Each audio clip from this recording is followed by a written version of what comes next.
Steak. It's the best steak of your life, guaranteed. OmahaSteaks.com, keyword garden in the search bar. See site for details. Omaha Steaks, America's original butcher. This is a special alert to all Americans who own a vehicle with less than 200,000 miles with an auto warranty about to expire or with no warranty coverage at all. Due to a decline in the economy, CarShield is announcing a low-cost month-to-month vehicle protection plan that is now available to the public to save any driver out-of-pocket expenses on future auto repairs. Call now to find out how you can pay almost nothing for covered auto repairs. Yes, you heard that correctly. Pay almost nothing for covered auto repairs. An open phone line has been established for all drivers to call for a free quick quote. Call 800-898-6155 now. Drivers who are covered will not have to pay for covered repairs again. This protection plan is at an all-time low. Additionally, drivers who activate this vehicle protection today will also receive free roadside assistance, free towing, and car rental options at no additional cost. Call us for your free quick quote today. 800-898-6155. That's 800-898-6155. What do you have to lose? Call 800-898-6155. Again, 800-898-6155. Message and data rates may apply. Do you need a car? Been shopping only to be turned down because of bad credit, low credit, no credit, bankruptcy, or divorce?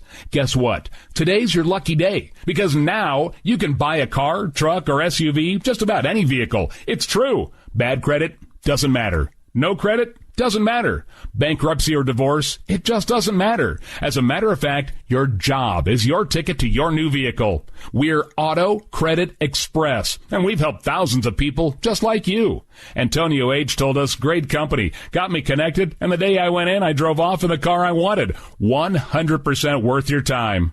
Need a car? Get started now and drive off as early as today. Just text APPLY NOW to 88909 right now to get started. That's APPLY NOW to 88909. Auto financing the easy way. Text APPLY NOW to 88909.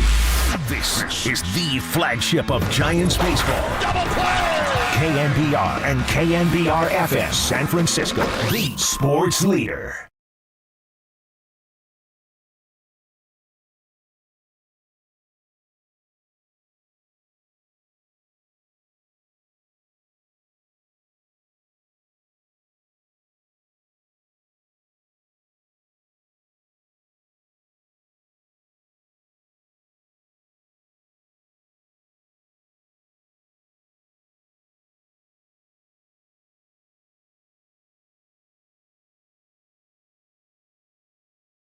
Swing and a miss. He struck him out with a splitter. 6 in a row retired by Alex Cobb. Drive down the right field line toward the corner. Slicing away from the right fielder with a dive by Senzel. He can't get it. Coming around to score is Davis. It's a double for Luis Matos. 2-0 Giants. Bailey drives one to center field. Frito going back all the way to the wall. He will leap and he can't catch it. It's over the wall. Into the bullpen. Patrick Bailey. Martini, ground ball, right side. Davis has it. He'll feed Cobb. Covering, he gets to the bag for the putout. 7 shutout innings. Alex Cobb, who has not allowed a hit. Only one base runner has reached the whole game. Now the pitch. Swing and a miss. He struck him out with a splitter. Strikeout number 7 for Alex Cobb. There's a drive into right center field. On the run, Matos back into his right, and it's over his head. And that's the first hit. Coming around to score is Senzel, and it is 6-1, and that takes away the no-hitter for Alex Cobb. Strike 3 caught in the inside corner. Alex Cobb has to settle for a one-hitter. And that should do it. Alex Cobb settles for the one-hitter complete game. 1 run scored by the Cincinnati Reds, but the Giants score 6 and get the win. What's up, everybody? Happy Wednesday morning. It is Marcus the Waterboy Boucher taking you up to 6 a.m. to the start of the Murph and Mac Show with Overnight Dave behind the glass. And Dave, Alex Cobb almost did it. Almost throws the no-hitter. Almost goes the distance.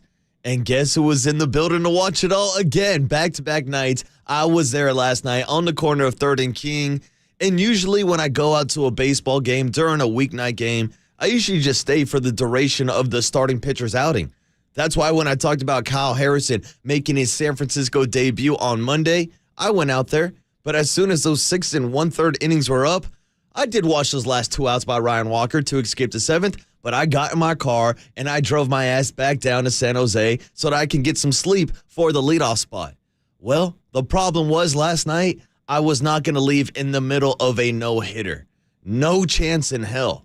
I'm a baseball fan. I'm a baseball head. There's one thing I'll never do is leave a ball game in the middle of a no-hitter. But Dave, it came to a point where we got to the 5th inning and I was already thinking about packing my bags up and going home because nobody in the ballpark knew a no-hitter was going on because of the circumstances that happened earlier in those games. And the circumstance I'm talking about is the Casey Schmidt error in the 3rd inning that was originally ruled a Nick Senzel hit. Now, this is something that was greatly debated yesterday in the KNBR suites. Shout out to Cumulus Radio, inviting all of the board ops and producers out to the suite last night. So there I was, sitting next to our own Greg Silvers, Triple E's, Kyle Haar, Jacob Violante, and of course, a Mike Holler, who, if you don't know, is the minor league scorekeeper for the San Jose Giants. And there was some back and forth, whether it was from the hot take bullpen guy himself, Walter Cabosetta, and Danny Dunn, discussing that it should be ruled a hit because it was not, quote-unquote, a routine play. Now, me and Mr. Minor League scorekeeper Mike Holler both agreed that it was an error on Casey Schmidt because the throw takes J.D. Davis off the bag, it's high, and I think Alex Cobb would agree with it. Now, I've told this a story 1,000 times before as a former pitcher. I think almost any play that doesn't get made deserves to be an error. And it seemed like by the time the 5th or 6th inning came around, the official scorekeeper agreed with me and our minor league scorekeeper, Mike Holler, because they made the change from a hit to an error. And all of a sudden, that 1 on the board turned back into a 0. And right there in that 5th inning, we start talking about it like, oh, this now re-implements the potential, don't tell anybody, no hitter that's going on right now. And then I'm thinking, all right, well, I'll stay. I'll play it out. I'll see how long Alex Cobb is able to go in last night's game because his pitch count was getting higher and higher each and every inning. And there I am sitting next to a young Tony asking me questions like, Waterboy, what's going on? Are they going to pull him out of the game? Look at his pitch count. And I said, young Tone, pitch counts don't matter where we are right now. We're in the land of no hitters. So Alex Cobb, let the dog off the leash. You want to talk about an old savvy veteran? This is a once-in-a-lifetime opportunity. This is a guy that just made the All-Star game for the first time in his career at 35 years old. And as good as he's been this year for the Giants, first half he was one of the best pitchers in baseball. He had been struggling the second half of the season, if we're being honest with you. In his 8 second-half starts, he's had a 5.48 ERA. And this was after having a 2.9 ERA before the All-Star break. So it has been a little bit of a rough patch recently for Alex Cobb. But last night, he got back on track. And it was actually interesting to me to hear him in the post-game comments talk about seeing what Kyle Harrison did on Monday night and how that influenced him to go out there and put on a better performance. Then he gets back to the locker room and tells Logan Webb, hey, you got the ball tomorrow. You got to wrap up this series. Let's see you go out there and go complete game no-hitter maybe. And by the way, that's one hell of a matchup we got today between Logan Webb and Hunter Green. We'll break down that matchup in just a few seconds. But getting back to what Alex Cobb did last night, going back to what Gabe Kapler and the coaching staff allowed Alex Cobb to do, throw 131 pitches, the most he's ever thrown in his career. And the thing that stood out about those 131 pitches to me, 83 of them were splitters. We all know Alex Cobb relies heavily on his two-seam splitter combo. He's going to pound the bottom of the zone. That's why he's got one of the best ground ball rates in Major League Baseball. And last night, 7 of his 8 strikeouts all came off the slider. And he was absolutely filthy. He was filling it. He was pounding the zone. Like I said, his pitch count did come up, but credit to Gabe Kapler for letting him go out there for the 9th inning with a no-hitter. A no-hitter. I know it would have been highly controversial if he did get pulled before he goes out there for the 9th, but I also give him credit for sending out Andrew Bailey to go talk to him in the 9th inning after Spencer Spear hits that line drive into right field. I mean, hell, before we even talk about the no-hitter getting broken up, can we give a shout-out to Austin Slater and the diving catch that he made in center field in the 8th inning? And when that happened, I think we all turned around after all chugging beers in the KNBR suite and giving high fives. And we all point to that play saying, there it is. There's your play. Every time there's a perfect game, a no-hitter, there's always one defensive play that stands out. And it seemed like that Austin Slater diving catch where it looked like he covered, 20, 30 feet, lays out, gets the backhanded catch, a play that I'm sure you'll probably see on SportsCenter Top 10 this morning. Absolutely unbelievable. And then we started thinking like, oh, this might really happen. This might really happen. And then we get to the ninth inning. I forgot who was it. Friedel had that spinning foul ball down the third baseline, almost went fair, barely goes foul. Then Alex Cobb actually walks a guy, which technically ruins his version of the perfect game. The perfect game was already ruined because of the error earlier by Casey Schmidt. I've never been a fan of that, how a pitcher's perfect game can be ruined by somebody else making an error. But, hey, I get it. It's not perfect on the score sheet. But Alex Cobb actually walks a guy in the ninth inning. And you all know how I feel about handing out free 90s. And I started thinking, this could take a turn for the worse. But there he was with 2 outs, still having an opportunity to complete the no-hitter. A no-hitter. And there's Spencer Steer hitting a line drive right over the head of Luis Matos, goes in the gap. Not only erases the no-hitter, erases the shutout as well. But as I mentioned, Andrew Bailey goes out to talk to Alex Cobb, not Gabe Kapler. They leave Alex Cobb in the game. Don't even get anybody warmed up in the bullpen. He strikes out Ellie De La Cruz to end off his night. And I'm sure it's a night he's never going to forget. But still, man, Dave, I was walking out of the park last night thinking, damn, I was 1 out away from seeing a no-hitter and a perfect game in the same season. I told the stories a few weeks ago, going back a couple months ago to the middle of June, when Domingo Germán threw a perfect game against the Oakland A's. And there I was with my pops, my mom, my brother. Well, last night would have been a special occasion with all of our KNBR family members, but it was still an awesome night for Alex Cobb and an awesome night for the San Francisco Giants in general to go out and get a win. Now it's 3 in a row, folks. We're talking about a winning streak. And if you want to go back to the particles from Sunday night, the Mike Murphy wall ceremony, getting the win on Sunday Night Baseball against the Braves, the Monday night Kyle Harrison San Francisco debut, following up with Alex Cobb last night, and now you got your ace Logan Webb on the bump today in a series where you've already got the season series win against the Cincinnati Reds, so no pressure on you. You've won 4 out of 6 games that you've played against Cincinnati. You now own the wild card tiebreaker, and now when you're looking at the standings, you're actually back in the wild card picture. With the Giants winning last night, beating the Cincinnati Reds, and watching the LA Dodgers take out the D-backs for back-to-back days, the Giants have crept back into that third wild card spot, have a half-a-game lead over the Arizona Diamondbacks, but actually got a nice little 2-game lead over the Cincinnati Reds. Now, let's build that lead up today with Logan Webb on the bump. Still 1 game back of the Chicago Cubs and a few back from the Philadelphia Phillies. But you're going to be taking a trip to Wrigley next week after playing the San Diego Padres this weekend. But let's make sure to wrap up today's game. As I mentioned earlier, a fantastic pitching matchup between Logan Webb and one of the Reds' top pitching prospects, Hunter Green, a guy that's going to sit 98, 99, 100 miles per hour, is one of the young flamethrowers in Major League Baseball. Did serve a stint on the IL earlier this year, so this will be the first time the Giants have seen him, and I'll see him again today. First pitch, 12:45, I believe. That makes it 3 days in a row. The Water Boy's going to make it out to a Giants game. Let's try to make it 4 wins in a row for the San Francisco Giants.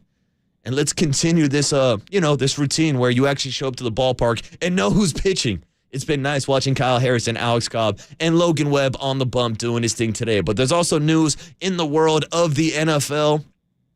As we mentioned yesterday, it was roster cut down day, so the 49ers had to get down to their 53-man roster. We'll let you know who's on the team, who's off the team, and also play some sound for you from 2 former quarterbacks who used to be on the team and are now off the team. Of course, I'm talking about Trey Lance, who spoke to the media for the first time yesterday in Frisco, Texas, leaving San Francisco to go to Frisco, and talking about his time in Santa Clara and the conversation that he had with Kyle Shanahan, which resulted in him requesting a trade. And so we got some great Trey Lance sound reflecting on his time here in San Francisco. And we've also got some sound from Jimmy Garoppolo, who we all know is out on the Las Vegas Strip with the Las Vegas Raiders. And he had some really, really interesting comments about the quote-unquote messy situation that the 49ers have been dealing with at the quarterback position. We can get into that audio on the other side and let you know everything going around the league with the 49ers and the NFL season starting in 8 days. Next Thursday is the Kansas City Chiefs versus the Detroit Lions to kick off your season.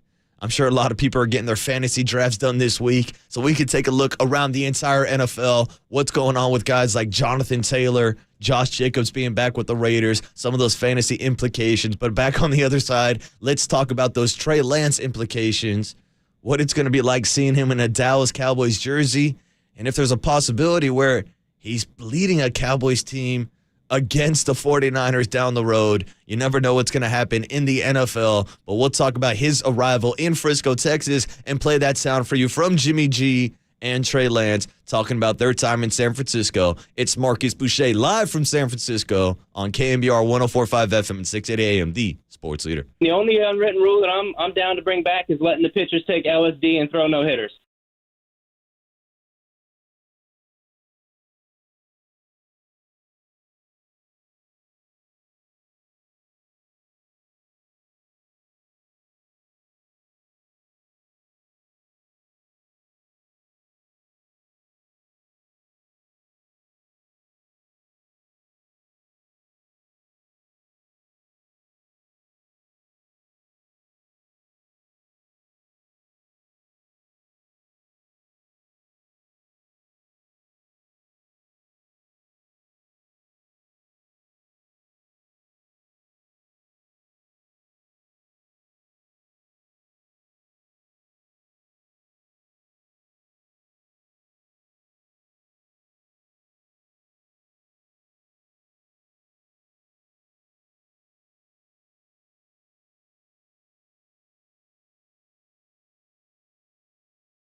Excited for Trey. Just new opportunity for him.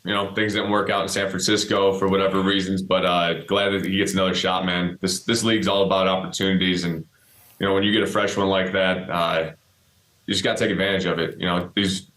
Everyone has their own path and everything like that. It's never going to be easy, but just how you come out on the other end of it. So I'm always excited for him, man. He's a brother of mine, always pulling for him. This is The Leadoff Spot with your host, the water boy, Marcus Boucher. Marcus, could you play a little bit of that Augusta melody? On KNBR 104.5 and 680, the sports leader. Welcome back to The Leadoff Spot on a Wednesday morning. It's Marcus, the water boy Boucher, and that right there was the familiar voice of Jimmy James Garoppolo, former 49er quarterback, now suiting up for the silver and black out in Las Vegas, talking about another former quarterback, Trey Lance, now suiting up in Frisco, Texas for the Dallas Cowboys. And man, oh man, what a crazy year it has been. 365 days going back to last year's NFL cutdown day, which of course was yesterday, where the 49ers and every other team around the league had to cut down their roster to 53 players. It was also a year ago today where Jimmy Garoppolo re-signed with the 49ers after being forced to practice by himself down at Levi Stadium and not being handed a playbook. Jimmy played good enough for us to win. Well, here we are a year later, and Jimmy's not on the roster. Trey's not on the roster. Instead, you're going into the 2023 season with Brock Purdy, Sam Darnold, and now Brandon Allen, who officially made the roster yesterday. And we can get through some of these cuts, whether or not you want to talk about someone like Il Manning on the offensive line or Deshaun Jameson or maybe a Tay Martin not making the wide receiver battle. But I know on sports talk radio, the people want the juicy stuff. They want the gossip. They want to hear Jimmy Garoppolo's real thoughts on what went down with the Trey Lance situation. I got a little getting even to do. Well, here's Jimmy maybe getting even. Well, at least talking about what he thinks went on with the San Francisco quarterback situation the past couple years, because that right there was from an interview with Andrew Siciliano, who I believe is no longer doing the Red Zone NFL Network. I think they're going with Chris Hansen because they're taking away one of those channels. I'm not happy. I am a fan of Andrew Siciliano. But yesterday, he got the exclusive interview with Jimmy Garoppolo.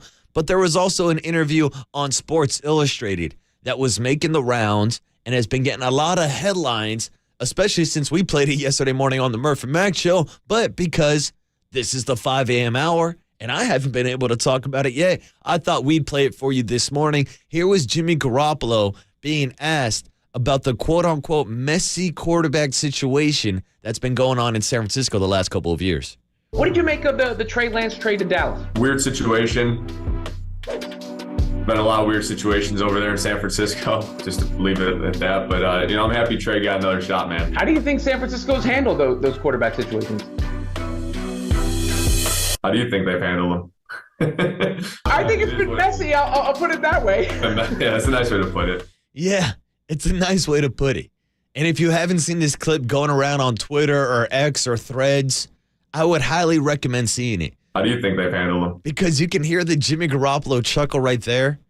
But in that little gap where it's got those sick music beats, there was an awkward pause. And Jimmy kind of has a look on his face like he's one of the cast members on The Office staring at the camera, breaking the fourth wall. And so you can see Jimmy's reaction. And trust me, it could have been worse. Jimmy could have came out and completely flamed the 49ers organization for everything that he has been through the last couple of years. And this is where I actually agree with Jimmy. It has been weird. It was weird that Jimmy took you to a Super Bowl, took you to an NFC Championship game, and then you decided to trade 3 first-round draft picks and a third-rounder for a guy at number 3 overall that was a developmental quarterback at a North Dakota State. And not only do they bring in Trey Lance, basically tell Jimmy Garoppolo, your time is done here, everybody forgets the quote or the drop that we play all the time. It's been a hell of a ride, guys. See ya. That was before last season. That wasn't after last season. That was before Jimmy Garoppolo was on the practice field by himself at Levi Stadium. And then this was like before he was like rehabbing injuries and wasn't even handed a playbook. Jimmy played good enough for us to win. By the 49ers, by Kyle Shanahan. And so that's why it was a weird situation for them to bring back Jimmy after they had tried to break up and move on. Then he comes in as the backup last year, which led to a QB3 discussion between Brock Purdy and Nate Sudfeld. Luckily, the 49ers made the right move and kept Brock Purdy and not Nate Sudfeld, because 2 weeks in the season, after watching Trey Lance take his job, Jimmy Garoppolo was back in there as the starting quarterback. But then we all know what happened with Jimmy in that game versus Miami. He goes down with an injury, and now it's Brock Purdy stepping in as QB3, elevating himself up the roster to the point where now he's QB1 coming into the season. So not only did Jimmy watch the 49ers trade up to get Trey Lance, bring him in to take his job. Once he took Trey's job, Brock took his job, and now Trey's out of town. Again, it is a little bit of a messy situation if we're just being honest with you. And then you throw back in the relationship between Jimmy and Kyle and whether or not the lip readers were right about him complaining about play calls last year in Denver. It's messy as hell. And this, again, is an organization that's ready to go out and win a Super Bowl right now, but they're not going to do it with Jimmy G. They're not going to do it with Trey. We'll see if they can do it with Brock Purdy and Sam Darnold moving forward. But again, this is a very similar situation for Dak Prescott that Jimmy Garoppolo had to deal with. Now, the Cowboys did not go out and trade up in the draft to draft Trey Lance. By the way, shout out to the Dallas Cowboys for ending up with that number 12 overall pick. You know, the pick that was originally the 49ers, and now ending up with both Micah Parsons and Trey Lance. 12. It seems like they had a little bit more success in that draft class than the 49ers did. But now you're looking at Dak Prescott looking over his shoulder, because the stories that came out of Dallas this week is that Jerry Jones did not tell Dak. Jerry Jones might have not even told Mike McCarthy. He just went rogue to go out and trade for Trey Lance, a guy that he mentioned remind him of Jalen Hurts. So we'll see how that situation falls out, and if Dak Prescott is going to feel the heat from either Cooper Rush or Trey Lance, especially after, he led the NFL in interceptions last year. Well, here's Jimmy Garoppolo's perspective on that, his breakdown, what Dak Prescott is going through, and comparing it to the same experience he went through with Trey Lance in San Francisco. There's always a younger guy trying to come in, and obviously the coaches want a younger, cheaper player who could do something that they think's better than you. But it's that's what makes this league so great, man. It pushes you. Having Trey and whoever it was the Niners drafted, that was going to push me and make me a better player, and I came out better on the other end from it. So I think it's all about perspective. You got to realize where you rank in this whole thing, and just what an opportunity this is to be in the NFL, to be an NFL quarterback. It's not easy, but you got to love it, man. I mean, that's the bottom line right there. Teams are always looking for someone younger and cheaper to replace me. But you got to love it, man. I mean, hell, you can say that about most industries. People are always looking for a younger, cheaper labor. And how many times have we seen over the past decade in the NFL, whether it's the Seattle Seahawks and Russell Wilson, whether it's Patrick Mahomes and the Kansas City Chief on his rookie contract, whether it's Joe Burrow right now before he's about to get one of the biggest contracts ever. It seems like that's the best formula to win right now in the NFL, is to have a stacked and loaded roster and to be able to pay those superstars by having your quarterback on a rookie contract. It was a big reason why the 49ers chose to move on from Jimmy Garoppolo and to go with Trey Lance. It's a big reason why they're so confident in going out and signing guys like Javon Hargrave this offseason, because they have Brock Purdy on his rookie contract. But again, you could have kept both Brock and Trey for the cheap, for the low. Even have Sam Darnold in the conversation also, and it still would have been one of the cheapest quarterback rooms in the entire NFL. And that's why, in my opinion, I would have preferred to keep Trey Lance as either QB2 or QB3, just because with the 49ers quarterback injury history, we know how many quarterbacks they run through each and every year. So I would like that extra insurance. But it seems like that extra insurance, or maybe just the extra angle we're not looking at, I know we've been looking at it on our show, is the fact that Trey Lance wanted out of town. Is that he went to Kyle and John and told them, hey, if it's not going to work out here, I would prefer to go somewhere else. And even though we talked to John Lynch last Thursday, after we had that interview and he told us the most likely situation would be that Trey Lance would still be on the roster, he was traded less than 36 hours out to Frisco, Texas. And now yesterday he made his first appearance in front of the media and, of course, had to answer questions The first one we're going to play for you is his response to being asked about that meeting with Kyle Shanahan on Wednesday morning when he found out that Sam Darnold would be named QB2 and the kind of process that happened after that first domino fell, which resulted ultimately with Trey Lance being in Dallas. Yeah, I mean, kind of really trying to move on. Yeah, it definitely took some time. That conversation obviously, wasn't something I wanted to hear, but that's the reality of the situation. And nothing but respect and gratitude for everyone there and, coaching staff, locker room, obviously athletic training staff, everyone I spent a ton of time with these last few years. But yeah, obviously, it was tough. But for me, it was, kind of trying to figure out, what's next and what's going to happen in the future. Yeah, well, the future is in Dallas. And to me, that first kind of quote says it all. Kyle wanted to move on. It seems like the 49ers were in a situation where they just wanted to kind of wipe their hands clean and look towards the future with Brock Purdy and Sam Darnold, which I understand. But I also don't understand why you would give up on a 23-year-old quarterback that you took with the number 3 overall pick after just 2 seasons and a training camp. And again, from an actual football perspective, if they believe that this guy was better than Jimmy Garoppolo and they believe that he was going to be the face of the franchise as the starting quarterback last year, what has changed so much during the offseason? When there was so much talk about him going out and working with Jeff Christensen. Oh, he's looked better. He's worked on his mechanics. Well, here we are a couple weeks later after all those reports, and now he's off the roster. So maybe the case is that Sam Darnold is just a better quarterback, or maybe the case is that Trey Lance was just not a good fit here in San Francisco. We've heard multiple rumors about how maybe he couldn't grasp Kyle Shanahan's system.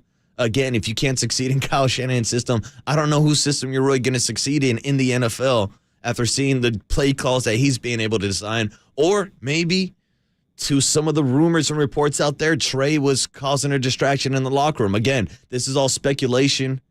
I know people are pointing at different post-game sound from different players from the 49ers locker room. It seems like that locker room fully supports someone like Brock Purdy. I don't know if Trey Lance ever earned that kind of respect and trust. But again, he never really proved it on the field to go out and garner that trust. He played 4 games as a starter, 8 games total in his career in San Francisco. There has never been a top 5 draft pick in the NFL that has played fewer games for the team that has drafted him than Trey Lance. That's going to be his legacy. That's why people are calling it the worst trade in NFL draft history. And that's why people are already labeling him maybe the biggest bust of all time. Again, we'll see what happens with his career in Dallas. We've seen it before with guys like Alex Smith, Rich Gannon, Jim Plunkett, guys who have bounced around as backups, guys who took a while to develop. But also, those are guys that had a long college tenure and a resume. We haven't seen anything from Trey Lance. We'll see if he does move up the roster in Dallas. Here's one more cut from Trey Lance talking about his time in San Francisco and kind of reflecting on the big picture at 23 years old. I learned a ton. Like I said, just very thankful for everyone there. It's not how I expected it to go. It's not how I think, a lot of people expected it to go. But I believe that everything happens for a reason. I think I'm here for a reason, and regardless of what it is, just want to try to find a way to help the team. And this is a story that, again, I don't think we're going to be moving on from anytime soon. Of all teams you trade him to, it's the Dallas Cowboys, a team that you've seen in the playoffs recently. And whether or not Trey Lance is a starter or not, it's the damn Dallas Cowboys. Turn on ESPN. They're talking about him every single day. So they're going to be fueling the fire for this new quarterback competition between Dak Prescott, Cooper Rush, and Trey Lance. Going to be an interesting storyline to follow, especially if that storyline does lead to a potential late season matchup against the 49ers, or hell, even a playoff matchup down the line. But then again, we could be talking about a situation where Trey Lance's contract expires in 2 years. Dak Prescott goes out this year, balls out, and Trey Lance never even sniffs the field in Dallas. And then we're talking about him moving on to his 3rd team at only 25 years old. Again, a lot of unknowns surrounding Trey Lance, but the 49ers felt like they knew that they were moving forward with their guys, Brock Purdy, Sam Darnold, and Brandon Allen, who is officially on the 53-man roster. Not too many other big roster surprises of guys who did or did not make it. Shout out to Ronnie Bell, the rookie out of Michigan, looking like he's going to be the kick returner, punt returner, wide receiver 4-5 this year. Danny Gray and Ray Ravencloud will both start the year on IR. So were Cameron Laitzu, the third-round tight end that they drafted out of Alabama. He's going to miss the entire season. And now we're looking at Jake Moody right now being injured, another rookie out of Michigan. There are still some moving pieces for the 49ers with this roster. And hey, Robbie Gould's still out there. Maybe they go get a kicker, or maybe they look around the league from some other veterans who have been released this week. Maybe can add an extra 1 or 2 offensive linemen. We'll follow the 49ers offseason as we are 8 days away from the start of the NFL season. Chiefs and Lions next week. That's your 49er roster update, and that's your update from Jimmy Garoppolo and Trey Lance, who are no longer on the 49ers roster. But back on the other side, let's get back into some baseball. And Alex Cobb's near no-hitter. And I'll tell you my experience from being at the ballpark and witnessing that Austin Slater catch in center field and how we all thought the no-hitter was going to happen. Still a fantastic from Alex Cobb. And we'll break it down with some post-game sound from Cobb and Kapler on the other side. It's Marcus the Waterboy Boucher on a Wednesday morning on KNBR 104.5 FM and 680 AM, the sports leader.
Oh, 1 pitch. There's a drive into right center field. On the run, Matos back into his right, and it's over his head. It will roll into the 6th archway, and that's the first hit. Coming around to score is Senzel. And it is 6-1, and that takes away the no-hitter for Alex Cobb. Hey, it's Gabe Kapler, and you're listening to the Leadoff Spot on KNBR 104.5 and 680, the sports leader. Back on the leadoff spot on a Wednesday morning, Marcus the Waterboy Boucher recapping the Giants' 6-1 win over the Cincinnati Reds.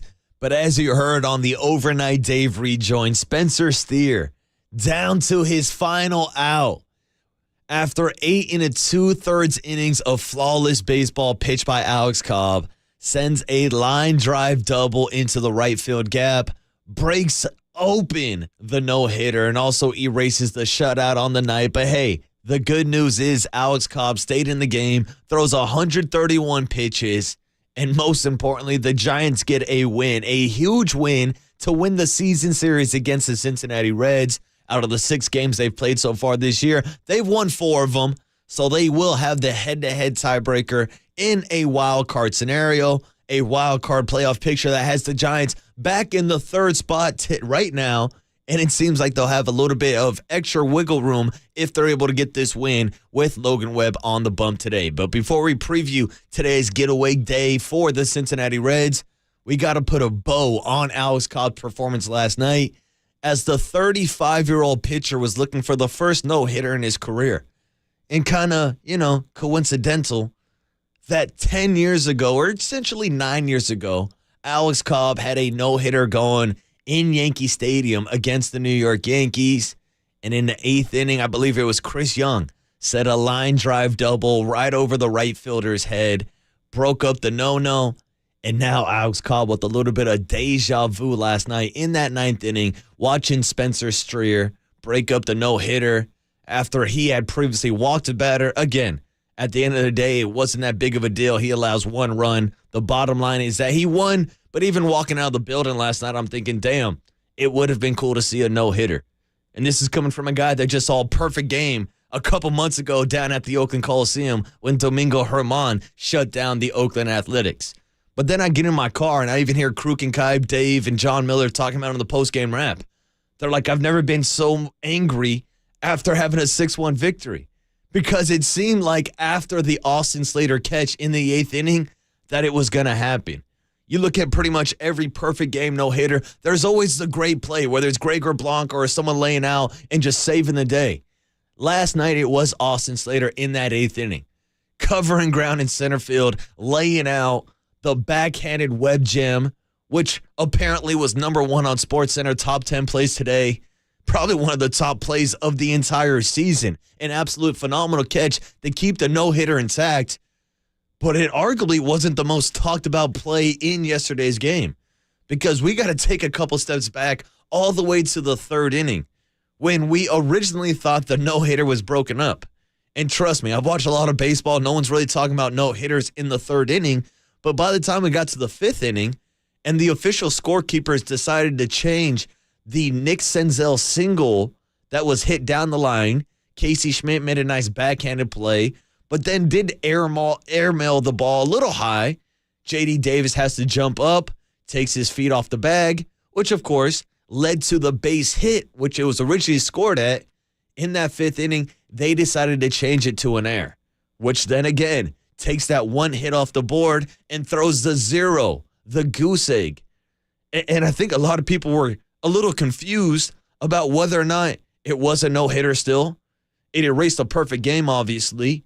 But even the guy on the mound last night, Alex Cobb himself, said he didn't know he was throwing a no-hitter until he got a random ground ball out in the 7th inning. He was like, why is the crowd cheering so much? Well, we actually have that sound for you. Here was Alex Cobb yesterday on the postgame wrap, or during his postgame press conference, talking about what went on in that 3rd inning with that Nick Senzel hit/error, Casey Schmidt down the 3rd base line, and when he realized last night that something special was going on after the stat correction was changed. The funny thing about it was I wasn't thinking about it at all because I thought they gave that ball a hit to Schmidt early on, and I think around the 6th or 7th, probably the 7th, I got an out at first, and the crowd was uncharacteristically loud, and I didn't know what that was about. So when I was in the dugout, I actually glanced at the scoreboard and saw that they had changed it.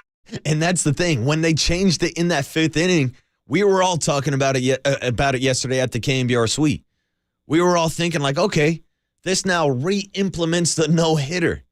Who knows if it's actually going to happen, especially in the day and age of pitch counts and pitchers not being allowed to face the same lineup 3 times in one game.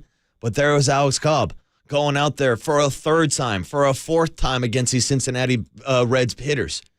And there was Ellie De La Cruz striking out, looking to end the game. One of his 8 strikeouts on the night. And that was probably my favorite takeaway from this game, was the fact that Gabe Kapler let him go back out there for the 9th. We've seen big league managers do this multiple times.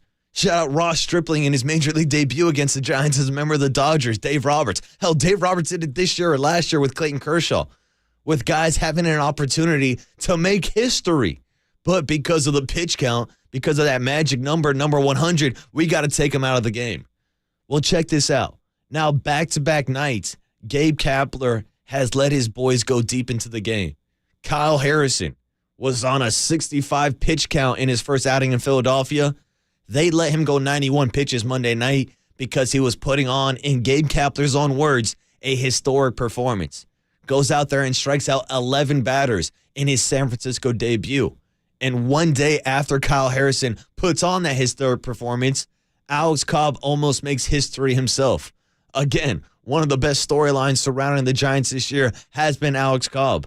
Essentially, since Farhan has signed him to that bargain of a deal where he's only making like $10 million per year, and the Giants will have a club option to opt in for next season, which they definitely will do, especially when he's a cheaper option than guys like Sean Manaea and Ross Stripling, who, oh, by the way, have player options. They'll probably be back on the roster next year, too. But Alex Cobb has been a staple of this rotation, and we all knew how good he was during the first half of the season where he was an all-star. Has struggled a little bit in the second half of the season, but last night he got back on track. And as a 35-year-old pitcher, there he was throwing 131 pitches with an opportunity to complete a no-hitter for the first time in his career. And it all came down to the final out of the game. And after the game, he actually stopped by the bunker with FP Santangelo and talked about those moments during the game. For the love of the game, the thoughts going through your mind in that 9th inning when you're throwing a no-hitter, here was Alex Cobb breaking down the mental side of what's going on in his head during that 9th inning last night. Obviously, as a fan of the game, I've watched a lot of guys throw it and have thought the same question of what's going through their mind. And I had most of my thoughts were staying on track of who I had coming up, what type of game plan we formed against them, and just kind of running the delivery through my mind, staying sharp. There were a couple moments where I was out on the mound and I just said, enjoy this. This is hopefully you have a few more years left in you, but opportunities like this don't come around very often. No, how about that? I love the reflection right there. We don't know how much longer you're going to be able to play this game. Again, I caught some heat on the Golden State Lumber and Building Materials text line earlier this season when I floated out the idea of maybe capitalizing on Alex Cobb's value, maybe trading him if you're not going to be a buyer at this year's MLB trade deadline, maybe be a seller. Now, again, people are like, well, Waterboy, how are you going to win in the playoffs if you don't have Alex Cobb? And my response was, how are you going to win in the playoffs when you only have 2 starting pitchers in your rotation anyways? Now, it does seem like the Giants have found a third arm for that rotation. That's, of course, after Gabe Kapler is going to reevaluate Kyle Harrison's next performance to decide whether or not he will be one of the starters. But again, Alex Cobb has been an absolute workhorse in this rotation. And I'm glad the Giants have kept him so that if they do make a wild card run, which currently they're sitting in the 3rd spot, they will go into a series with Logan Webb, Alex Cobb, and Kyle Harrison. I mean, that's probably been my favorite thing this week, is being able to show up to the ballpark and actually know who's on the bump. Walking in Monday night knowing Kyle Harrison was going to start, seeing Alex Cobb, and seeing Logan Webb start today. It's fantastic. It's the baseball I grew up watching. I think we all like seeing starting pitchers. And it's not a coincidence to me that maybe the Giants are playing some of their best baseball right now, or at least over the last 3 games, with actual starting pitchers. And it goes back to Tristan Beck on Sunday night, having a perfect game through 4 innings against the Atlanta Braves. But that was a great outing. We all saw what Kyle Harrison did, and then Alex Cobb follows it up last night. Logan Webb's got a tough act to follow today. But hey, if he's got Patrick Bailey behind home plate, throwing down fingers, pressing button, calling pitches, I'm pretty confident in Logan Webb as well.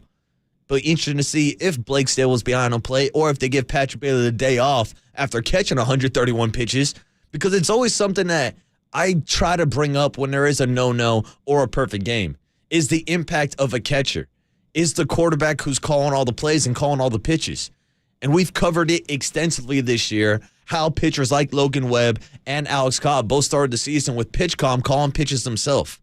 But now, since the emergence of Patrick Bailey, they're trusting the rookie. They're trusting a kid who damn near might be in the conversation to win a Gold Glove behind home plate this year. How many times have we talked about his pop time and his defensive metrics and the way he's able to steal pitches and frame pitches on the outside or down low as well? How many strikes did he steal last night when Alex Cobb was dropping off 83 splitters of his 131 pitches? 7. It was working, and Patrick Bailey kept on calling it. And yes, Dave, 7 of those 8 strikeouts came off the splitter. Nicely done, Dave. Nicely done. Well, here was the man behind home plate last night who almost looked more devastated about the fact that he didn't get the call a no-hitter than the actual guy that was on the bump. Here's a quick clip from Patrick Bailey talking about Alex Cobb and how they lost that no-hitter in the 9th inning. It's tough, man. I wanted that bad for him. He gave us everything he had tonight, and just an unbelievable job, and just not enough good words to say about him. Yeah, and I love that response. Like, you can almost hear like the emotion in that first couple words. It was tough. And it's tough. Patrick Bailey wants that accolade on his wall of fame. And who knows, maybe with Kyle Harrison and Logan Webb in the future, maybe with guys like Reggie Crawford or Bryce Eldred or Carson Whisenhunt, maybe he will have the opportunity to catch a no-hitter down the road. We haven't seen what happened since Chris Heston for the San Francisco Giants. We'll see who's the next man to join the list. Alex Cobb got close last night, but came up short in the 9th inning. Again, leading to riffs from Kruk and Kipe on the postgame wrap, talking about how angry they were leaving a Giants 6-1 win. Well, Gabe Kapler kind of had that same message about talking about how proud he was of Alex Cobb, but how I think everybody was disappointed that they did not complete the no-hitter last night. I think I kind of feel for Alex, but also I think you have a sense of pride for what he accomplished. It's an amazing feat to pitch a no-hitter. It's also an amazing feat to go with in and out of a no-hitter. And you look out to the bullpen, and all of his teammates are on their feet. Everybody in the dugout is on the edge of theirs. And so, yeah, maybe a combination of disappointment and pride. And trust me, I kept on looking out to the bullpen, too, to see if Gabe Kapler was going to get somebody hot. But to Gabe's credit, to Andrew Bailey's credit, they let him go the distance, even after allowing him to hit to Spencer Strier, which I believe put him out at 125. He stays in, faces Ellie De La Cruz, gets his 8th strikeout of the game. I think maybe the only strikeout that came off a fastball. I believe that was an inside little front door two-seamer. Cobb sits him down. They're celebrating on the field. Something that we haven't seen too often from this Giants pitching staff is going this deep into games. Shout out to Logan Webb throwing a CG earlier this year. And shout out for Alex Cobb getting the CG last night, falling 1 out short of the no-hitter, which, again, I've said it a million times in baseball, that last out, those last 3 outs are the hardest to get. I know there's always been an argument back and forth that all outs are created equal. No, I don't believe in that. A sac fly to get an RBI is different than striking out. Moving a run over is different than flying out in foul ball territory.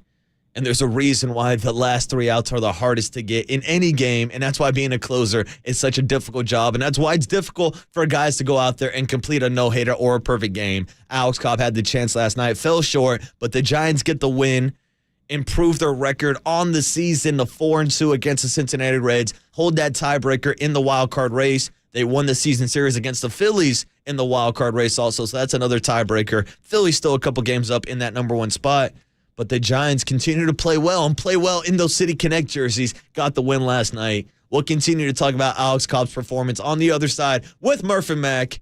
It's Marcus the Waterboy Boucher on KNBR 104.5 FM and 680 AM, the sports leader.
Catch KNBR at your crib on your Amazon Echo smart speaker. Now back to the leadoff spot on KNBR 104.5 and 680. The sports leader.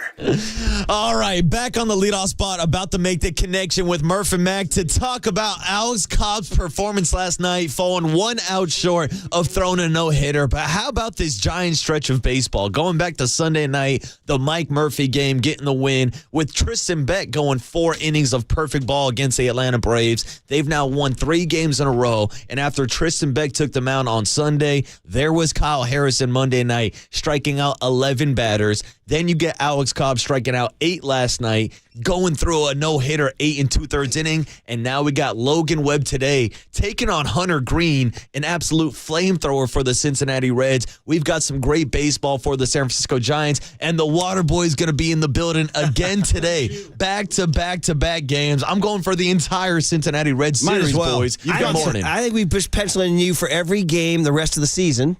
And something remarkable is going to happen, and you're going to film it and put it out on social media. That's it. You're the lens man, buddy. Yeah, tell Brand Mansion to watch out. I'm looking for his job. Something remarkable almost did happen last night. Truly remarkable. We came close. He had the Harrison strikeouts, put him out on video. I said, great footage. Last night he had the Cobb 8 2/3 from the suite. Yeah, from the suite. He filmed that suite. And it just over Matos. I thought Matos maybe should have left his feet. Well, he's got to go down, go down dying. You know what I mean? Go down dirty. But even if he dives, that ball is over his head. That's a tough play to make. I thought maybe he was just positioned for wrong. appearance's sake. Yeah, you're saying for appearance's defensive positioning. That's the problem. For appearance's sake. Yeah, at least. Like Slater did. Dude, leave your Slater feet. laying out in the 8th inning. Like, there's always like rumbles like, oh, is it going to happen? Is it going to happen? Once Slater laid out for that ball, I was like, that's it. Put it in the books. Yeah. It's guaranteed to happen. Now, obviously, it did not. Everybody immediately went to the Gregor Blanco catch, right? How do you not? Yeah, how do you not? And you're like, it's happening. It is happening. I have to admit, I got to be 100%, got to keep it. What do the kids say, Paul? You got to keep it stacked. You got to keep it a buck. That's what the guy says. Keep it a buck. Keep it 100. Keep it 100. Yeah, keep it 100. I got to keep it a buck. But I definitely was ambivalent about the Casey Schmidt hit error, and I felt a sense of guilt the entire game. I was like, is this a no-hitter? Because to my mind, so the ruling is ordinary effort. Did the play require ordinary effort? That's what I think, to my understanding, is what an official scorer goes by. And that ball was not ordinary. He had to go 2 steps to his right that carried him into foul territory. Now, he has such a cannon, he almost made the play. And so I was like, well, that's an infield hit. And that's the way it stood for 2 innings, right? Yeah, no, it's crazy. And then they reversed And then they changed it. Now, Murph, I was actually the opposite. As soon as the play happened, I see J.D. Davis's feet come off the bag. And yeah, you're right. It wasn't a complete routine play, but we've seen Casey Schmidt backhand a bunch of balls, and we've seen him make that play before. And because the throw took J.D. off the bag, I agreed that it should have been scored in there. We know you're you also know I'm a former pitcher. Inbred bias that you said, as an old pitcher, Marcus ain't putting up with any BS. If someone breathes on a ball, it's an error in my eyes. Well, Murph. Marcus has always brought up the point on the fly ball that goes to left, and the guy just misreads it, misjudges it, and he runs in and it goes over his head, and they call that a hit. Yeah, no, that's an error. That's the one I'm with. I'm definitely with you. That's an error. That goes as a double when the pitcher's like, "What did I do? I got a can of corn to left field." I did nothing wrong. Also, with the whole perfect game, I've always hated the fact that a fielder having an error takes away the perfect game from the pitcher. True. It's not his fault. Well, so a perfect game is truly a joint effort. It's dependent on everybody around him, too. So let's tell Matt. Somebody call Matt Cain up in Petaluma and say, "Hey, man, you didn't pitch a perfect game. The Giants team had a perfect game." Murph, if I could get philosophical for a second, what is perfect? What is perfect? Is it a film starring John Travolta and Jamie Lee Curtis? Well, see, I was going to say, it's actually not a bad film if you want to see Jamie Lee at the peak of her powers. Not bad at all. When Jazzercise passed as soft porn. You know what I mean? Yeah. Take it from me. Nowadays, kids, it's like, you open up your you laptop. had to use your imagination back in the day. Back then, a movie about Jazzercise with Jamie Lee Curtis and Olivia Newton-John in a leotard. That's why I'm that was soft pornography. You should see what's on TikTok these days, Murph. You had to imagine Jamie Lee without the leg warmers because she was rocking those leg warmers in Perfect. But no, I was going to say maybe it's Billy Bob Thornton in Friday Night Lights when he looks around in the locker room at halftime. His boys are getting stomped in the state championship, and he goes, "You know what, guys? If you It's something like, you got your full heart and your clear eyes. Yeah. If you look at your brothers around you and you know you can look at them with love, then you're perfect. I don't care what that scoreboard says. So is that perfect? Yeah, you just make me cry now, I'm asking what perfect is. I want to get deep. Yeah, I got Alex Cobb staring into the eyes of Patrick Bailey. You are perfect is letting Dave go home. Perfect is letting Dave get the hell out of here. It's a perfect time to start the Murph and Mac Show. I'll tell you that. You are listening to KNBR AM and FM in San Francisco, the sports leader, a Cumulus Media Station, and the Murph and Mac Show on a Wednesday morning starts right now.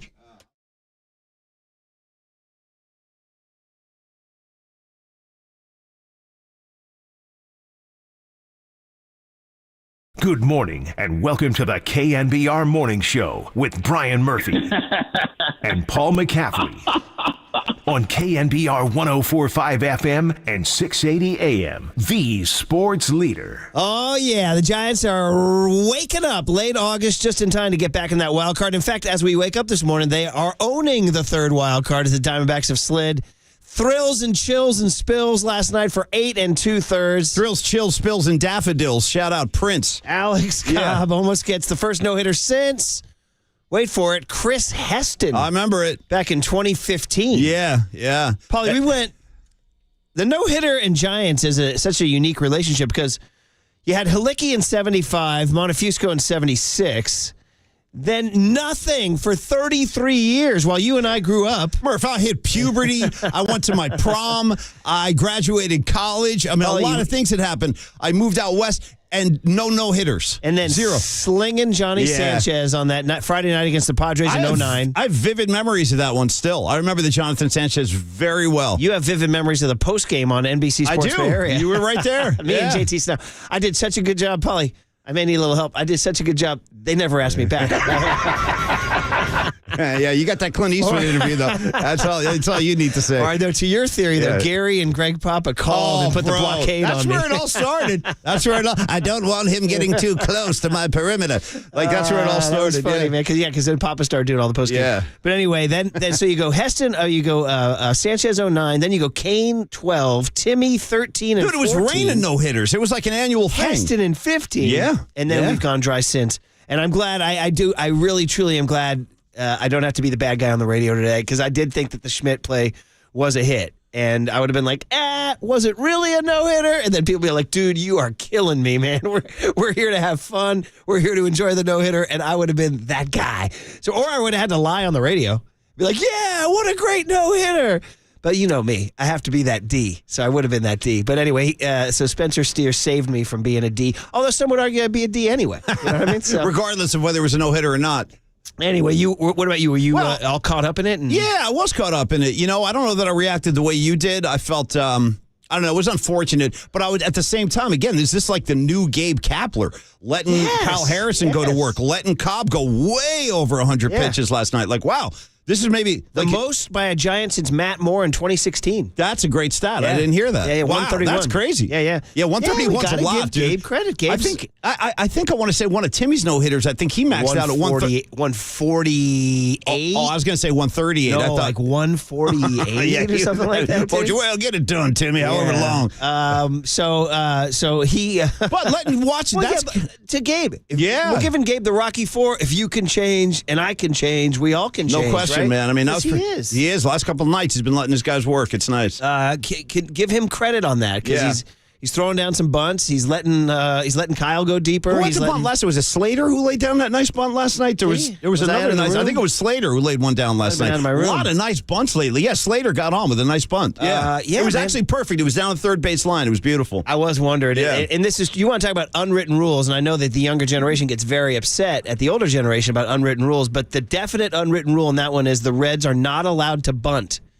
See, I wonder now. Yeah, that's They did an aerial shot of the ninth inning, and Casey Schmidt was playing like back on the grass, and I said, one little drop down the third base line, this thing is over. We got havoc. Yeah, we got havoc. But it's interesting is I bet all the kids who get pissed at guys like me for saying unwritten rules like don't. You can bunch your way on. Yeah, they're going to say, yeah. Even they would say you can't bunt. But I wonder would if they know? I don't know about that. I don't know. I think they'd say bunt away.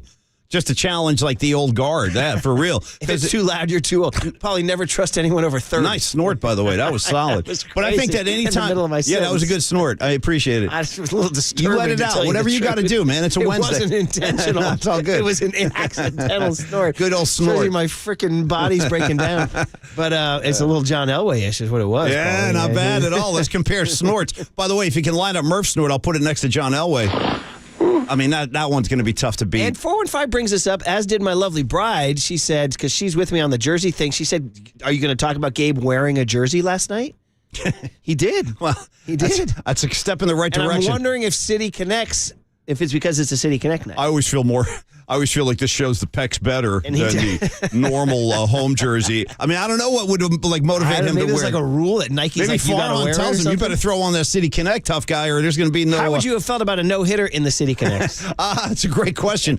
I would have had to have processed it. I would have to have accepted it, I guess. It would have been the first one, first no. I can't see ever. Bumgarner wearing that uni, though. But hey, you have your choice of where this revival's come from. Was it the Mike Murphy revival, getting Buster Posey, That's where Will it Clark, started. and Barry Bonds? But also that same day, Tyro gave his interpreter speech. Yeah, that's true. Yeah. So do we credit Tyro the interpreter? A lot of good energy right now. And again, how much of the world's history relies on interpreters? You know what I mean? Because Reagan used to go up against Gorbachev. They had their little earpieces in, and these two little nerds sitting next to him, they held the world's fate in their hands. Right. Because Reagan would be like, Mr. Gorbachev, we come in peace. I've already told and you the how- little nerd be like, he says he's going to blow your ass up tomorrow. You know what I mean? You could completely mess with guys. I'm still the waiting Tyro interpreter apparently did something right because they've won 3 in a row. Dude, I'm waiting for like a Netflix series on Shohei's interpreter. That's the guy I got my eye on since day one. Yeah, that dude's got the keys to LA in Surfing his with back Laird pocket. Hamilton. Oh, Yeah. bro, forget it. Partying in Newport Beach. I'm going to need a table for 6 at Spago. Make it happen. You know what I mean? He's just making calls. Let's put the stamp on this one, man, because things are finally starting to thaw out after,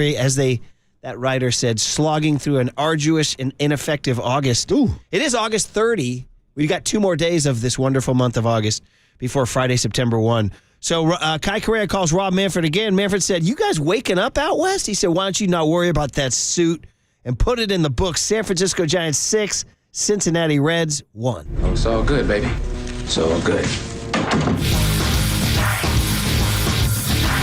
Beautiful baseball. Beautiful baseball. The Giants.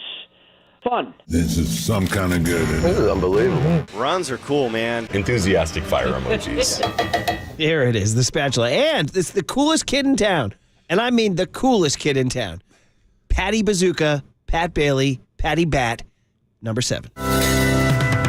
Bombs away. He really is. He's the cool kid in the dugout. He is. He's the cool guy. Did you see him do his post game again last night, sitting in the chair? He's like leaning back. If you're on the stream, by the way, we are on a stream. In case you didn't know this, you guys can watch us on YouTube. Is Murph wearing on the KNBR Twitch, KNBR app? It's on the Twitch. Tune in, find out if Murph has his Claytons on today. I'll never tell. You got to watch yourself. Yeah. Or am I going to take off this jacket to reveal short sleeves? I would like to see some more chest hair. Today. Yesterday we got chest hair. For I may God's go more sake. chest hair today. Yeah. I may go more chest hair. But the oh, by the way, I can update the chest hair chronicles. You were looking for like other chest hair candidates. I got one for you because I saw a few. I got to watch the whole episode, but I saw a few minutes of the new Winning Time Laker series. This is season 2 now. Yeah. And first of all, John C. Reilly playing Dr. Jerry Buss is fantastic. He's really good as Dr. Buss. And there's a scene where, dude, he's walking around like, and I'm not kidding you now, he's got the brief undies on with like an open robe, and he's got nice fur going. So John C. Reilly as Dr. Buss with the comb over. The only comb over that can challenge Dr. Buss has got to be your 45th president, because those are the 2 Hall of Fame comb overs. The late Purdue basketball coach Gene Keady. He's a good one too. That's a good one too. Now I'm going to put a little asterisk on the Riley chest hair because he's playing a guy in the 80s. So could it be like studio did hair? Did he grow it out? Did they apply it or like, to him? like the way like De Niro got fat for the end of Raging Bull? Hey. Did Riley grow it out? They could have done it during makeup. You know what I They mean? could have taped the hair to his chest. All right. Well, listen, guys, that's their 3rd win in a row. They're 69-63. They are now in the wild card spot. All right. Number 3, a half game ahead of Arizona. And a Cincinnati and Miami fade. It's looking, I mean, I'm not going to write off Cincinnati. They could win today, but they don't look too impressive to me, quite frankly. And I think this might be a 4-team race with the Giants and Diamondbacks wrestling over that 3rd spot. Could be. Although it's been stamped, I should say.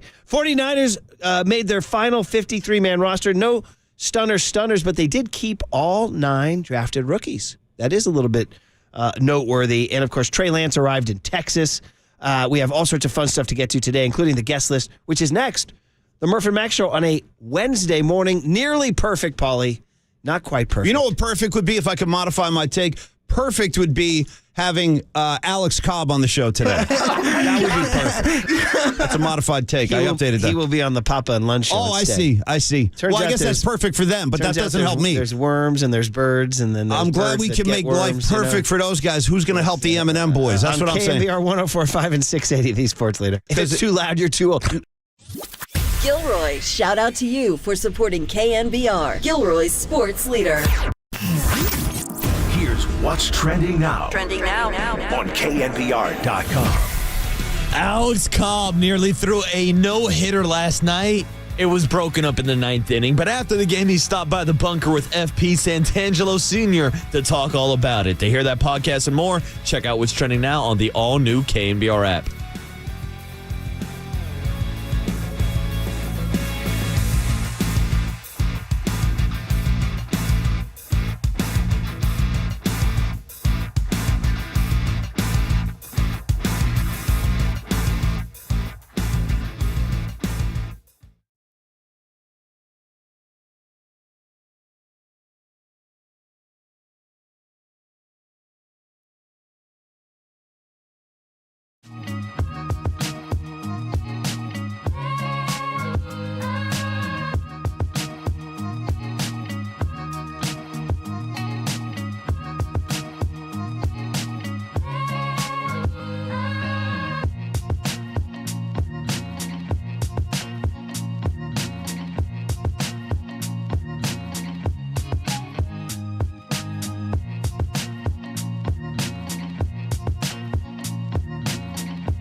And now, time for the Protect Your Assets with David Hollander Business and Technology Report.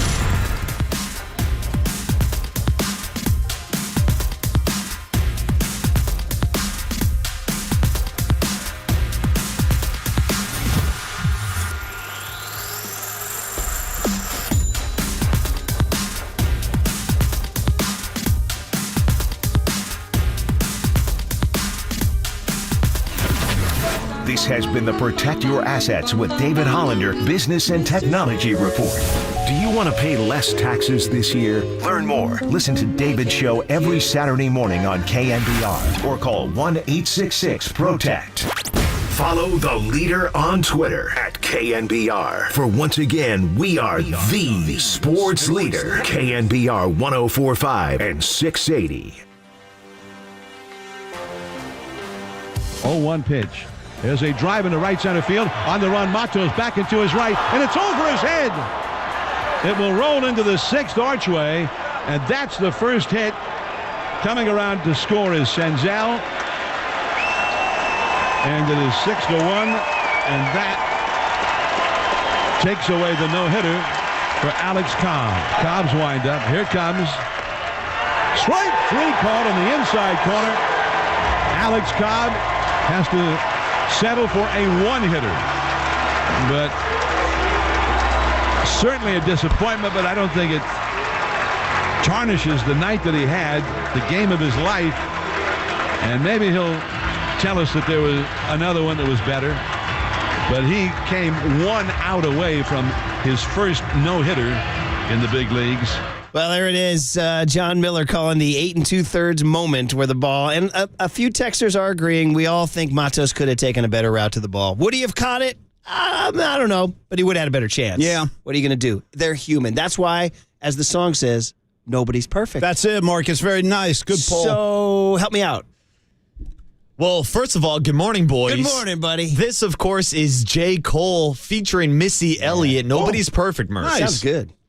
J. Cole. When did this come out, New Marcus? album this past summer, right? J. Cole? Paulie Mac, this is a song probably about 10 years ago. Probably, Missy Elliott. Yeah. 2010, 2011, Don't around you there. have like a big hip-hop show coming up or something at Shoreline? Didn't you say you're going to some festival? 50 Cent, Labor Day weekend. Well, that's like the next Get weekend. Rich or Die Trying tour. Yeah, I'll be out there at Shoreline Nice way seeing my to boy 50. Hey, that's a nice way to spend the weekend before NFL football starts. Exactly. Get a little 50 Cent. You go 50? Is he the lone performer, or is there a big So I know list? Busta Rhymes is also on the card, and then apparently there's supposed to be some special appearances. It's the 20th anniversary of his first album, Get Rich or Die Trying. I have Busta Rhymes' personalized signature to me, like to Brian, keep something. How'd because that happen? Candace was the San Jose Mercury News music writer, and she was backstage at one of those shows at Shoreline. Wait, he said, she was hanging out with Mace and Busta Rhymes, and she got him to write me something. And he said, Murph, keep doing what? I forget what he wrote. Like keep rolling them up? Whatever his song was at the time. Keep he burning them referenced down. It. Yeah. It was a reference to one of his songs. Oh, yeah? What was his big? I forget. My brain doesn't work like it used to. No. Anyway, so it's somewhere. You were busted, though, yeah. It's somewhere in a drawer. That's all. But anyway, yeah, could Matos have taken a better angle? Yeah. Could Schmidt's ball have been ruled a hitter there? It doesn't matter. Giants got the win, and everybody's feeling pretty good about that. Everybody's feeling pretty good about that, as opposed to the other thing we talked about during the break, and I'm hesitant to even bring this up, but I have seen sports talk radio change over the last several years into which it doesn't matter whether you have a source or not. You just got to come with a hot take. That's one thing I've noticed, Paulie, that it used to be like, hey, this is what we think is going to happen because we've talked to this person or that person. Nowadays, you just come on and you come blazing, and the kids all follow you. Well, so here's the deal. On Reddit, there's a rumor that the Niners and Nick Bosa are so far apart that they are prepared to trade him to an unnamed AFC team, and that team will be prepared to pay him. And that is now getting people all freaked out, despite zero sourcing on it. Yeah. Zero. Although the guy who posted on Reddit said, I'm the same guy who posted about Christian McCaffrey to the Niners before it happened. So I don't even know if that's true. Who is this dude? Who is this guy? I don't know, and I don't know if that's true that he predicted Christian McCaffrey to the Niners. I don't even know what to say about this because, first of all, I hadn't heard that. And second of all, if that is true, I mean, the Niners would suffer such a bad PR hit. I don't even know how they'd come back from this. Not like, first of all, after the whole quarterback thing with Trey Lance, and now you got the aftermath where he's in front of a mic and Jimmy's in front of a mic, and I'm sure we'll hear that stuff today. But now you compound it with a Bosa Bosa getting that. Well, I'm going to choose to believe that can't be true. Well, Mike DeVolder's the guy who sent it to me. Diva, what's up, Diva? I like Mikey D. He's a good guy. And I said, Diva, there's no chance of that happening. Yeah. That was my take, but I'm just letting you know what's out there so we can get hot takes and people can click. People can go to the YouTube and watch us. Yeah. Waterboy, any reaction from your generation there, buddy? Well, my reaction is, as you speak for the entire generation, this is the same Reddit source that knew about Christian McCaffrey. I think it begs the question on whether or not John Lynch has a burner account on Reddit. Like, that would be the only explanation. The Niners have been, under Lynch, airtight. Yeah. They really have. Well, that's a big part of why Nothing has. Yeah, that's we didn't know important Trey Lance was going to Dallas to the last second, right? Yeah. We didn't know Jimmy G was coming here until he arrived, right? Like, all the things they've done.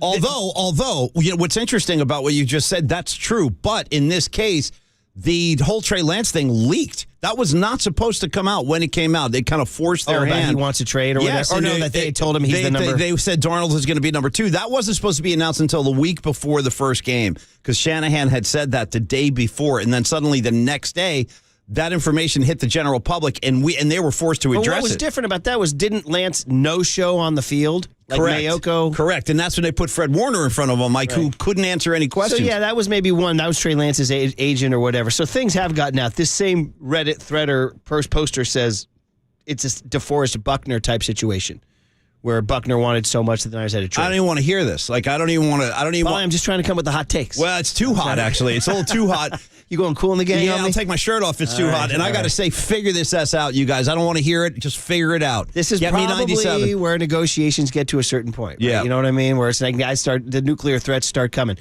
My hot take is this will not happen. The Niners know how valuable he is. He is the reason why they are a Super Bowl contender. Yeah, if they trade him, they are no longer a Super Bowl contender.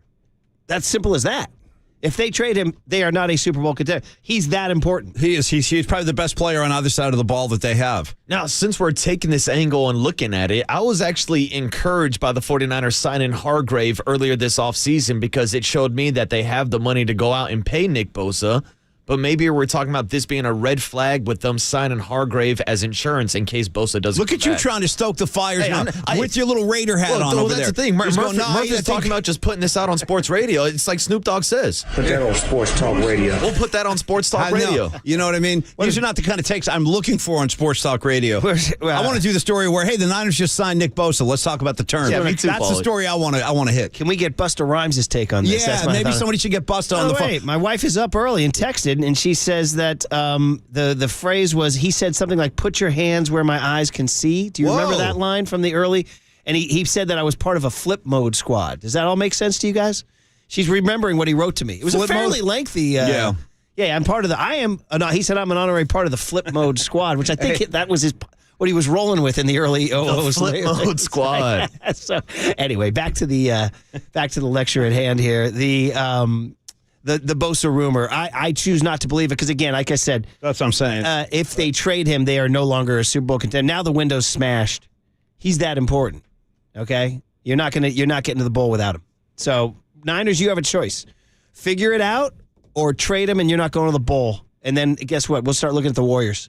Start talking about Chris Paul. They really can't trade. I mean, listen, if can you imagine the fan base if they were to let this happen? Buckner was bad enough. I'm still pissed about the Buckner this thing. This would be Buckner times 2. Don't think that the Niners... Buckner wasn't the NFL Defensive Player of the Year. No, but he was damn good. Yeah, I mean, but Bosa's the freaking NFL Defensive Player. I know. This is why they can't let that happen. He's also a young man. So when did this thing hit Reddit? When did this surface? Devos texted it to me last night when I was on yet another youth sports carpool. Oh, I see. So I was listening. I said, Devo, there's no chance they're going to do that. And he said, thank you for talking me off the ledge, but hey, I'm bringing you back on the ledge for sports content. Meanwhile, the facts are that Nick Bosa's on the other side of the country, to the best of my understanding. Like, he's nowhere near even the state of California. So the sooner they can resolve this, the better. And how could they still be that far apart? That's the one thing I don't really understand about this.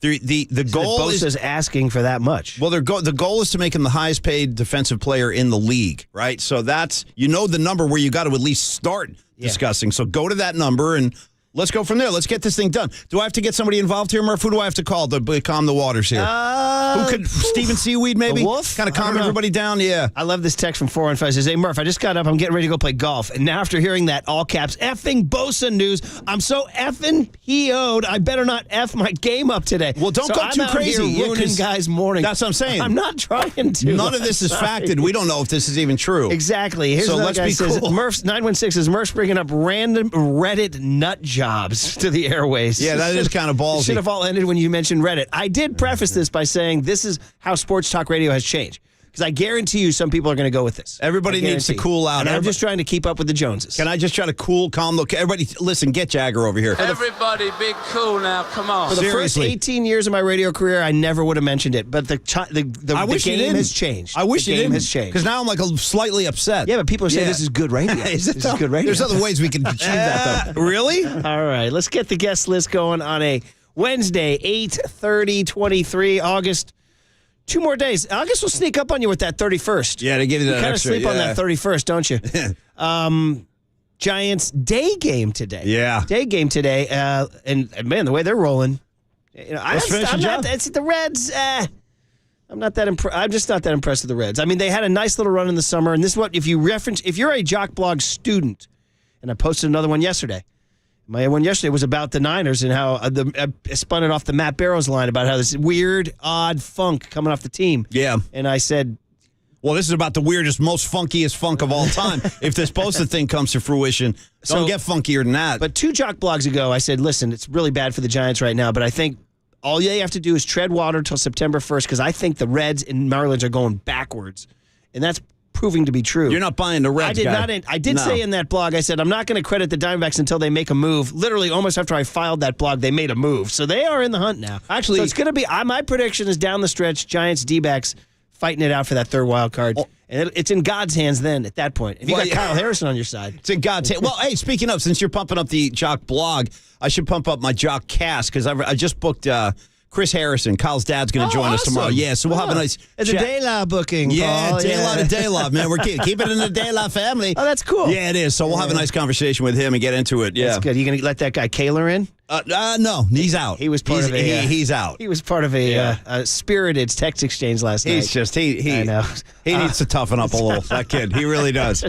Logan Webb versus Hunter Green, who you'd say you're afraid of this guy because he throws like 107 miles an hour, but he's 2-6 with a 5.06. And since he's come back from an injury, has not. I hope he doesn't throw 107. Something like that. I mean, 107. 109, something like that. No, he gets up to like 103. Yeah, 107. 104. I don't think anybody can hit 107. No, I don't either. I was thinking, wait a minute. I was riffing. Yeah. All right, what do we got, Waterboy? All right, starting off at 7:15 this morning, we're going to continue the NFL talk about Nick Bosa, about Trey Lance, about Jimmy Garoppolo with Mike Yam from NFL Network. 7:15 kid's on the this rise. morning. He used to be on the Pac-12 network, and now he's in the NFL network. Shout out Mike Yam. Yeah. Yeah, we'll talk Yam Actually, this ask morning. a little Pac-12 question to him because the Cal Stanford thing going to the ACC looks like it's really close to happening. Mm-hmm. And I'm blown away at the Stanford-Florida State game coming up here. You know, it's going to be wild. So. Unreal. We'll talk Hey. all about it with Mike Yam this morning, 7:15. And then your Power Hour starts off 7:35 on a Wednesday morning, talking to Mike Krukow, who said he was a little disappointed leaving the stadium last night, even though the Giants won 6-1 because Alex Scott did Were you not listening to complete the the postgame no-hitter. rap? Yeah, I heard postgame rap driving home last Good night. man. Good man. That's a great listen, by the way. Oh, it's one of the best podcasts that we put on KNBR.com. Probably the most underrated thing, honestly, in Bay Area radio, AM, FM, podcasting, anything, is the post-game rap.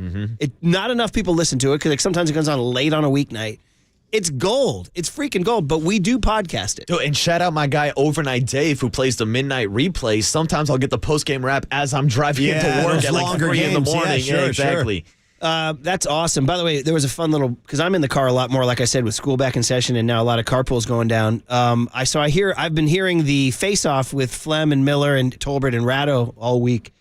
And it was a pretty funny one because Flem ran in and was short of breath. He's like, whoo, sorry guys, DC had to come get me. He said DC was doing jumping jacks to get my attention, to get me in here. He said in the press lunchroom, things were getting raucous because Will Clark's in town. Oh, nice. And Jeff Brantley from the Reds, who was Will Clark's college teammate at Mississippi State and Giants teammate, is in town with the Reds. They were kicking up some fuss in there. Kruk and Kuiper were in there, and he said it was getting wacky in there. He said, I lost track of time. It was like the old days. Yeah. That's cool. And also, DC saved the day by getting Flem to the faceoff. No surprise. And then, no surprise, because I was in the car again later, DC did something for you that I told Triple E to cut for cooler content. Oh, I can't wait. Well, if that's it's a tease. If it's a Darren Chan product, I'm already interested. I mean, I'm excited for you to hear this. I'm still just waiting for the fact, like, when are they going to let him just run this whole operation? Because at some point, Darren Chan should just take over. Yeah. Like tomorrow? Yeah, put him in place. Because I'm going to go right to the top of DC. There's a spot. That's what I'm saying. Put DC right in there. He's ready. There's a parking space I'm open. telling you, he's ready. Dude, can you imagine? He's ready only if you want to be the best. That's it, though. Only if you're willing to be the best. If you're not scared of being the best. Yeah. Because some people are. Yeah, that's right. Seinfeld has a whole bit on that. Can you believe there are some people, there's a word for people who are afraid of success.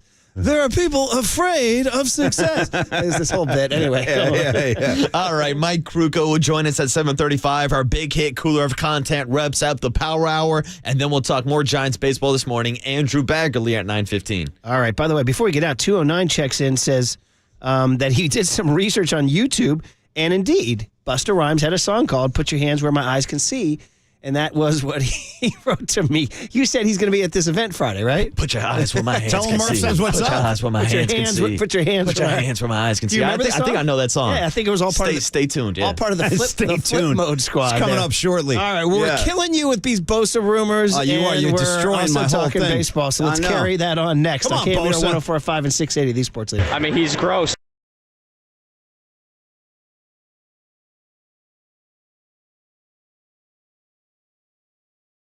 Be caller 10 to 415-896-KNBR for your chance to see your Giants take on the Cleveland Guardians. Wednesday, September 13th. First pitch, 12:45. Presented by Toyota, the MVP of MPG. With class-leading MPG and more hybrids than any other brand. Toyota, let's go places.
Listen to the sports leader anywhere, anytime. Download the all-new KNBR app. Now, Murph and Matt continue live from the KNBR Casino Matrix Studio. Casino Matrix Progressive Jackpots are here. Where are you? Just drop in. Please play responsibly. 1-800-GAMBLER.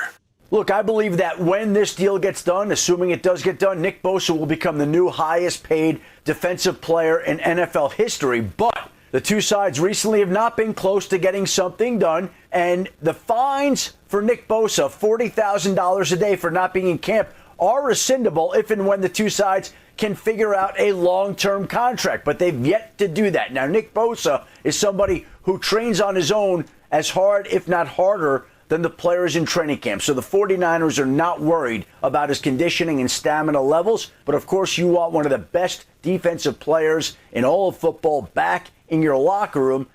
Well, there it is, Adam Schefter. But more important, there's Busta Rhymes. Put your hands where my eyes can see. Right? There it is, man. A lot of people. It's 1998, baby. The Flip Mode Squad's in the building. A lot of people would be surprised to hear this, but that Busta Rhymes rejoin brought to you by Redwood Credit Union. You can start earning cash back on your everyday spending with a Redwood Credit Union free checking account. There are no monthly fees, no minimum balance. Your debit card earns cash back, travel, and more. Get started at redwoodcu.org/free checking, federally insured by NCUA. Shout out Busta. And shout out a big Busta fan, Dave Fleming, joins Papa and Lund today at 10:50. Nice. In fact, I think he's going to the 50 Cent show with Marcus. Sounds good, Waterboy. You'd be lucky to get this Friday night. You're going to get this Friday. Put it on the playlist. Guaranteed. This is a shoot. I'm actually kicking myself. I should have recognized the lyrics right away. This is a classic song by Busta right here. Yeah. It just took a while. Did I say Friday night, or is it when's your show? Saturday night. Saturday night. My bad, Busta Rhymes also had a nice acting role in that movie with Mike Rapp. Mikey Rapp is in it, and Omar Epps called Higher Learning. Really intense movie about racial tension and the worst possible outcomes with that. But he has a pretty good role in that movie, Busta Rhymes. Plays one of the college kids. Am I going to go ahead and say he's a New York City guy? Yes. I think he is. Yeah. Actually, I shouldn't guess the borough. Trevor George Smith is his real name. Trevor. It's a long way from Busta. Yeah, Trevor is New York City. Trevor's in New York City. Yeah, NYC. There you go. All right. Well, good, man. Good. Yeah, Busta. All right. Well, listen, that's Schefter thing. If you're just joining us, first of all, good morning. Hey, Thanks for joining us. Hey, now, y'all. Brian Murphy, Paul McAfee. You can see us on your YouTube. Hey, now. Streaming. Check out chest hair glasses selections. You never know what glasses are going. How about, by the way, Papa was seduced by the glasses yesterday. Of course he was. No, they did make a big impact, dude. You can't not notice them. You can't wear them every day, though. They dull the impact. I like where your head's at. That's smart. And then, that happened. It dulls the impact. You can't. Yeah. We are on YouTube live stream and also on the KNBR app. You can see us on the Twitch. Yeah, come check it out. We open the show talking about Alex Cobb's 8 2/3. By the way, quick digression. We'll get back more into that because he sat down for a real fun conversation with FP Santangelo in the bunker, and we'll play that for you in the next segment. 8 2/3, by the way. The Giants historians will tell you. You can show your generation of Giants fandom by which 8 2/3 you reference. Because if you're of the recent ilk, you think Yusmeiro Petit.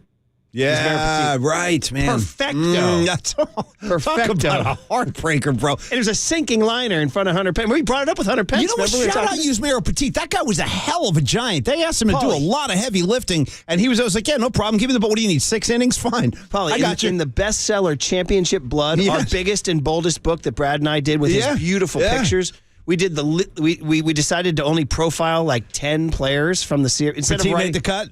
Petit made the cut. Yeah, damn right he did. He made the freaking cut. He was a very important Giant. He made the freaking cut, yes. Paulie. If you go pick up your copy of Championship Blood, turn to the Yusmeiro Petit page. I actually might do that today.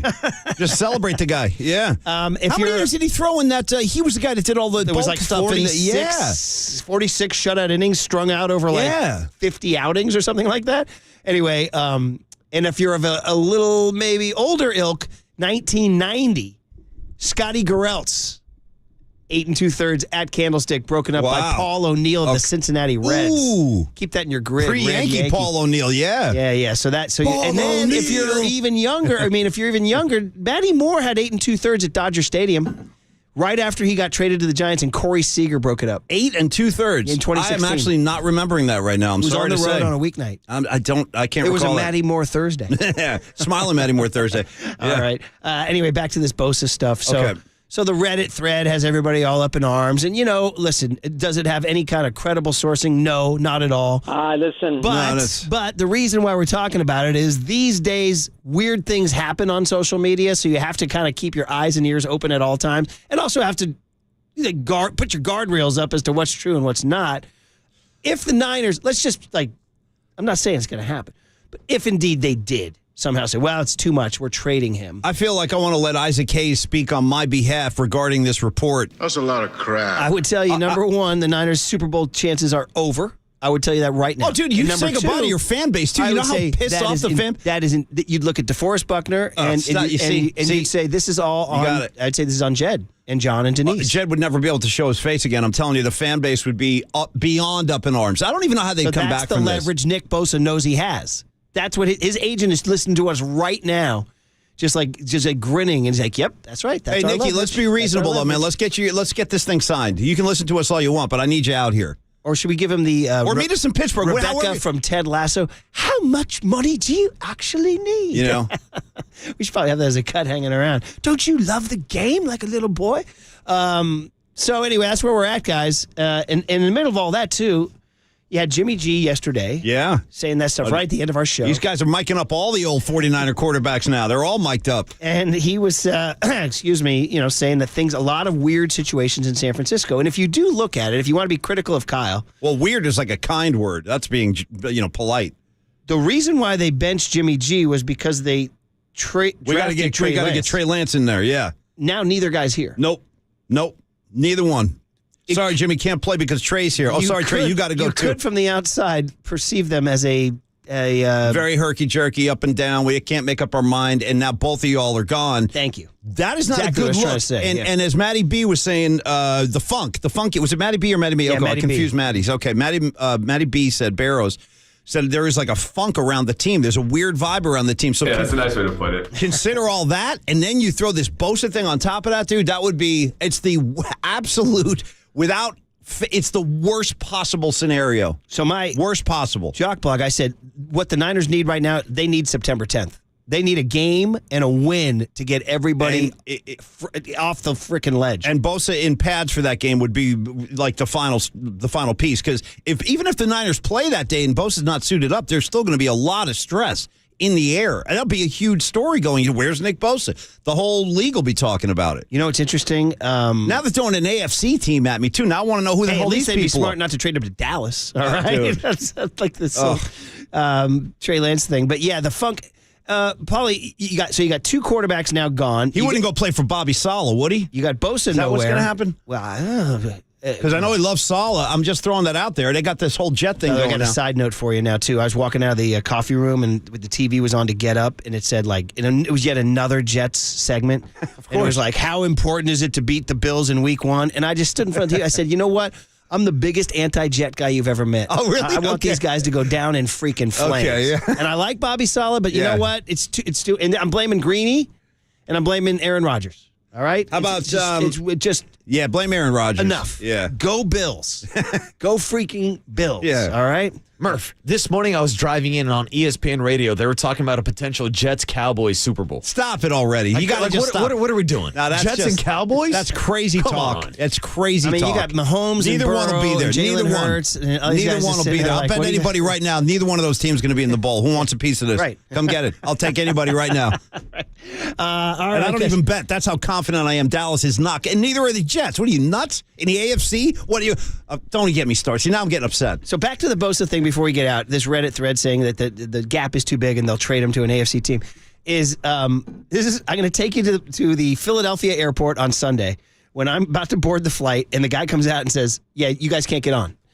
We're over the weight limit. I was like, wait, what? There's 11 of us standing in line with our tickets. This is like, and I was like, wait, weight limit. I was like, bro, I got a ticket right here. I'm in C15C. I'm getting on that bird. And he's like, no, sir, I told you we're over the weight limit. And he was like, don't say another word. And then people started to freak out, and then I just said, the next thing you know, they'll throw cuffs on you, bro. You got to be careful in airports. I did. Seriously, exactly. They'll drag you away these days. Yeah. I thought of that. Yeah. So I actually started saying to the people around me, and I'm going to say this about the Nick Bosa situation. This is why I'm bringing it up. Okay.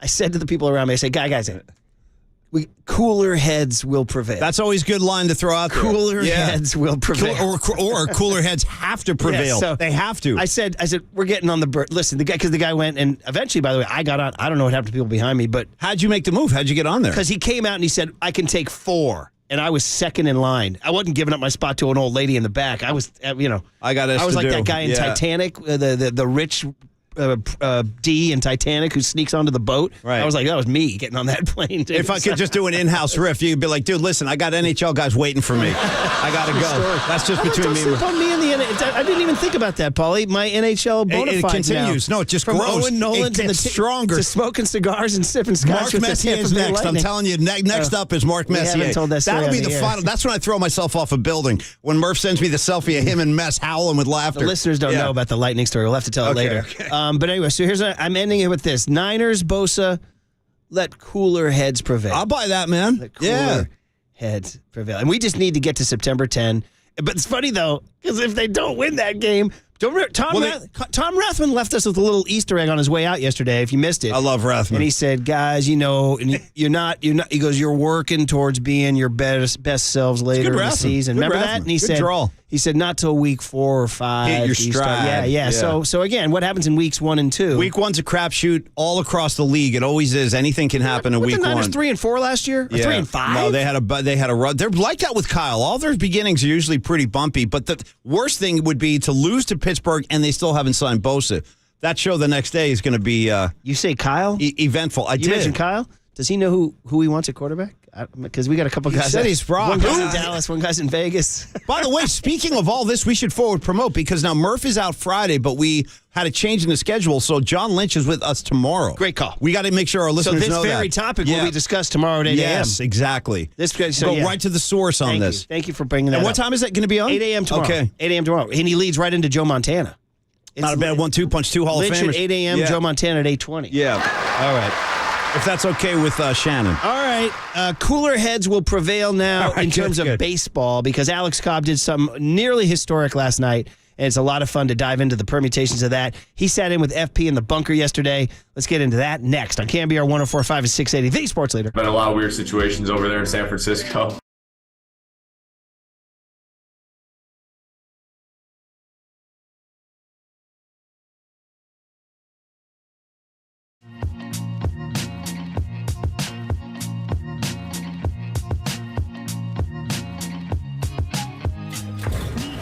From the Chilton Auto Body Traffic Desk.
KNBR heads, fill your feed by following the sports leader on Facebook. This is KNBR 104.5 FM and 680 AM.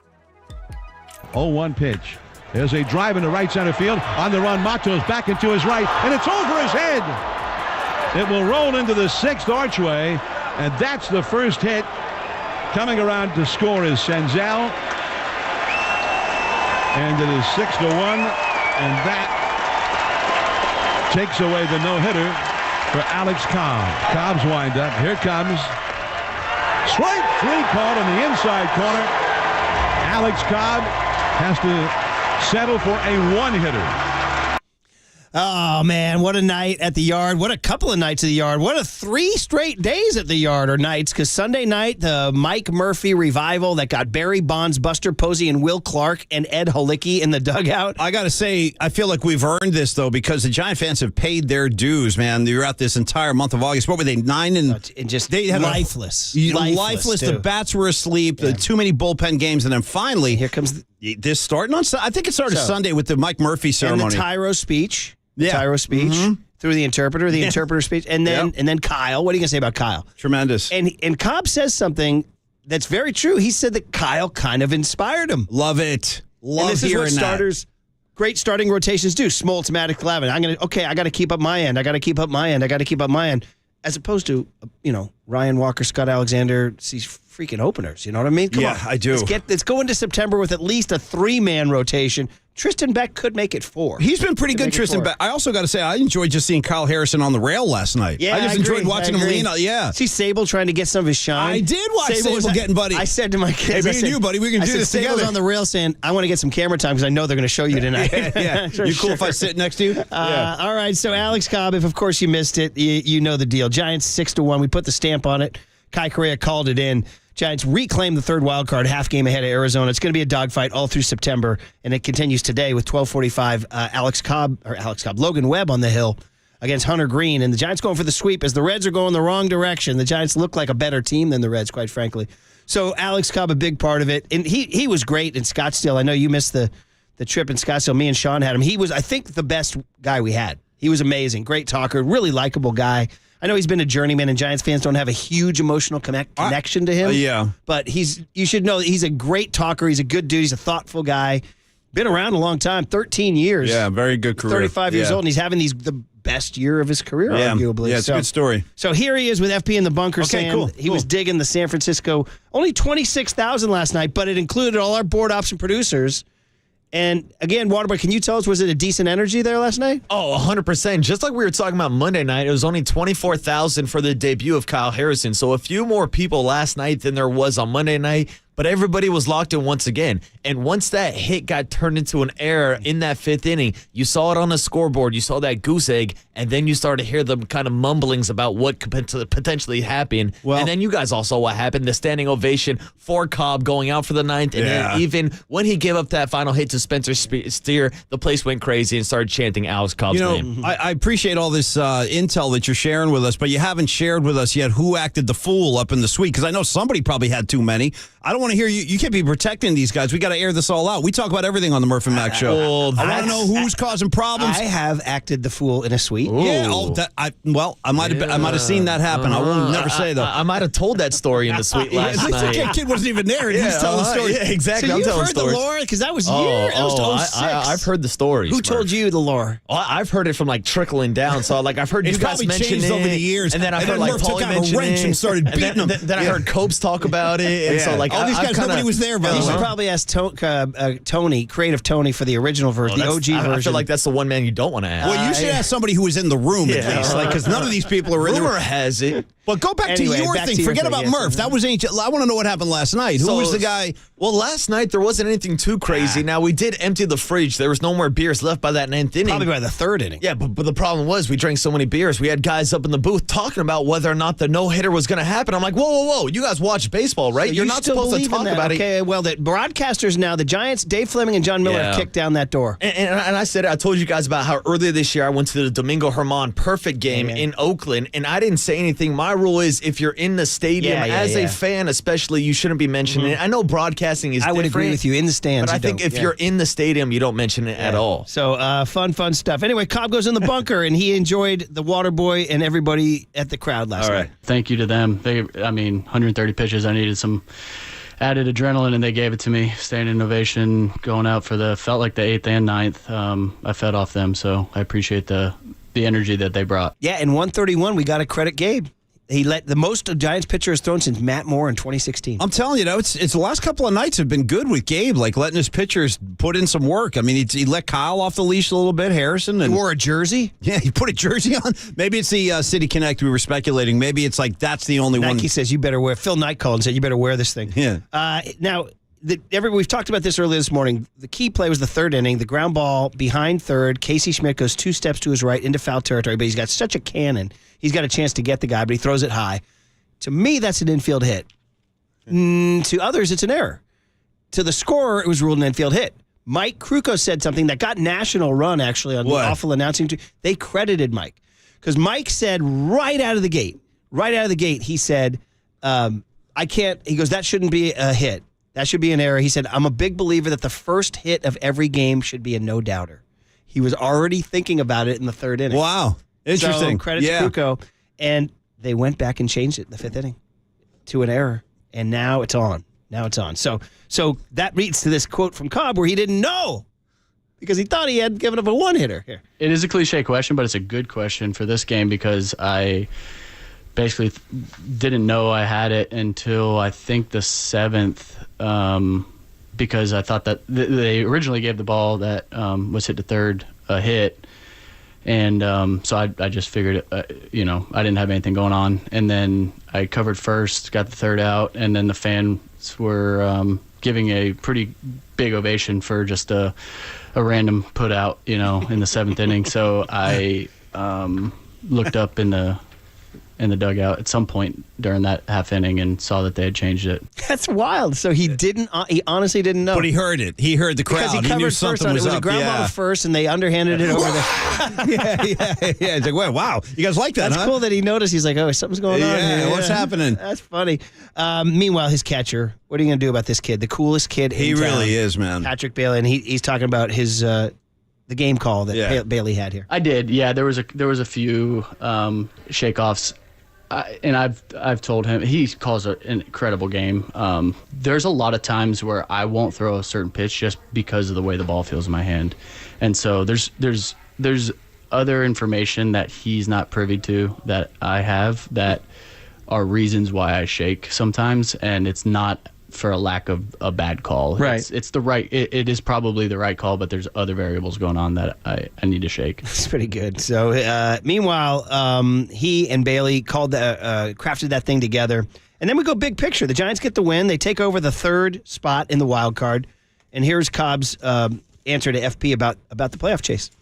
I mean, we're in the playoff chase right now. Obviously, it's going to be a playoff game however many we got left, 31, 30, 32, however many games we got left, it's a playoff game for us. We know that, and we put ourselves in this position, we feel like, and, we've been streaky all year. We knew going into this August that it was going to be a challenge. We faced some of the best teams in baseball back-to-back and on the East Coast, and just a tough schedule and a good challenge for us, and I don't feel like we played up to our standards at all.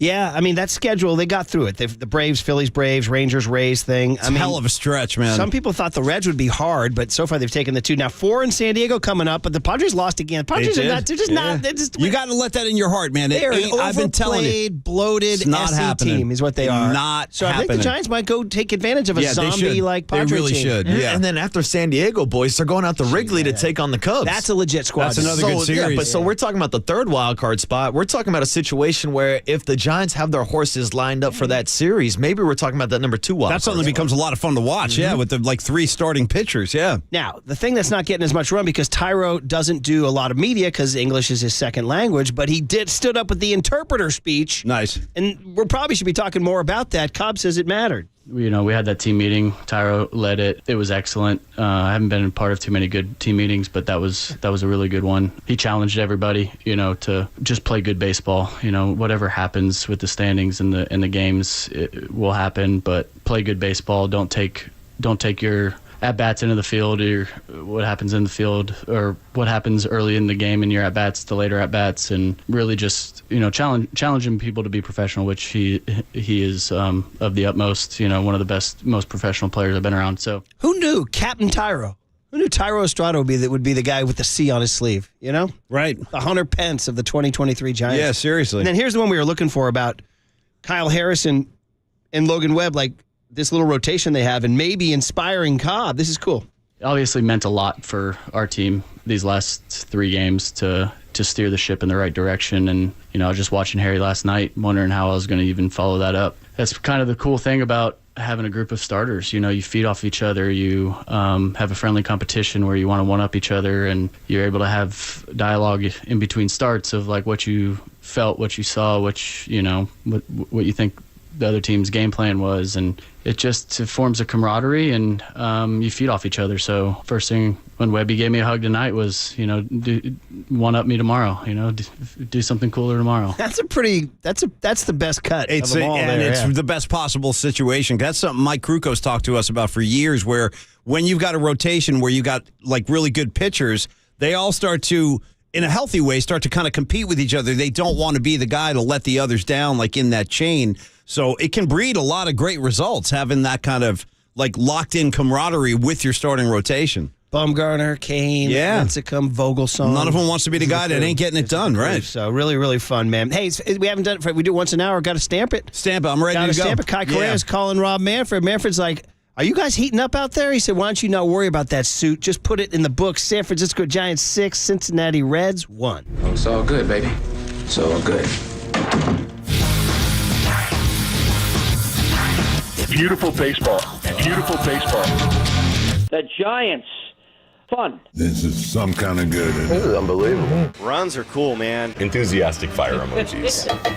There it is. By the way, it's just, every time something different hits me, Flan describing the cheesesteak is unbelievable. It's unbelievable. You know what hit me that one? When Gabe says, enthusiastic fire, you can hear Susan laughing in the background. That's what I always hear. I've enjoyed Sluss's role in all the post-game scrums because now you get the full back and forth on the TV. You get to hear her a lot, too. Yeah. She's awesome. And then, of course, here he comes, headband and all. Coolest kid in town. I know. Give me my Revolutionary War headband totally. and let me go yard. Pat Bailey, number 7. Yeah. Bro, bombs away. We got to get him one of those headbands, like with the bullet wound and the drum. He can do like the 70, 17, 76. By the way, I got to give him so much credit. His media availability score is like 100. He's at every game. He's like, "Hey guys, what do you guys need?"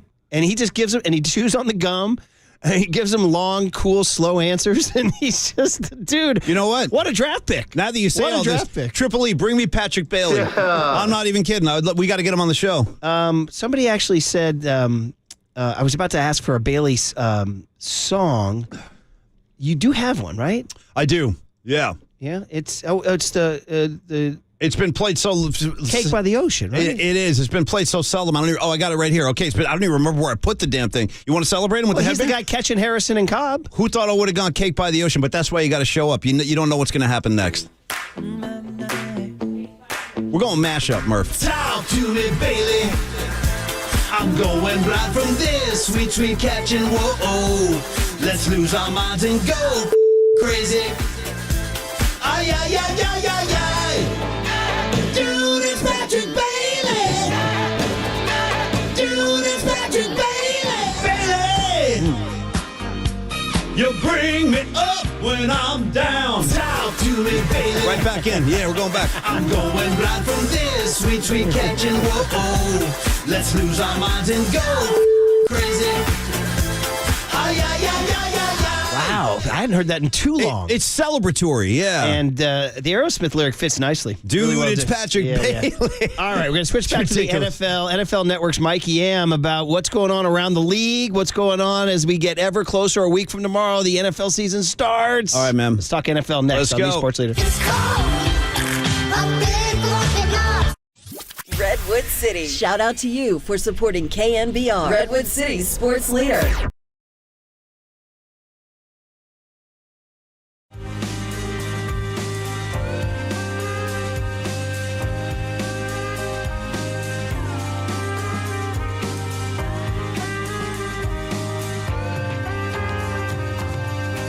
All right, a middle of the week Wednesday morning. We're talking to Steve Moskowitz, my good buddy, great tax attorney in San Francisco, helping us all out for over 30 years now. So this is a guy we can trust. This is a great guy. We love having him on the show. And Steve, let's talk ERC today. There's always new doors to open with ERC Relief. Good morning.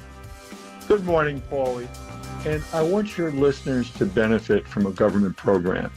If you're an employer and you employed people during the pandemic of 2020 and 21, you may qualify for up to $26,000 per qualified employee.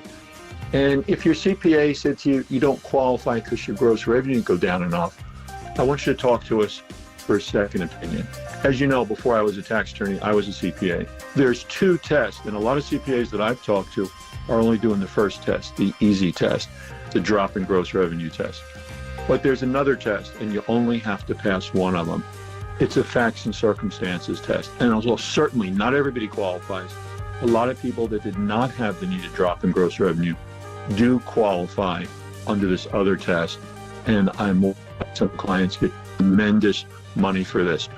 Call us like you would a physician for a second opinion. We have a free consultation. Let's see if you qualify. And if you do, let's go ahead and get this money before the government closes the program. I love it, Steve, and thank you for sharing all this, too. Facts and circumstances, guys. Find out if you do qualify. Talk to Steve about it. This is your life, your business, your money, and perhaps your relief. So call Steve at 1-888-TAX-DEAL and visit him online as well at MoskowitzLLP.com. From the Chilton Auto Body Traffic Desk.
And now, time for the Protect Your Assets with David Hollander Business and Technology Report.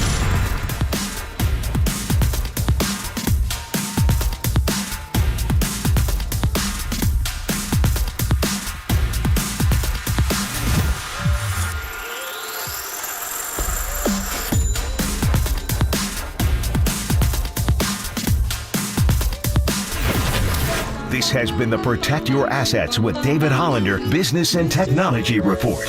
Concerned inflation will ruin your dream retirement? Learn more. Listen to David's show every Saturday morning on KNBR or call 1-866-PROTECT. Listen to the sports leader anywhere, anytime. Download the all-new KNBR app. Now, Murph and Matt continue live from the KNBR Casino Matrix Studio. Casino Matrix Progressive Jackpots are here. Where are you? Just drop in. Please play responsibly. 1-800-GAMBLER. I learned a ton. Like I said, just very thankful for everyone there. It's not how I expected it to go. It's not how I think, a lot of people expected it to go.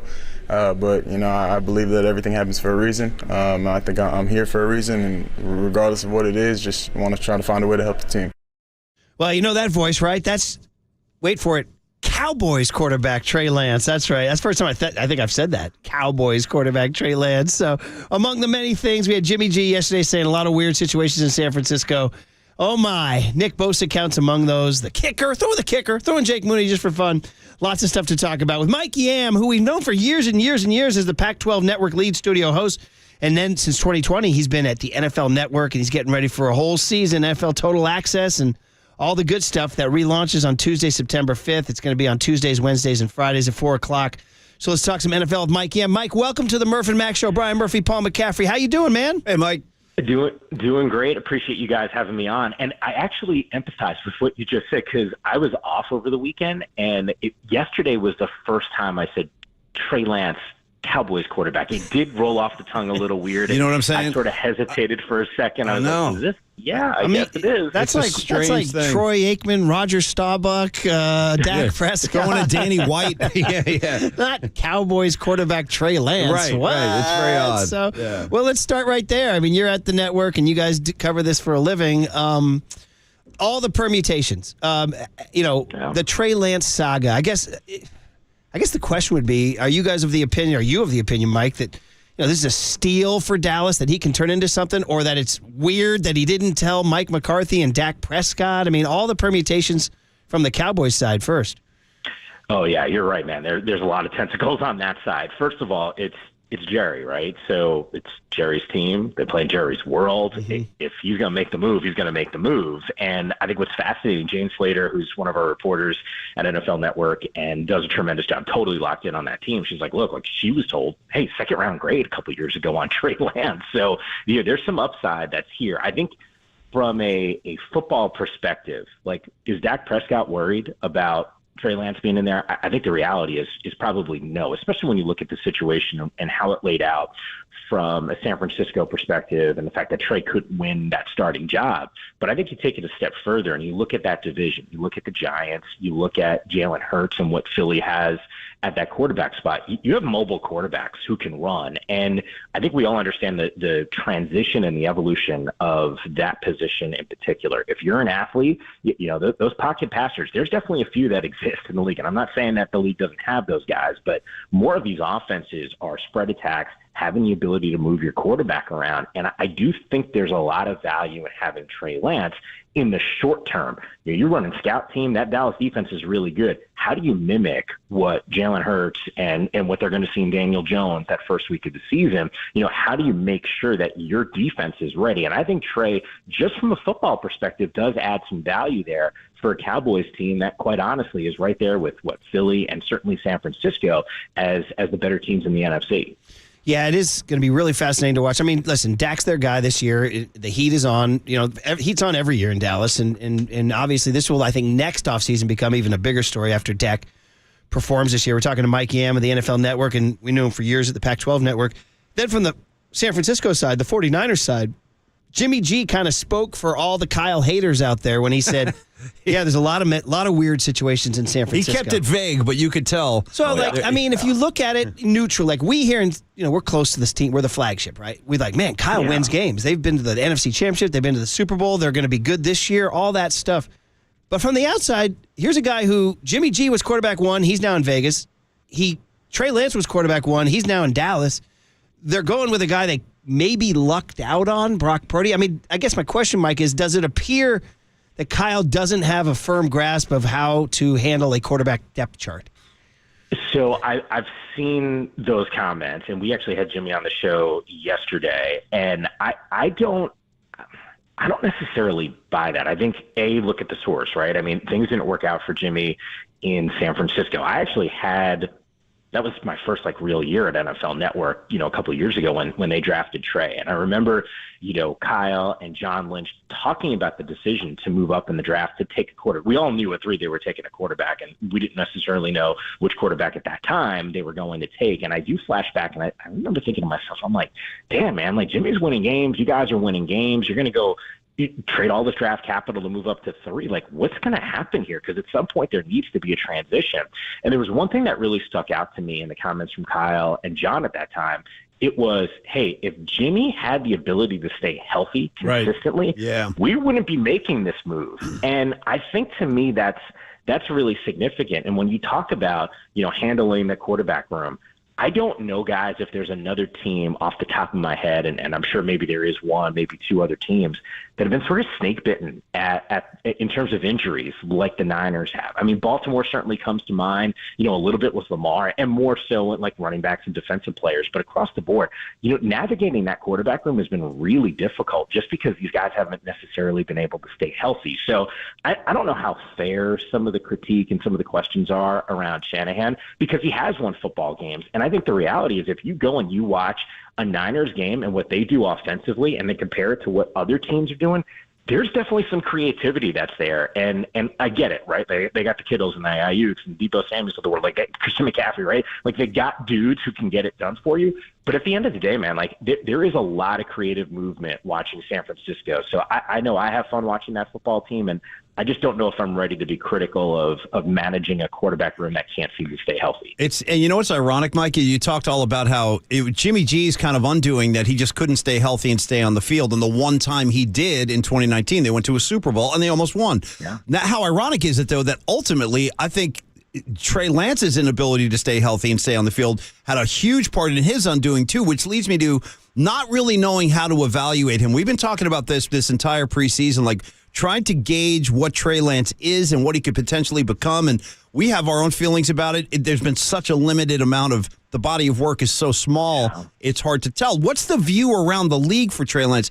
Is there a belief that, this kid is going to skyrocket once he blossoms and hits his potential? Or is there a view where, no, I think we've seen what we're going to see from Trey Lance? So I think it's definitely somewhere in the middle because he just hasn't had reps, guys. I mean, that was a knock when he was coming out of college, and it hasn't been the case in the NFL because you hit the nail on the head. The guy hasn't been able to stay healthy, and that's the disappointing nature of all of this stuff because there's a reason. And look, do general managers and front offices and teams across the league in every single sport sometimes get it wrong on players? Yeah, that happens. It is not an exact science, the NFL draft or any draft. But I think anyone who has seen Trey Lance and the physical gifts that are there, it's hard not to at least salivate over some of the skills that he brings to the table. Now, am I going to say that, Trey Lance is the next Jalen Hurts? No, I'm not ready to go that far, but I will say this. A couple of years ago, Jalen Hurts, there was questions about him in Philadelphia.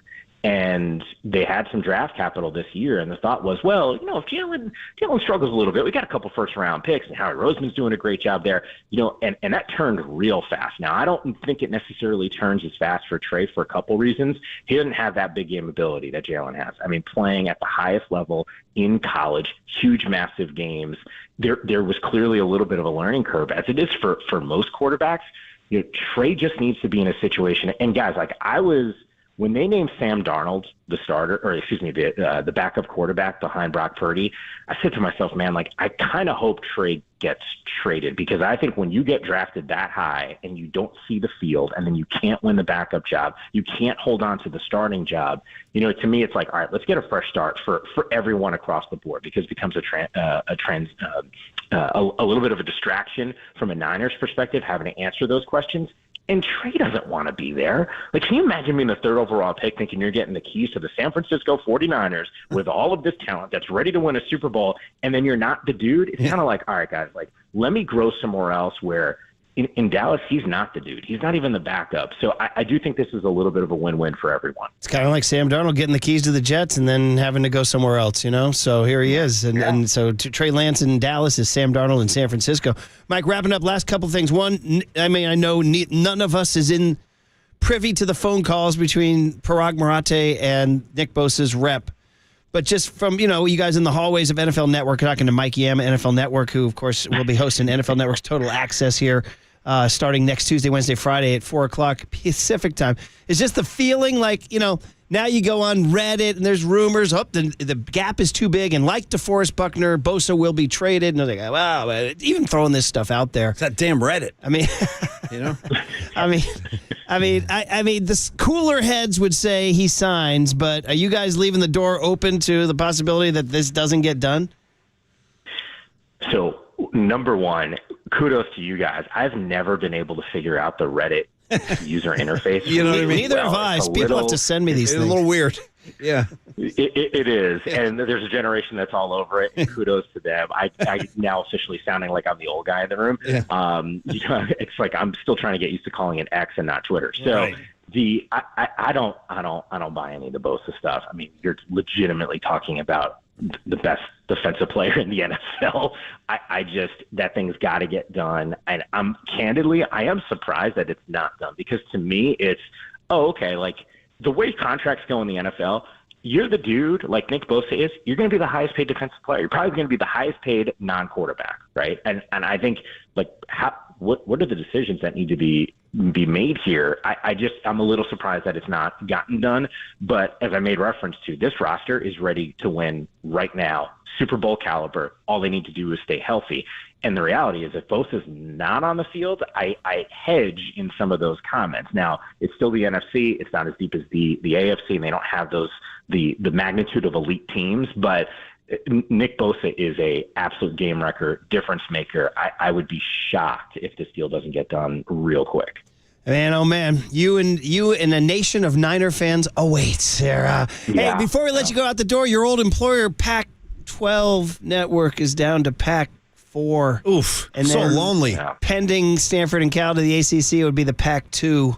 Pac-2, dude. Mike, did you guys know a 2-pack years ago that college football was headed this direction? Just we're gonna have two gigantic conferences like the AFC and the NFC, and that's it.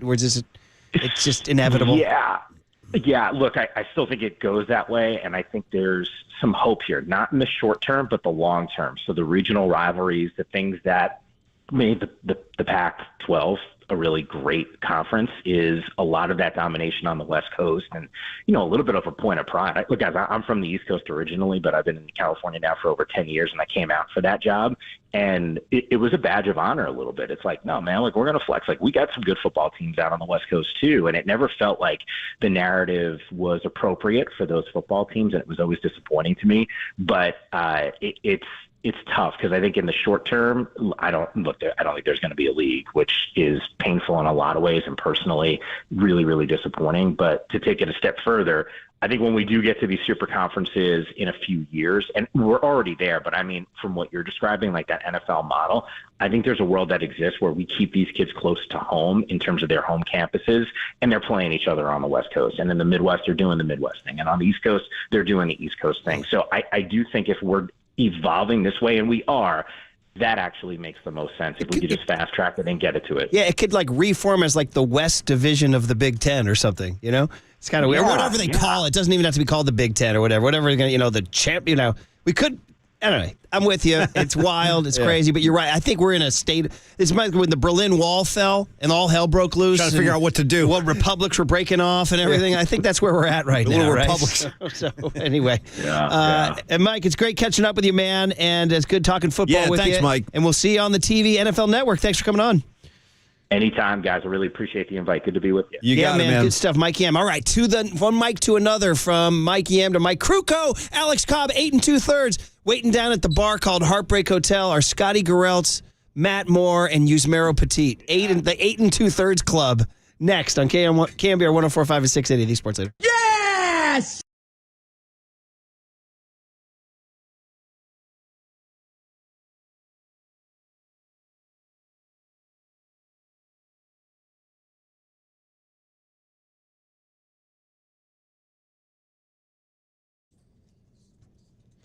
Amici's East Coast Pizzeria. So we love talking to Amici's. Great pizza, great people, great wings. Okay, and you know the deal. These days, hundreds of companies offer food delivery to your home or business. You have the apps, right? Yeah, and they add on a hefty fee, don't they? So given the choice, wouldn't you rather have your pizza delivered faster and for less money and by the people who actually made it?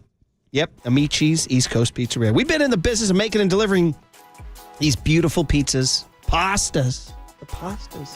The salads, you got to have that crunch, and the flame-roasted chicken wings across the Bay Area for more than 35 years. Our food is carefully packed in those insulated bags, keeps it fresh and hot, and delivered by a very well-trained professional staff, I can vouch. So you order your Amici's favorites direct from Amicis.com. That's AMICIS.com, and get your order delivered in less time and for less money than the mega delivery company. So when you want the best pizza in town, of course, faster and at the best price, order direct. Amici's delivers.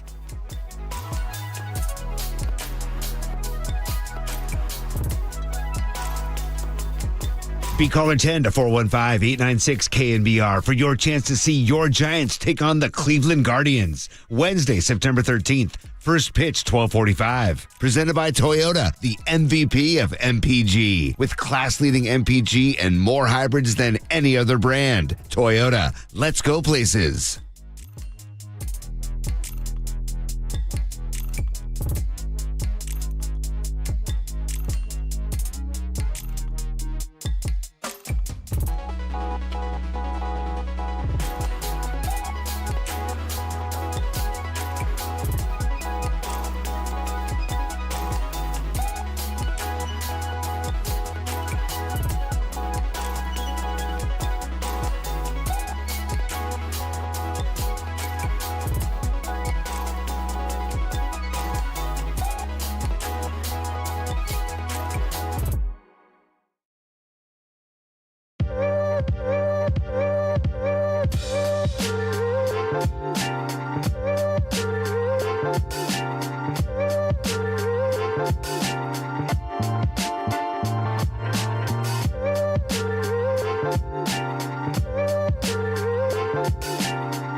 morning Bay Area. Good morning.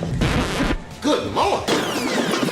Brace yourselves for KNBR's Power Surge.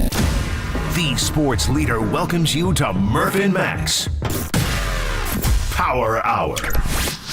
Giants fans, there's no question we've got the best in the booth. That's why Murph and Mac catch up with Kruk right now. He hits it high, he hits it deep, it's out of here. Adios, pelota. Come on! Sponsored by NorCal Honda. Score a great deal now at NorCal Honda Dealers Labor Day Kickoff Sales Event. On KNBR 104.5 FM and 680 AM. Oh, man. Ever since the Mike Murphy party, it's been a party at 3rd and King. Also, the Tyro Estrada speech. Whether it was Sunday Night Baseball in front of Murph and the crew or Monday night's Kyle Harrison, electricity, or Alex Cobb going 8 2/3, joining the Yuzmero Petite Club, and Matt Moore and Scott Garrelts. So much to talk about with Mike Krukow on the Uma guest line. Day game today, 12:45. Logan Webb, Hunter Green, Giants going for the sweep. Mike, good morning. How are you? Yeah, are you kidding me? This is this has been fun. We just kind of joked about it on the wrap last night. It all started with the 3-1-4-2 double play. That's right. But I think the point you made about Tyro Estrada's speech, I think that really is where it all started. But and it also gives you an idea as to just how much a rookie can energize a club. With what we saw from Kyle Harrison on Monday night. I mean, it absolutely lit that place up. And I mean, the clubhouse being the place, every player immediately thought, this is a good ad. He can help. And just kind of looked that way in last night's ball game. There just was that quiet confidence that they've been lacking. And they took it into last night's ball game. And, lo and behold, we almost saw a no-hitter. And, we'll get into the no-hitter in just a second, but one of the most important quotes to come out of it last night, and Alex Cobb sat in with FP Santangelo in the bunker, was that Kyle Harrison inspired him. And that this is age-old, Mike, right? You were part of rotations where you wanted to keep the baton moving, right? And how about that? That this is like Cobb saw it as inspiration. He said when he hugged Logan Webb last night, he told him, now it's your turn. This is a big thing, Mike. It really is. And what happens during the course of a season, I mean, every player in that clubhouse is a scout. Every player in that clubhouse very quietly assesses the talent in that room. Everybody assesses the chance the realistic chance that they have. And when you have, a two-man rotation and you're dipping into the bullpen with, the TBS every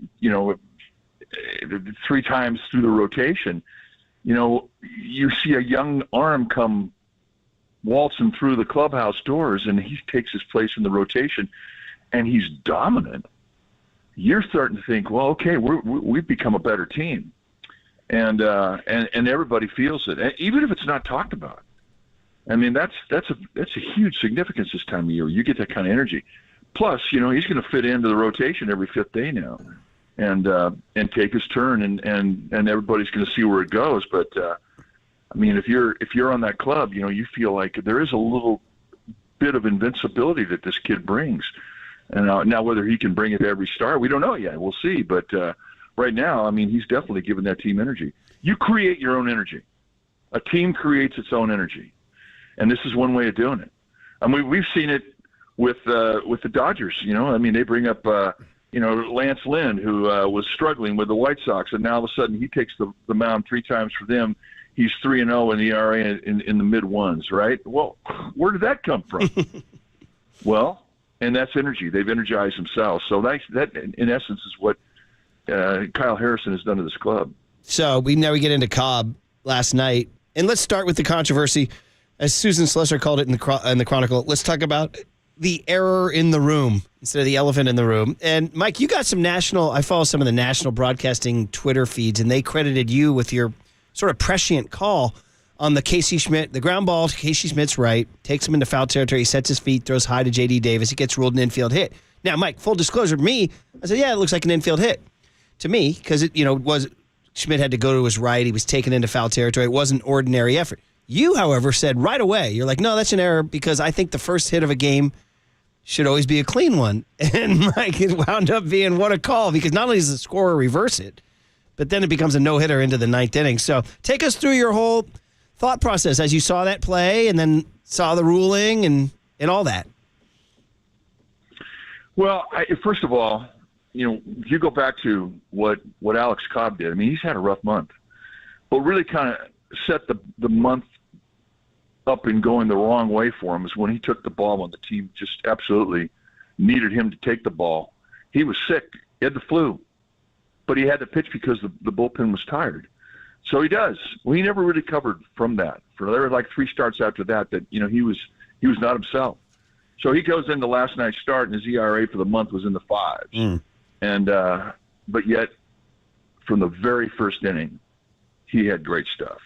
And he had great command of great stuff. And he has the kind of stuff that on any given night, he could do what he did last night.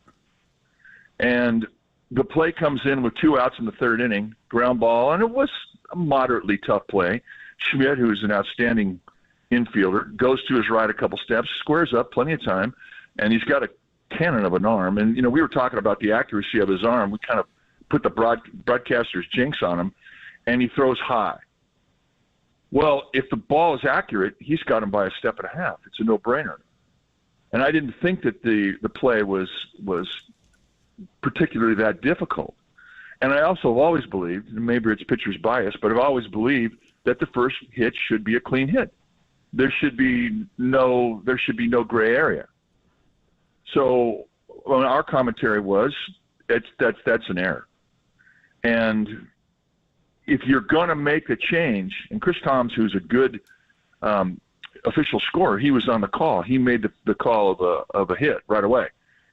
If you're going to retract that call, you have to do it right away. You can't go into the latter 3 innings going, on second thought, that ball was an error. You can't do it. You got to do it right away. And given how Cobb was throwing, I thought, just to myself, it might be an issue later on. And lo and behold, within the inning, he changes the call, which was the right call. It was the right thing to do. And he did it in time to where the controversy was mild. Every inning you go beyond, it doubles and triples. And then by the time you get to the 7th inning, if you try and make a change as an official scorer, then it's crazy. You can't do it. So he makes the right call, which preserves the no-hitter. And here we go. And every inning, and you could just see how Cobb was twirling. He threw, I think it was close to 75 split-swing fastballs. Wow. And the previous game, he'd thrown 51% of what he threw was split-finger fastballs. That's a lot. But what was so uncommon about last night's game is how good it was. How when you throw that many splits, you're going to hang him. He didn't. I think he had one late in the game, like the 8th inning, where he threw it. It was up and in. It wasn't out over the plate. And even if you go back and take a look at 2 outs in the 9th inning, runner at first, he throws a first pitch fastball to Spencer Steer, who's probably their best hitter in the lineup. He's a rookie. And he throws a fastball right through him at 95. And our commentary at that point was, he's not looking for a fastball. Meaning he was looking for the thing that he saw him throw all night long. He was looking for a split. The split that he threw was at the base of the strike zone. And I say it was up in that it was in the strike zone, but it's still a good pitch. And earlier we had seen him throw a split that was way up in the strike zone to Ellie De La Cruz. And even with it being up, it still had great late movement, and he swung through it. But what Spencer Steer did is he sat on it, and he had a plan with it. He was going to go inside out, because if you're hitting right-handed against Cobb and he throws you a split, it's going to have a little subtle movement that comes back to you. It's going to have drop, and it's going to come back to you. If you try and pull it, you get jammed, you roll it over. You have to stay inside it, and that's exactly what Steer did. It was an exceptional approach to a pitch that was the best pitch that Cobb was throwing, and he had the balls to sit there and look for it. And then he had the wherewithal and the talent to put a swing on it, and he puts it in the opposite gap, and Matos couldn't catch it. It was the big leagues against the big leagues.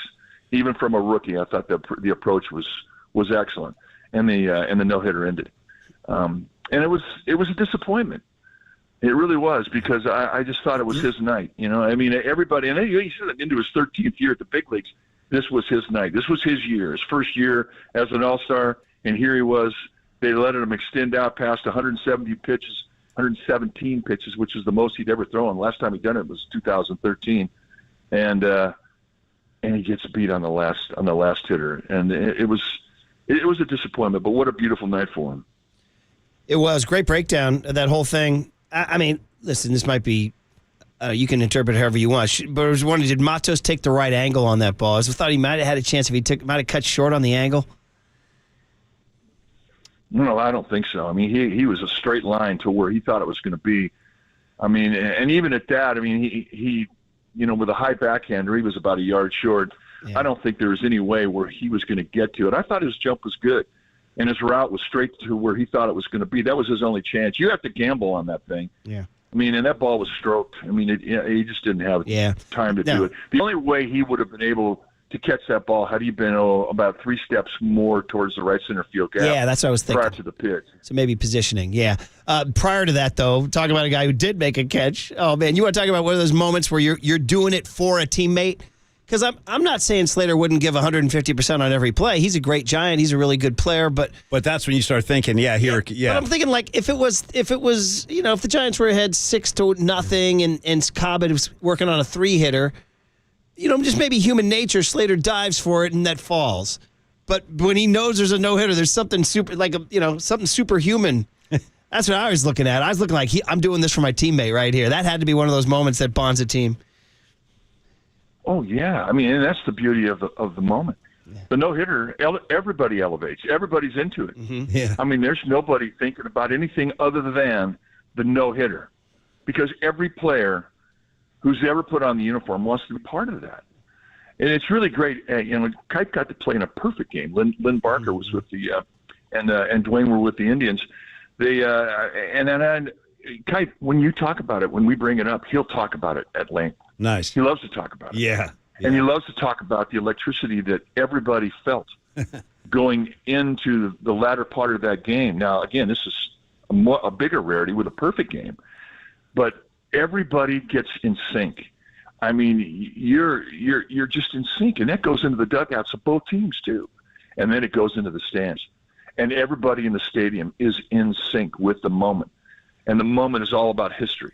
The moment is about seeing something that's rare, and certainly Austin Slater got caught up. And again, we talked about how Matos was not, he didn't really have a chance because of where he was prior to where the pitch was, the way that the defense was set up. Well, if you go back to take a look at where Slater was, that was the most extreme preset defense that we saw all night long.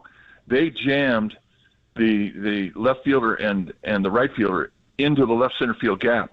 And this guy Benson, who is hitting, I mean, he's a big fella. He's like 6'4", 6'5", a lot of strength, a lot of power. But they opened up the right center field gap to him. They took Slater about 10 or 12 steps out of straightaway center field towards the left center field gap. Wow. If he's not moved over, he has none chance to get that ball. Wow. So when he gets after it, he's coming in on it, and he knows he's going to have to sell out. And he launches. He's completely parallel to the ground, and he reaches out, and he has a backhand with the glove to try and catch the ball, and he caught it an inch above the ground. It was a remarkable play. Incredible. It was an optical. It was like, yeah. Sorry, Mike. I was going to say it looked like an optical illusion. I thought it hit the ground. Like, how did he do that? Well, yeah. I mean, I didn't think there was any doubt he caught the ball. He didn't think there was any doubt he caught the ball, and it was just once that play goes down, I'm thinking, oh yeah, every no-hitter, every perfect game's got its miraculous play, and this is the one, right? Yep. Everybody thought Gregor Blanco, right? Thought it. Absolutely. Mm-hmm. Yeah. And the miracle play of Gregor Blanco. Yeah. I mean, it was reminiscent of that. Little 8 2/3 club. It depends on your age. Some remember Yusmeiro Petit. Oh, it's a tough club. Yeah. Oh. Some remember, if you go all the way back to 1990, Scott Gereltz had an 8 2/3. How did Yusmeiros get broken up, by the way? Eric Chavez had a sinking liner in front of Hunter Pence. How about that? And then people don't remember this because it happened at Dodger Stadium, but Matt Moore had one for 8 2/3 in 2016, Mike. Something about the 8 2/3 club, right? It's a tough That's the name of my bar. I know. The 8 2/3 club. And it's the feeling that that you'll take with you the rest of your life. What could have happened? You know, and I think it's a little bit haunting. I really do. Yeah. But that's why you want to see a clean approach. You want to see a clean hit if it's going to go down. I mean, you don't want to see an infield single, a swing and bunt. And that's why I thought that Spencer Steer's at bat was such a good one. I mean, he had a plan, and he went up there with not only a plan but an approach how to try and attack a good pitch. When you're up there sitting on the guy's best pitch, and that guy shoved that best pitch up your nose for the whole 8 2/3, and your plan is to try and beat it and have an idea how to do it and then be able to pull it off, I thought that was a respectful way to end the whole no-hitter. It was as disappointing as it was. You tip your cap. It's a great call. What was the deepest you ever took one? 6 innings, and we were talking about it at the game last night. I was asked that question. In 1983, my first outing with the Giants was a disaster. I was the opening day pitcher. I didn't get out of the second inning. The Yul Brynner game. And I had an elbow that was, what's that? The Yul Brynner game. The Yul Brynner game, exactly. Yeah. And my elbow was barking, and I really shouldn't have taken that assignment. But they put me on the disabled list after that game, and I came off the DL in Cincinnati and went 6 innings, a no-hit ball, and felt great. Felt like, okay. I mean, everybody was separating themselves from me. I was alone on the bench. I mean, the whole thing was starting to happen, and then Frank Robinson comes over and says, "You're done." What? And I said, "I feel great." He goes, "You're done." Oh. Made a U-turn, and he was gone. You couldn't argue with Frank. No. And so Jim Barr came in, and he finished it off, and I think he gave up a hit in the 8th. We won the game, and it was the best thing. I mean, second game of the year, you're still building up arm strength, and I'd just been on the DL for 2 weeks, so I couldn't really make a big complaint. Shades of Ross Stripling and Dave Roberts. Darn it, man. Oh, gosh. Well, that's really fun. Hey, other than the incredible night from Cobb, and then you mentioned him at the start of the show, but we haven't had a chance to talk to you since the Kyle Harrison start Monday. You said some thoughts, but just another sort of circling back on what that meant, what that was, the intensity of that evening. Mike, I think the biggest thing, Giants fans got juiced by that. I mean, some people said his starts might be appointment TV. Well, the anticipation of his arrival was very similar to Bumgarner's, to Lincecum's, to Matt Cain's. We'd heard a lot about these young arms coming through the system. Everybody was feeling the need. And then here he comes, and we saw him make his debut in Philadelphia. And he was so geeked he really only had one pitch, and he was spectacular with that one pitch, the fastball. He didn't have his breaking ball. He didn't really use his changeup. And in Monday night's game, he comes out there, second pitch of the game, he throws a breaking ball. It's like, oh my God, what is that? We didn't see that in Philadelphia. And then Bailey, I mean, he starts to use the changeup more. He had 3 swing and miss pitch going, and I didn't know he had that good of a changeup or that he would throw it. And he was brilliant. And we really thought that he would have as much geek going into the game because it was his first game in San Francisco, his first game in front of his friends and family. You very easily could have fallen victim to adrenaline just like you did in your first start in Philadelphia, but we didn't see any of that. We saw composure. We saw concentration. We saw 3 electric pitches, and it just grew. I mean, he strikes out 11 guys, 9 of which were swing and miss strike 3s. I mean, that just is such a dominant performance. And why wouldn't it let your imagination run wild after you see a 22-year-old with all that hype? And he absolutely 100% delivers with the expectation. I mean, why wouldn't you let your imagination go crazy? And that's kind of where it went. So it was a big, big night for a lot of reasons. But, man, this kid's going to be good. He was so much there was so much to like in both starts. He has it looks like he has a brazenness about him. Like he's not afraid to be great, which is awesome. And I'm so fired up for what I think will be Saturday in San Diego. Should be, yeah. Mike, just kind of house cleaning before I let you out. I mean, Mitch Haniger just kind of snuck into the lineup yesterday. Like, whoa, hey, look who's here. Mitch Welcome Haniger. back. It's been 2 months and 17 days. And I understand Mike Yastrzemski may be activated today. If not, maybe Thursday in San Diego. I don't know. But the point is that these guys are coming back. Now, these young kids that we've started to fall in love with, the Ramos gets sent down Bryce Johnson gets DFA'd. And they're saying if Yaz comes back, maybe Meckler as a lefty goes down. So it's a time of transition, and here's those veteran outfielders that Farhan signed to be the guys. You know, Mike, we're at that moment here. Well, we are definitely at that moment, and there's energy in the clubhouse right now because of what has happened the last 3 days. And we, with Hunter Green, the right-hander, going with the Reds today, a hard thrower, you would expect to see Yastrzemski back, and they've been saying that he's been close for a while.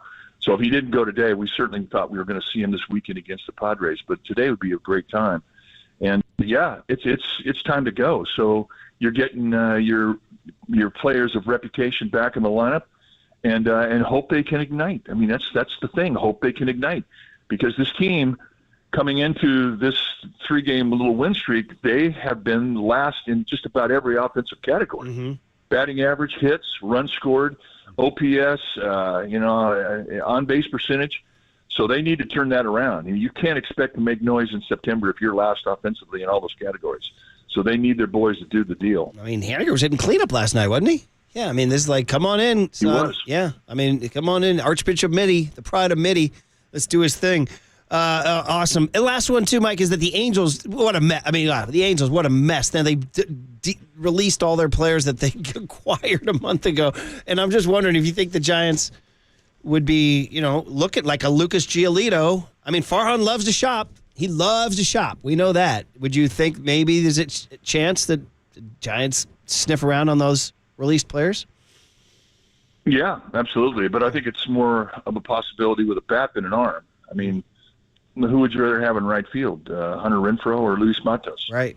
Who would you rather have? Harrison Bader. Harrison Bader is a good player. I mean, you've got some serious decisions to make here, And when these guys come up and it's the Giants' turn as it goes through the waiver, according to your record and where you are in the standings, that's your chance. It'll be very interesting to see what they do. Could be, so stay tuned, man. All right, Mike, just so much. The last 3 days been so action-packed, and who knows what today holds. Bring it on. Go to the yard, just see something you never saw before. All right, Mike, great chat. I will be off Friday, actually, so Paulie and Marcus will have you guys on Friday. I'll talk to you next Tuesday, because Labor Day Monday, Oh, that's right. We'll do Good that call. again. But anyway, It's been great. A little stretch of baseball. Let's keep it going. We'll talk to you next time. Had a bit. Mike Krukow every Monday, Wednesday, and Friday, and you'll listen to KNBR and KNBR FM San Francisco, the sports leader, a Cumulus media station. It's funny, Paul. They went from like dead in the water to a very resounding pulse. To life. Yeah, the pulse is back. Life. It's alive. I know. Shout out Dr. Frankenstein. So your 3 choices of the inspirations: A, Tyro's interpreter speech; B, Mike Murphy. Bringing them all. You know comes what? Barry Bonds, Will Clark, and Buster Posey with Ed Halicki and Greg Minton. Did you know Halicki and Minton were there? No, I didn't actually. Brad Mangian went and talked to both of them. Really? Yeah. How they looking? He was just, Brad said it was like meeting John Lennon and Paul McCartney. Go check. What if Ed Halicki turned in like I'm just pulling Ed Halicki's name out of thin air since you brought him up, but take Ed Halicki's 1978 season and drop him into the 2023 Major League Baseball landscape. Would he be heralded? Like, I want to see like complete games. I want to see ERAs. I want to see it all. Strikeouts, give it to me. Paulie, I had an Ed Halicki growth chart. Yeah. They gave it out one day. Because he was Waterboy. He was 6'7". So they made a poster 6'7". Tall drink of It's water. on my wall. You got his numbers up? I'll give it to you right now, buddy. Yeah. So what do you need? His career I just want 78. Look at 78. Well, his win-loss record wasn't great. It was 9 and 10, but his ERA was 2.85. Yeah. 199 innings. Yep. He led Major League Baseball with a 1.06 whip. That's what I'm saying. What would he be worth today? Like Ed Halicki, what kind of... he'd be making like 30 mil a year. Yeah, he'd be making like 20 mil a year. I don't know about 30 mil, but hey, in 77, he went 16 and 12. Yeah. 257 innings. No, and by the way, Marcus, he was just like a guy. He was just like a normal guy. Like by the way, he finished up 4 games with the Angels, 10 games with the Angels. Keep him on your grid, Giants Angel. Ooh, good one. All right, the big hit. Come on. Alex Cobb thrills Marcus and Triple E and all the KNBR board ops and producers in the suite last night. Thrilled 26,000 to you, and of course, almost made history. Next on KNBR 104.5 and 680, the sports leader. Mike Krukow with Murph and Mac has been sponsored by your Northern California Honda dealers at NorCalHondaDealers.com. The Murph and Mac Power Hour surges on. Feel the power. Next on KNBR 104.5 and 680, the sports leader. Here's what's trending now. Trending now. On KNBR.com. The 49ers traded away Trey Lance to the Dallas Cowboys last weekend, but they are still planning on bringing 3 quarterbacks into the 2023 season. So to see the full 49ers 53-man roster, which includes 3 quarterbacks, check out that story and more trending now on the all-new KNBR app.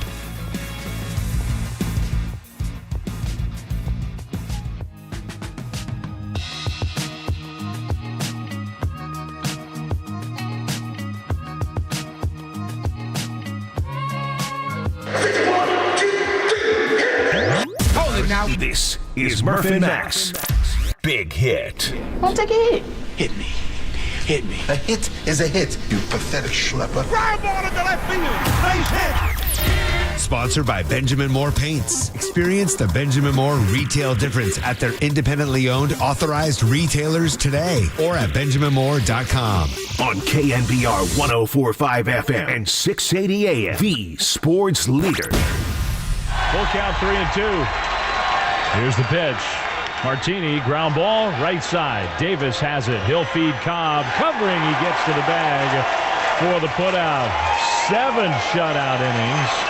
Alex Cobb has something pretty special going on. We'll see how long he can go in this one. Now the pitch. Swing and a miss. He struck it out with a splitter. Strikeout number 7 for Alex Cobb. 2-2 pitch. Swing, and there's a pop fly, shallow left center. Slater racing, diving. He makes the catch. What a play by Austin Slater. A headlong dive is a little slow in getting up, and hopefully he's okay. But he has saved the no-hitter, at least for the moment. They're calling the field stands. It's a catch. Cincinnati will lose their challenge. 8 no-hit innings for Alex Cobb. 0-1 pitch. There's a drive into right center field. On the run, Matos back into his right, and it's over his head.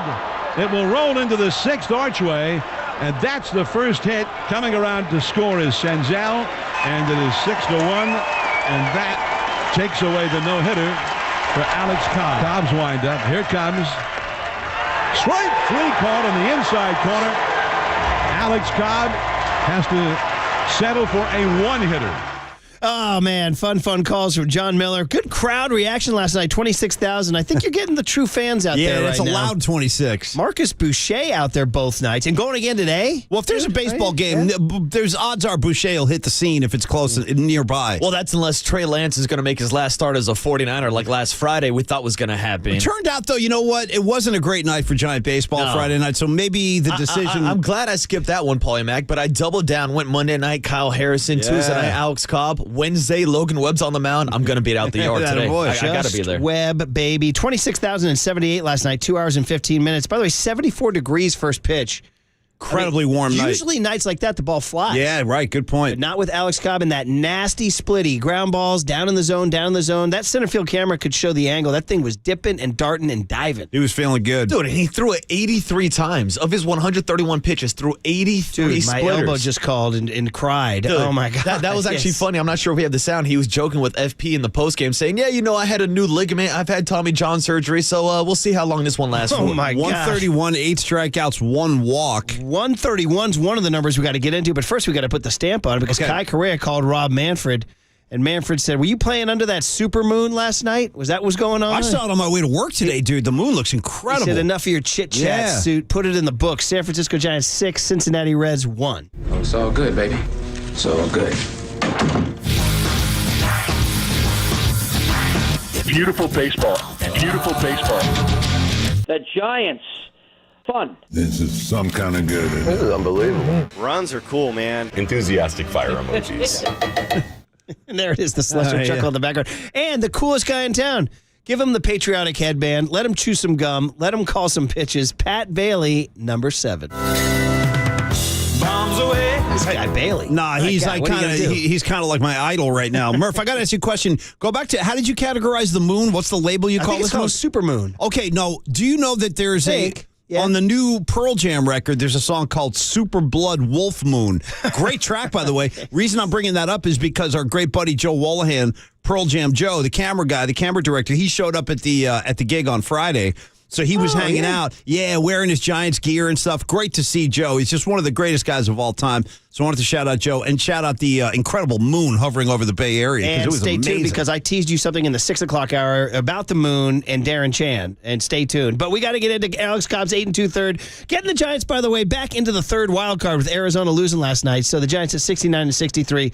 And Alex Cobb inspired by the faces of the people around him. Inspired by Kyle Harrison. I'm with you. You heard the Austin Slater catch. The official line, 9 innings, 1 hit, 1 earned, 1 walk, 8 strikeouts, 26,078 roar their approval. The faces inspired them. Not since Chris Heston of the Giants had a no-hitter in 2015. He did it in New York. And the wait will continue now. And the wait will continue. But Alex Cobb sat down with FP Santangelo in our bunker in the postgame. That's why you got to listen to FP.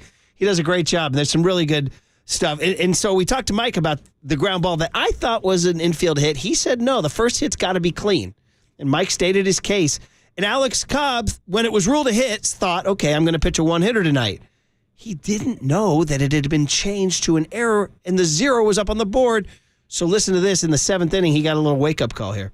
It is a cliche question, but it's a good question for this game because I basically didn't know I had it until I think the 7th. Because I thought that they originally gave the ball that was hit to third a hit, and so I just figured I didn't have anything going on, and then I covered first, got the third out, and then the fans were giving a pretty big ovation for just a random put out, in the 7th inning. So I looked up in the dugout at some point during that half inning and saw that they had changed it. It's a really funny stuff. 3-1 put out.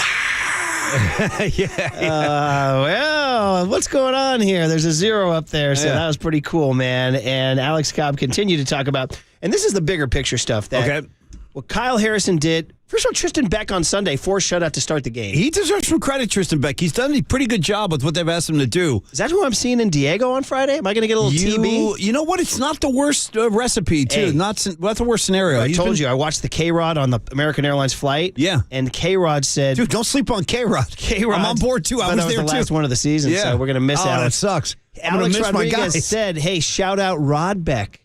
He goes, he's not the only Beck in Giants lore. Wait, I'm sorry, who said that? So they were talking about Tristan Beck, and Alex Rodriguez said, shout out Rod Beck. A-Rod said that. See, another Giant reason Becks. to like A-Rod. I know. Paying respects to the shooter, man. I mean, Rod Beck, if I had to make the agonizing list of the top 10 all-time heartwarming Giants that you just love from your soul, Rod Beck would be on that list, I think. This is great to hear. And again, Marcus, it's the most unlikely thing maybe in Murph and Mac history that here I am. Because 10 years ago, if you heard the show, you'd be like, there's no way Paulie Mac's going to be out here celebrating A-Rod. But that's exactly, it would be like me celebrating Aaron Rodgers in 10 years. Like, come see me in 2033, and I'm going, oh, A-Rod's the best. Oh, I love his takes. He's so likable. Stay tuned on Rodgers. He might show up in the COC too, by the way. Yes. But anyway, so back on Sunday, 4 shutout innings. Obviously, Kyle Harrison on Monday. And by the way, you'll hear Cobb, he calls him Harry.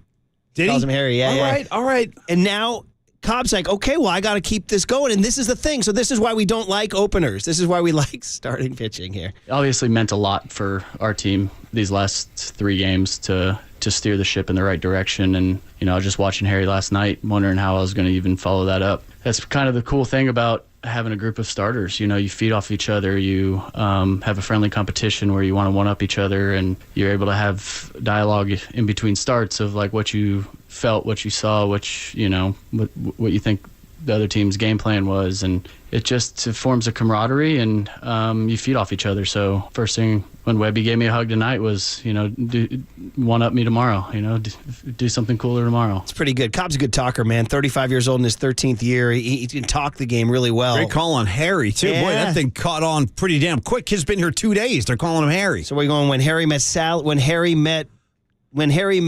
Ellie. For Ellie De La Cruz. When Harry met Ellie? Well, top of my head. Split screen of De La Cruz. You see what I'm saying? And we got to do the usual Murph and Mac kind of critique and report. So great Harrys would include, I'll throw Harry Styles on the list. Well, we got to go Shearer if you're either Spinal Tap or Simpsons. This is why we do this. See, that's Mount Harry Moore. We're going to go Styles, Shearer. And you know how I got to come in with some Niner love. Shout out Dr. Harry Edwards. Okay, that's Just it. Dropping the Kyle Harrison, Harry Edwards, Harry Shearer, and Harry Styles. That's bomb-proof. I don't know what else you guys want. And you boys didn't even put Dirty Harry on that list. You throw Dirty Harry. 25 years of punk and punks. Are we throwing Styles off? Styles, you're out. Yeah. we got Styles. Clint's got seniority, yeah. And for those presidential buffs, no love for S. Truman? Yeah, throw Truman up there too, man. Shout out Truman as well. Well, anyway, he goes on to say more about this starters thing, about openers and starters and openers.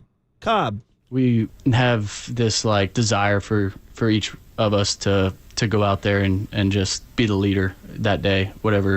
Whoever's got the ball that night is our guy. And we had been lacking that with some injuries and some bullpen games, and hopefully we'll get on a stretch here where we have some young guys come up, and me and Webby can kind of keep doing what we're doing and put together a nice stretch. All right, man. They are looking forward to being actual starters. By the way, cousin Vinny from Gilroy.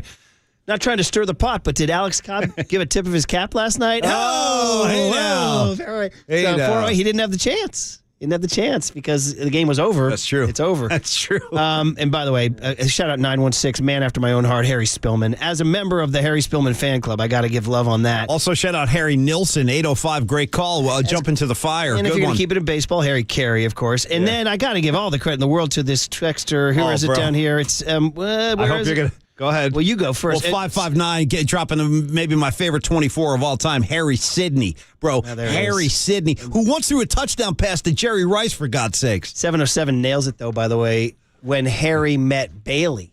Ooh. When Harry met Bailey. That's good. That is very And good. boys, Movie posters. If you want to talk about the hairy particles being in the air, last night at the ballpark was Harry Potter night. Look at this. There it is. It's a Harry avalanche, bro. There it is. It's who knew? Who knew? David Letterman named his kid Harry. Bro, it just keeps coming. I thought we were going to be pretty limited. It's one of the longer lists we've had. Somebody sent in Prince Harry, but blank that. I'd say blank that. Yeah, we don't, meanwhile, Cobb, listen, Gabe Kapler, he's not hairy. He's shaven. He's a shaven man, bronzed and beautiful, as Brebbia said. And Gabe is doing the Rocky IV, if I can change and you can change, we all can change. He's throwing down sack bunts. He's letting Kyle Harrison go out for the 6th and 7th innings, and he's not removing Alex Cobb because of a pitch count. And Cobb says this to FP, that Kapler was just let him go. Zero conversation. I think that, one, he knows just how unique of a situation that is, and how long I've played this game and where I'm at in my career. And sometimes it's just, you just let it happen. And obviously we've seen many managers not make that decision. Not only did he have the faith in me to go out there and pitch deep with the pitch count, but he didn't even have anybody warming in the pen. Listen to this, man. Kapler's now the people's manager. Unbelievable. We've gone What's from happened? I know. We've gone from pissed off that he's not wearing a jersey and that he's like. Nice letting this guy throw 131 for Christ's sake. Who saw that coming? By the way, Earl Kapler, Gabe Weaver. Bro, I'm sorry, but I got to say the Harry thing is literally out of control. It's running roughshod on the text line. Everything from Harry Belafonte to Harry Dean Stanton, Harry Carey. To the great New Orleans jazz man, Harry Connick Jr. Harry Connick Jr. Who knew? I didn't realize that Harry was so happening right now. Somebody says, don't sleep on the greatest magician of all time, Harry Houdini. You got to throw Houdini on the list. You know what I mean? Meanwhile, Cobb with FP in the bunker. And shout out FP Santangelo getting this must-listen radio, too, about Kapler building trust by letting these guys pitch here. What has got into Gabe Kapler? I don't know. He's letting you guys pitch late into games? Oh, my God. What's going on? I mean, it just lost his mind? I think it shows a lot of trust and faith, and he just...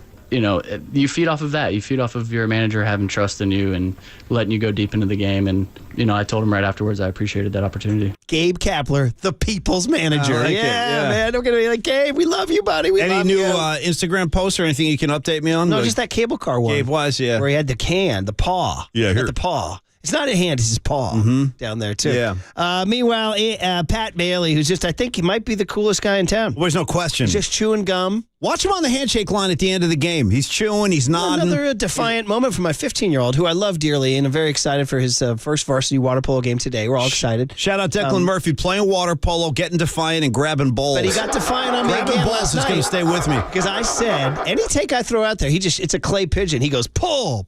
No, shoots it out they're of the ready. air. They're ready for anything you're bringing. I said, Pat Bailey is just an absolute revelation. He's one of the great rookies in Giants history. We go. I can't wait to hear. I said, my only problem is in those thank you lines where they're high-fiving. I said, it's just it's really kind of tough to look and see the earpiece dangling off his ear. I'm like, it's just kind of like, it's kind of ruins the moment. It's part of the look now. And he says to me, he goes, no, what are you talking about? He goes, that's tough, man. And tough for him as a compliment. He goes, that's tough. I go, wait a minute, you like that? He goes, yeah, man, that's tough. It's a tough look. I'm like, wait a minute. I might start doing it myself. He goes, get used to it, man. I'm like, whoa, okay, all right, listen to this. Get used to it, man. Yeah. So, I mean, let me ask a younger man, Marcus Boucher, isn't that kind of a tough look to have the earpiece dangling? I don't know. Well, that's why it's funny because I think your generation would describe tough as a different meaning. Tough is supposed to be like, it's a cool look. Yeah, he thinks it's cool. I don't know how cool it is, but also I really don't care. And I feel like I'm on Declan Murphy's side here. It seems like you've been nitpicking a little bit over the last couple of days, whether Kyle Harrison tipping his cap on Bailey or Patrick Bailey. You know what I'm doing? I'm offering takes. That's it. That's what I'm doing. You got to say something I'm for like 4 a hours. blackjack dealer. I'm just dealing out takes. All right. So, how do you feel about the earpiece? I preferably, I'd rather go earpiece free. I don't like Johnny Bench ain't walking out there with the earpiece. Neither was Thurman Munson. Should I speak to your generation? Jorge Posada wasn't walking out there with the earpiece. And we were talking about this the other day. Buster Posey didn't have a wire flapping around. You guy was calling perfect games. No wire involved. And that's something that I think kind of, at least from a fan perspective, watching on TV, I miss watching the catchers throw down the fingers and trying to decode the patterns myself. I love a human interaction. That's actually there's a little void there. There really is. Yeah, because I don't know. He's like pressing buttons. When's he making the it's like, we used to have the catchers like painting their fingernails so the pitcher could see their fingers, like all those little intricacies of baseball. That is, I'd say, of all the new rule changes, that is the one. I endorse all the rule changes. Going with that fluorescent yellow, except for that one. Yeah, I miss the fingers. I do too, and I'm not crazy about the wire flopping around, but I've accepted it because that's how Bailey rolls. Every night he takes the mask off. Weirdly personal now and take you down an odd personal road. We might as well. Let's explore it. I think I might have a personal reaction to it because the way my ears are shaped, I have trouble keeping earbuds in. No, this is you and me being Irish. No, we're gonna get the ears. They always fall out, and I was like, when people say, hey, put on some earbuds, what do they call them, AirPods? I'm like, no, I can't. You would think, so when I see that on Bailey, it brings like a bad reaction. Well, you would think, given like the hardships of the Irish people, which Murph and I happen to be card-carrying members. Like, we've gone through enough hardship, you know what I mean? Famine, death, alcoholism. They chop off our heads and boil them in oil. I'm telling you. And then, at the end result, they're like, you know what else we're going to do? We're going to give you some misshapen ears. Try these on for size. I guess tell you the story about Irish guys with ears. Watch out. My ears are like 80 feet long. I mean, there's no avoiding it. Oh, man. I'll tell you the story about the first place I stayed in. First place I stayed in Dublin. It's true, Marcus. The guy didn't like me. Imagine that. Listen up. The guy didn't like me, and he kicked me out. And it happened that it was a really weird story. I got a room, and he was the guy. He owned the building, and it was me, this other Irish guy, and this girl from New Zealand. She was kind of cute, and I think the landlord liked the girl from New Zealand, and we were going to the pub, and he was jealous, so he kicked me out. He goes, yeah, you got, at the end of this month you're out. I'm like, what? And he goes, you Americans, you come over here with your loud voices and your big ears. That's what he said. You know what I mean? I was like, what? The big ears. So I had my last fight with my buddy Paul from Cork the roommate. I go, yeah, that's what he said. He goes, he said that? I go, yeah, and he takes a pull. But he goes, if only he had smaller ears, man. Yes. That's too bad. Yeah. Hey, By the way, I'll be the first guy to get an ear reduction surgery. That'll be me. Anyway, back to the lecture here. Yeah. Pat Bailey, we think he's the coolest guy in town. He is. And here he was about giving up the no-hitter. Said it got to him here, yes. It's tough, man. I wanted that bad for him. He gave us everything he had tonight, and just an unbelievable job, and just not enough good words to say about him. Kid's getting cooler by the day. Was he emotional? No, I don't think so. Tough, man. I wanted that bad for him. Was he choked up? It's tough, man. I wanted that bad for him. Tripoli says he was choked up. Oh, was he seriously? Oh, I should. A guy who loves the game. Yeah. He's so cool. If you look at his background, his story is interesting. Back as early as 6th, 7th grade, he was like, I want to be a big league catcher. His parents dropped everything and they homeschooled him. They moved close to this warehouse that the guy trained catchers. And when he was in 7th grade, some big leaguer came home from winter break and it's like, I need a guy to throw to. It was 7th grade Pat Bailey in the crouch catching That's him. Awesome. That's awesome. Talk about born to do this. Yeah. You know what I mean? Yeah. What a draft pick. What a draft pick. Yep. Meanwhile, Austin Slater on that catch. Waterboy Tripoli, you guys were in the suite. And I saw in the video, our old buddy KG stands up and puts his hands up in the air. Hey, KG. Yeah, so what a moment that was. And here's Slater saying, yeah, I wasn't going to let that drop. I was just thinking I'm not letting this drop. Honestly, off the bat, I didn't think I had a chance, but I was like, well, I'm diving anyway, so I might as well keep going after it. And luckily was able to get there and make a play. I'm not letting it drop. See? The Giants are becoming a team again. a team again. Last one is Kapler. We haven't heard from him, the people's manager. Now that he's letting Harrison go out for the 6th and the 7th and letting Alex Cobb get to 131, the most pitches a Giant pitcher has thrown since Matt Moore in 2016. So here's old Cap, the people's manager. Okay. I think I kind of feel for Alex, but also I think you have a sense of pride for what he accomplished. It's an amazing feat to pitch a no-hitter. It's also an amazing feat to go with in and out of a no-hitter. And you look out to the bullpen, and all of his teammates are on their feet. Everybody in the dugout is on the edge of theirs. And so, yeah, maybe a combination of disappointment and pride. A common disappointment and pride. How about that? Okay. By the way, 510 says, what do you give me for Bailey in his earpiece and Curry in his mouthpiece? 808 KNBR, great athletes in the Bay who use plastic apparati. How's that? Just throwing it out. Yeah, that's an interesting call. All right. There's your big hit. Cobb's almost no-no and the bonding of the Giants. 3 in a row. It's either the Mike Murphy revival or the Tyro inspiration or both. That they haven't lost ever since then. Okay, Cooler at Content's got some good stuff, including something I've been wanting to play for you since 6 a.m. Hey, I'm here. Finally get to do it. Let's do it. Next I'll use my big ears. It's tough, man. I wanted that bad for him. You're listening to Murph and Max Power Hour. Now on 104.5 FM and 680. This is KNBR, the sports leader. Here's what's trending now. Trending now. On KNBR.com. Alex Cobb nearly threw a no-hitter last night against the Cincinnati Reds and then stopped by the bunker post-game with FP Santangelo Sr. to talk all about it. To hear that podcast and more, check out what's trending now on the all-new KNBR app.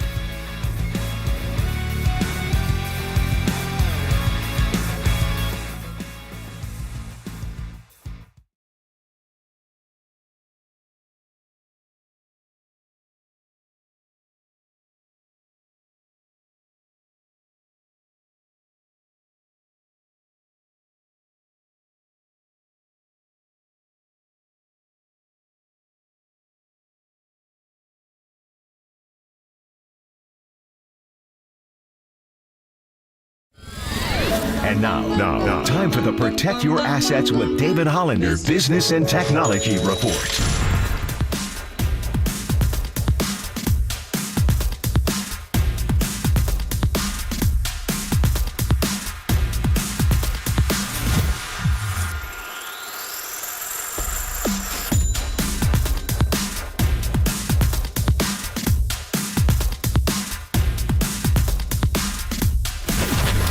This has been the Protect Your Assets with David Hollander Business and Technology Report.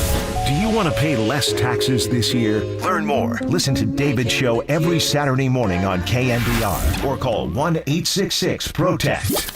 Crank up Murph and Max Power Hour. All right, everyone, chill. This is the Cooler. You're not sending me to the cooler of content. Murph and Max Cooler of Content is sponsored by Mancini Sleep World. Sleep better, live better. Visit sleepworld.com. And by Marin Health. Marin Health Medical Center and Marin Health Medical Network world-class care. Closer than you think. On KNBR, the sports leader. All right, I've been excited to do this because I was driving. Like I said, school's back in session, man. So we're grinding it. We're grinding it, man. We'll carpool this, carpool that. Right. Carpool this, carpool that. How many kids you got in the car like any given time? Could be as high as 4 and as low as 1. It could be a scene. Sometimes you get a carload full of kids with one adult. Like you gotta maintain some structure in there. I try to let them go. Try to keep them, let them be. But they're going to listen to the point where they're distracting you as the driver. No. Yeah. But anyway, I'm listening to the Giants now on the radio a lot. Yep. And Dave Fleming was talking about the moon. You all talked about the moon, right? Well, I got to tell you, the moon was just spectacular this morning when I was driving in. You could see it over the bay. It looked awesome. Shout out the movie Moonstruck. La Bella Luna, La Bella Luna. So anyway, he says, Flem goes, the moon is beautiful tonight, and I think our friend Darren Chan might have a little treat for us. Oh. Anyway, the 4th inning ends. Here's what happens. Brewers have won 9 in a row. Here's a swing and a fly ball to right. Senzel underneath it in the shadow of the moon, and he makes a catch. See, man. See.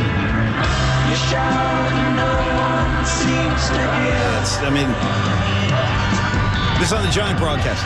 Little dark side of the moon here on this beautiful San Francisco night. What will DC come up with next? We'll go to the 5th.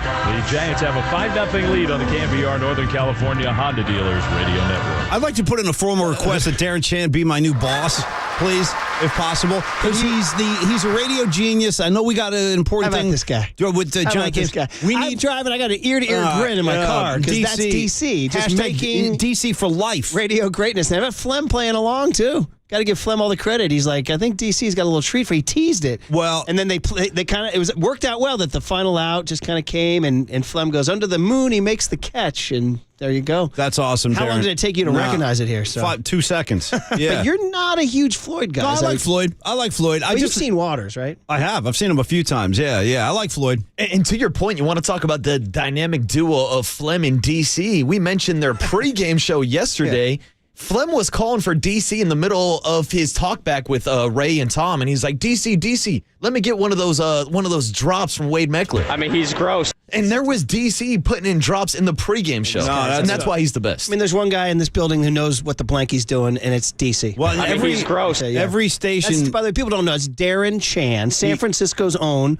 product of the city. Mother had season tickets at Giants at Candlestick. And he is the audio engineer. He inherited Lee Jones's seat and has been the guy for the last several years. And he's basically our idol. He's extremely talented, Darren Chan. And he's one of those guys that can do anything at a radio station, including he could easily come in here and give you two or three killer segments. A Jockcast alum, right? Yeah, he's been on the show a few times. I mean, I go way back with Darren, too. And I can tell you, he's one of the greats. He's one of the greats. Giants have a 5-0 lead on the KNBR Northern California Honda Dealers Radio Network. And real quick, before we move on, that was a great gift from our guy DC sending us the dark side of the moon. How about our guy Copes this morning sending us a shot of his moon? That's a pretty good call.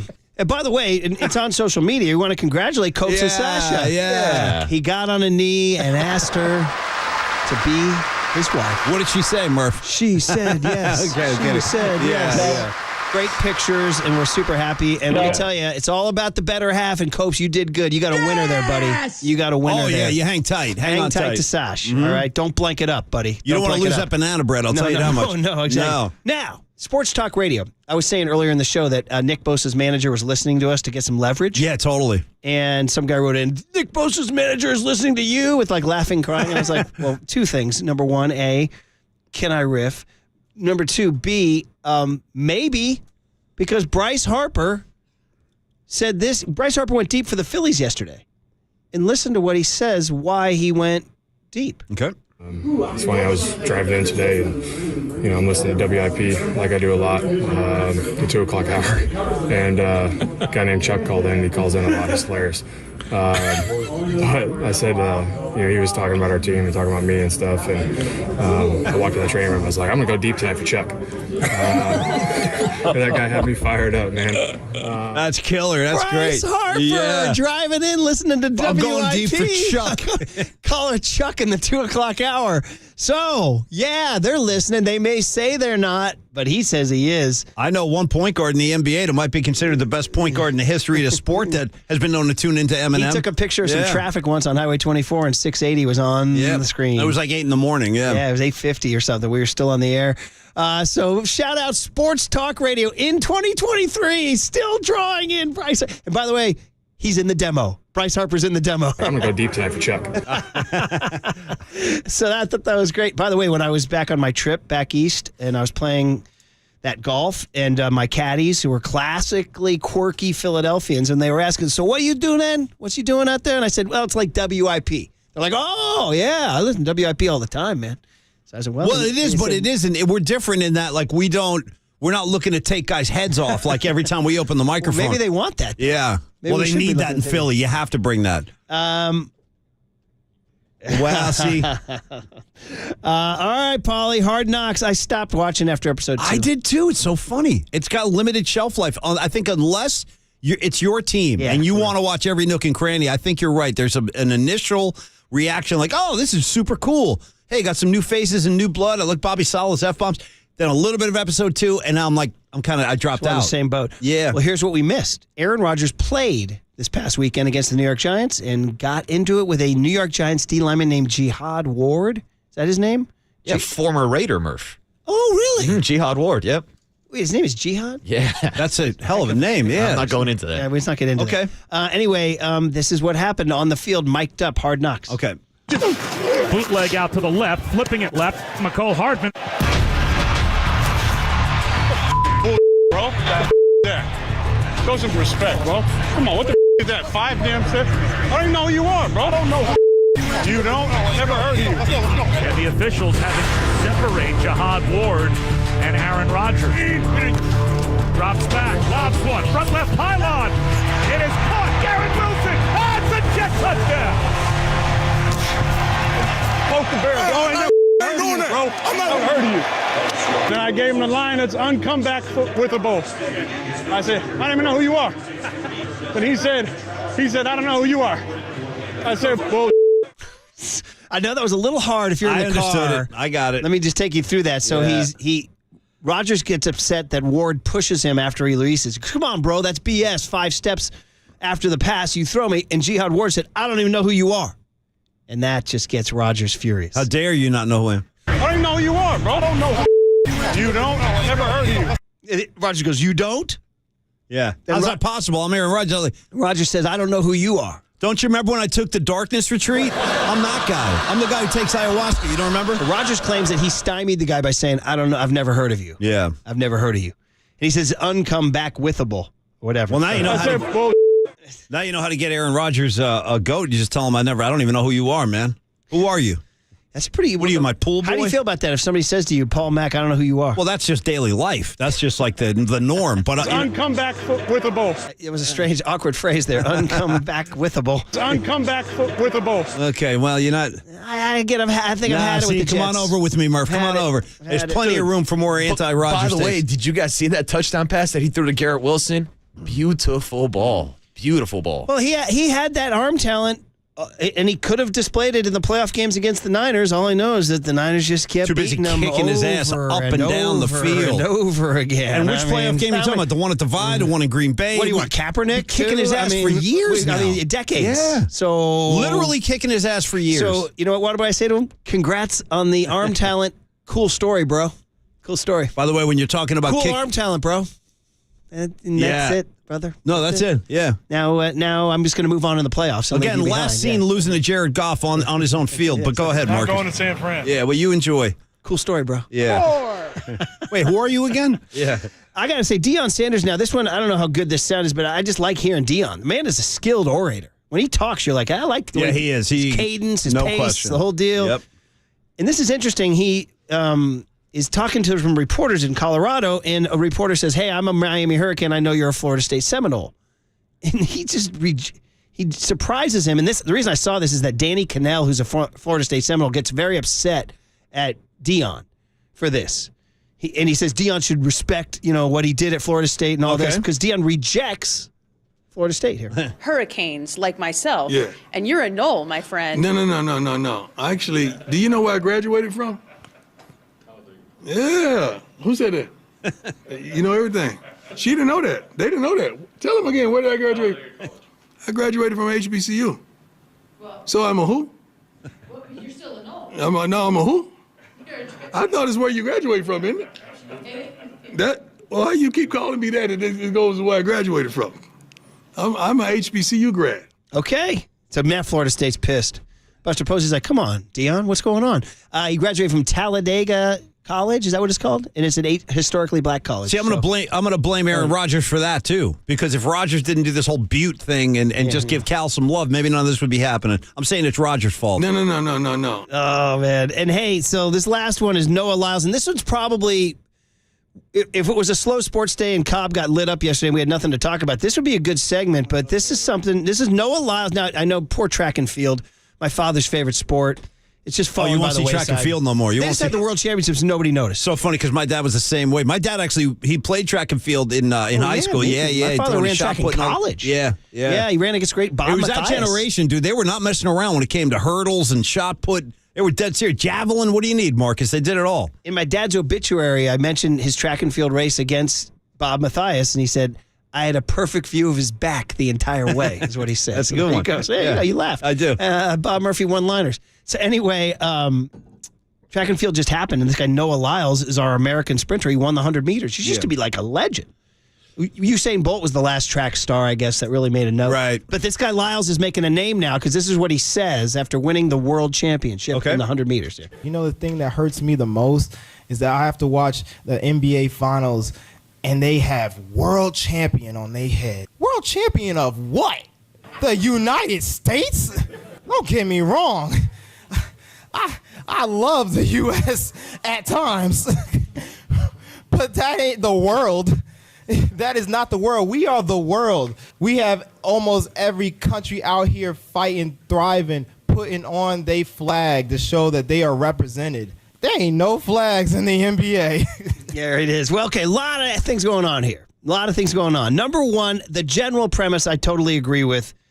It wasn't until, if you've been fortunate enough to leave the country, you do realize, oh, wait, we're not the only people out here, you know? Imagine, I know, yeah, there's a whole thing going on, yeah. Like, and they're like, yeah, dude, we've had, and by the way, we've been around a couple thousand years longer than you, too. And how about just the balls, like, where we come in and be like, not only did I just win the Super Bowl, I'm a world champ. I know. Like, So I get what he's saying. Too. Now, I'm a world champ. But two things. One, the NBA is a global sport, Yeah. 100%. Yeah. And the best basketball players in the world are playing, so there's a hole in his argument there. There is a hole in his argument. That said, Steve Kerr better go win the freaking championship because otherwise they aren't the world champs. You know what I mean? But we don't have our best team there, although Anthony Edwards is going off. He is going off, yeah. But I agree with you. Like, this is, I don't agree with this take at all because the best players from around the world, whether it's Giannis, whether it's Luka, like the list goes on and on and on. Look how many great international players are out. Joel Embiid. Like, if there's better teams out there, bring them on. Bring us your best. I think you're not going to beat the Warriors. Look at it this way, Marcus. You know, they say that's why I brought up football. Like, when you win the Super Bowl, you're considered a world champ. When you win the World Series, you're a world champ. But you really only won like a championship in your own country. But does like the CFL want to come challenge the NFL? Like, there's not better football from around the world. The point is, though, that like other teams don't have those sports. And like when Ireland's hurling champions win, they don't say they're world champs. That's what I'm saying. They're the only country playing hurling. But and Marcus, we're the only country playing tackle football. You're saying we're the world. You just say you're NFL champs. You don't have to say world. Shout out, we are the world. It is. It's been a flaw in the American sports lexicon for decades. We you are just the say children. NFL champs, NBA champs, World Series champs. That's awesome. Saying world is like, all right, whatever, dude. You know, and now there's history on the World Series. Theoretically, it goes back to when it was sponsored by a paper called the New York World in 1901, Wow, 02, look at 03. this. That's a true story, I think. I'm pretty sure. Grab me a copy of the World. But I agree with Noah Lyles. Although I love the U.S. at times, that's going to cause a stir. Oh, big time. That's going to cause. That gave Fox about 8 weeks of programming, by the way. I think so. That's a good call. You know what I mean? They're going to just, this is what our athletes don't love. But hey, listen, USA They'll be having, basketball. like Noah Lyles watch. USA basketball got smacked around at a few Olympics. Yeah. Yeah. That's all I'm saying. It's a bad look, too. Yeah, so. We send our guys over there and we get our asses kicked. Anyway, that's why they have to do the redeem team. In general, though, I agree with you, Noah. You don't have to say world. No, Murph and I have talked about that over the years. NBA champs is great. NFL champs is awesome. Let me ask you this, Marcus. When you win a Stanley Cup in hockey, are you a world champion? Yeah, because all the best players from Europe are playing in the NHL. And they are truly an international league now. They don't say that, though. No, they don't. They don't say they're world champs because they probably have too much. They're so modest. Hockey players like, whoa, geez, we couldn't be the world champs. There's so many other great players. Czechoslovakia, Soviets, but when I was a kid, it was only Canadian and American with a couple of Swedes. Now the NHL is totally global. There's guys from everywhere. It is. It's a design. It's a little. It's a technical glitch in our lexicon. Yeah, but Marcus backs it. Yeah, I do, because if you're playing in one of these premier leagues, whether it's the NHL, the NFL, the NBA, it's the top of the top. These are the best players in the world, and find me another team on this planet that's going to beat that team. But it's that's why they're the best in the world. We don't know. You could theoretically form one that wins, and you'd be like, but it's unnecessary. You're not playing the world. No, exactly. Stupid. Like English Premier League, should they call themselves world champs? Yeah, you know what I'm saying? If the English Premier League soccer team believes they're the best in the world, so they call themselves world champs? They're better than the MLS, so for sure they're the best in the world. And Bundesliga and Serie A, it's a different one. Now, that's why people who support soccer say World Cup. It's the freaking world. Let me ask you a question, Marcus. Yes. As great as your 5 to 6 show is every day, are you the world champ of that hour? I'm just asking. You're damn right I am, Paulie, man. Okay, I'd say from 5 to 5:10. Yes. And I'll tell them, welcome to the Waterboy Invitational. Same thing I'll tell those basketball teams from around the world. Welcome back to the Warriors Invitational. Waterboy Invitational. So, yeah. I'm with you, Noah. I'm with you, buddy. Popovich also said that years ago, too. He said that, it's just no need. There's no need to say it because, again, they don't Like if some other team in some other country wanted to form a team, like, all right, we're going to form a team and we're going to come at you. It's going to be like Space Jam. They're going to form the Monstars or whatever. Bring it on. Anyway, it's, Noah Lyles, congrats to him. He made a dent. We're talking about. Nobody else is talking about the 100 meters. We're all right, guys. It was fun. It was a really funny. good COC Look how late today. we went on that. I know. We got very into We that. had Pink Floyd. We had Bryce Harper listening to Darren Chan WIP. tributes. We did it all. We got Aaron Rodgers saying, I don't know who you are. Ryan you Kim. got Dion. You got Noah Lyles. I got Marcus as a world champ. Now I got the song We Are the World stuck in my head. I know. We are the children. All right. Andy Bagley at 9:15 on KNBR 104.5 and 680, the Sports Leader. No.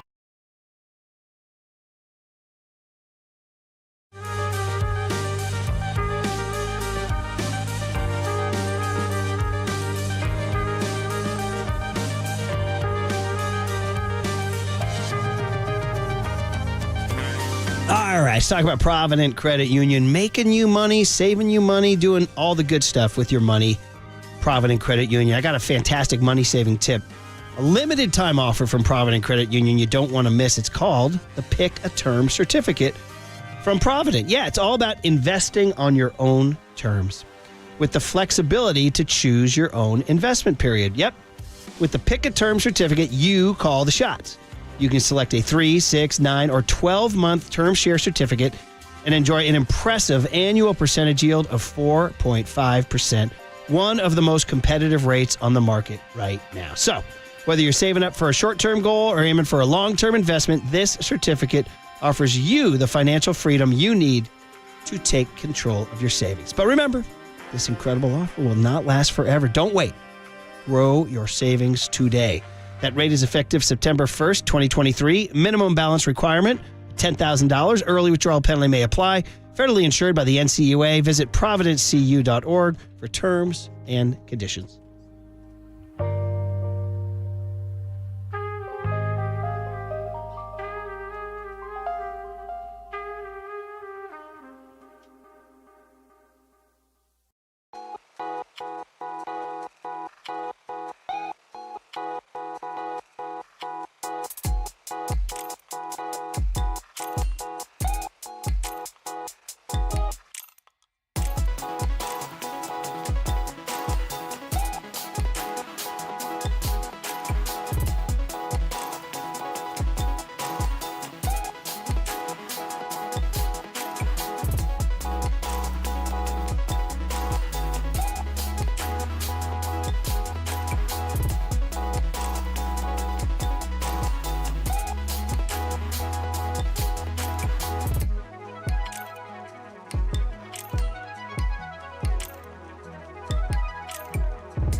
Listen to the Sports Leader anywhere, anytime. Download the all-new KNBR app. Now, Murph and Matt continue live from the KNBR Casino Matrix Studio. Casino Matrix Progressive Jackpots are here. Where are you? Just drop in. Please play responsibly. 1-800-GAMBLER.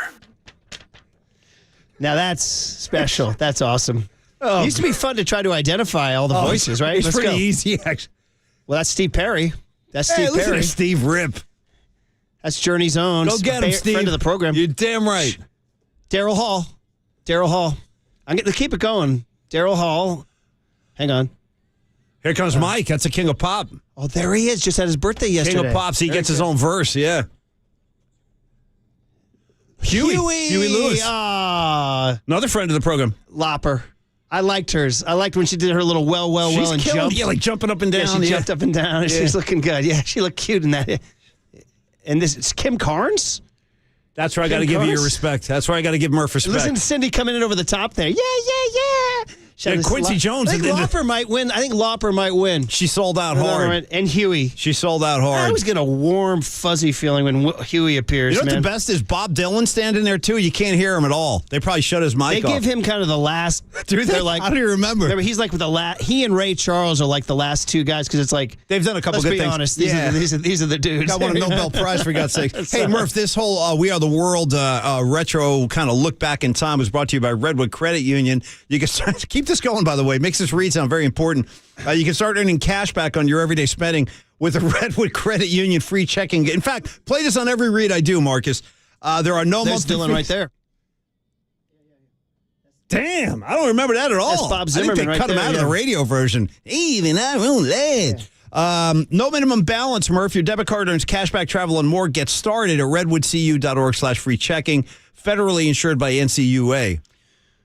That was good. Yeah, people are wondering as you get in your car, like, what the hell's going on here? It's because of the Noah Lyles. Well, we are the world. The sprinter who said he won a world championship, and he said, yeah, and I'm truly a world champ, as opposed to the NBA saying they're world champs, and that leads to the age-old, can you call an American sports champion a world champion, or should you, and all that stuff, too. Woo!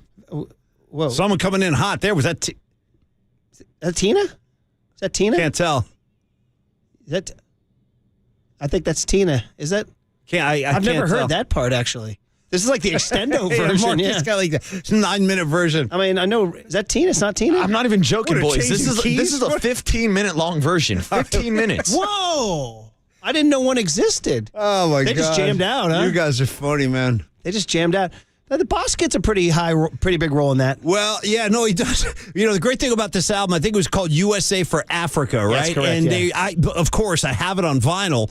And the main reason I bought the album was not because of this tune, but if you buy this album, they had an unreleased version of Springsteen doing Trapped by Jimmy Cliff, which I was like, I got to have that on vinyl. So I bought it back then, and I still have it for that one song. Very good. Yeah.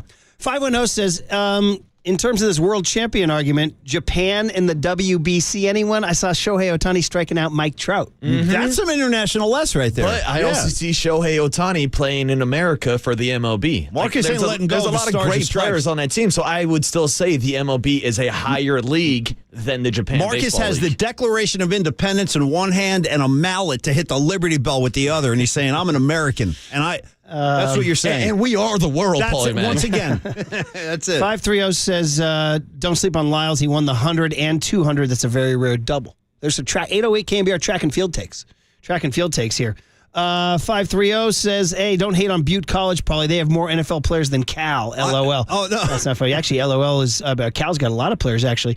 925 says, Eugene, Oregon, Tracktown, USA is still alive and well. That's a true story. Yeah. Last summer, my brother went to like the national championships up there with his buddy John Garber, and they had a good old time. But yeah, it's just sad that track and field is not. It retains. It's still a When great. was the last superstar? Like the Olympics is when Usain you. Bolt. Okay, and when was FloJo? When was that whole thing? Rest in peace. Yeah. 88, 90, 88. That long ago. Barcelona, 88 Seoul. Because when everybody was on the juice. That was the Ben Johnson games. I do feel like, though, that whole period of time, like the 80s and even the 90s, like there was a Carl Lewis. Carl Lewis was he was a star. But now I don't feel like the Olympics even carry that kind of weight anymore. Like they're good. We still watch them. It's but very it's true. not what it was. Very, It's very not. true. What happened to change it? Too many options. Netflix, all this stuff came along that didn't exist before when we were growing up. So when the Olympics came on, Marcus, it was like, hey, we're watching the Olympics. I mean, how you get all your options, Netflix and all that, they don't have the timpani drum.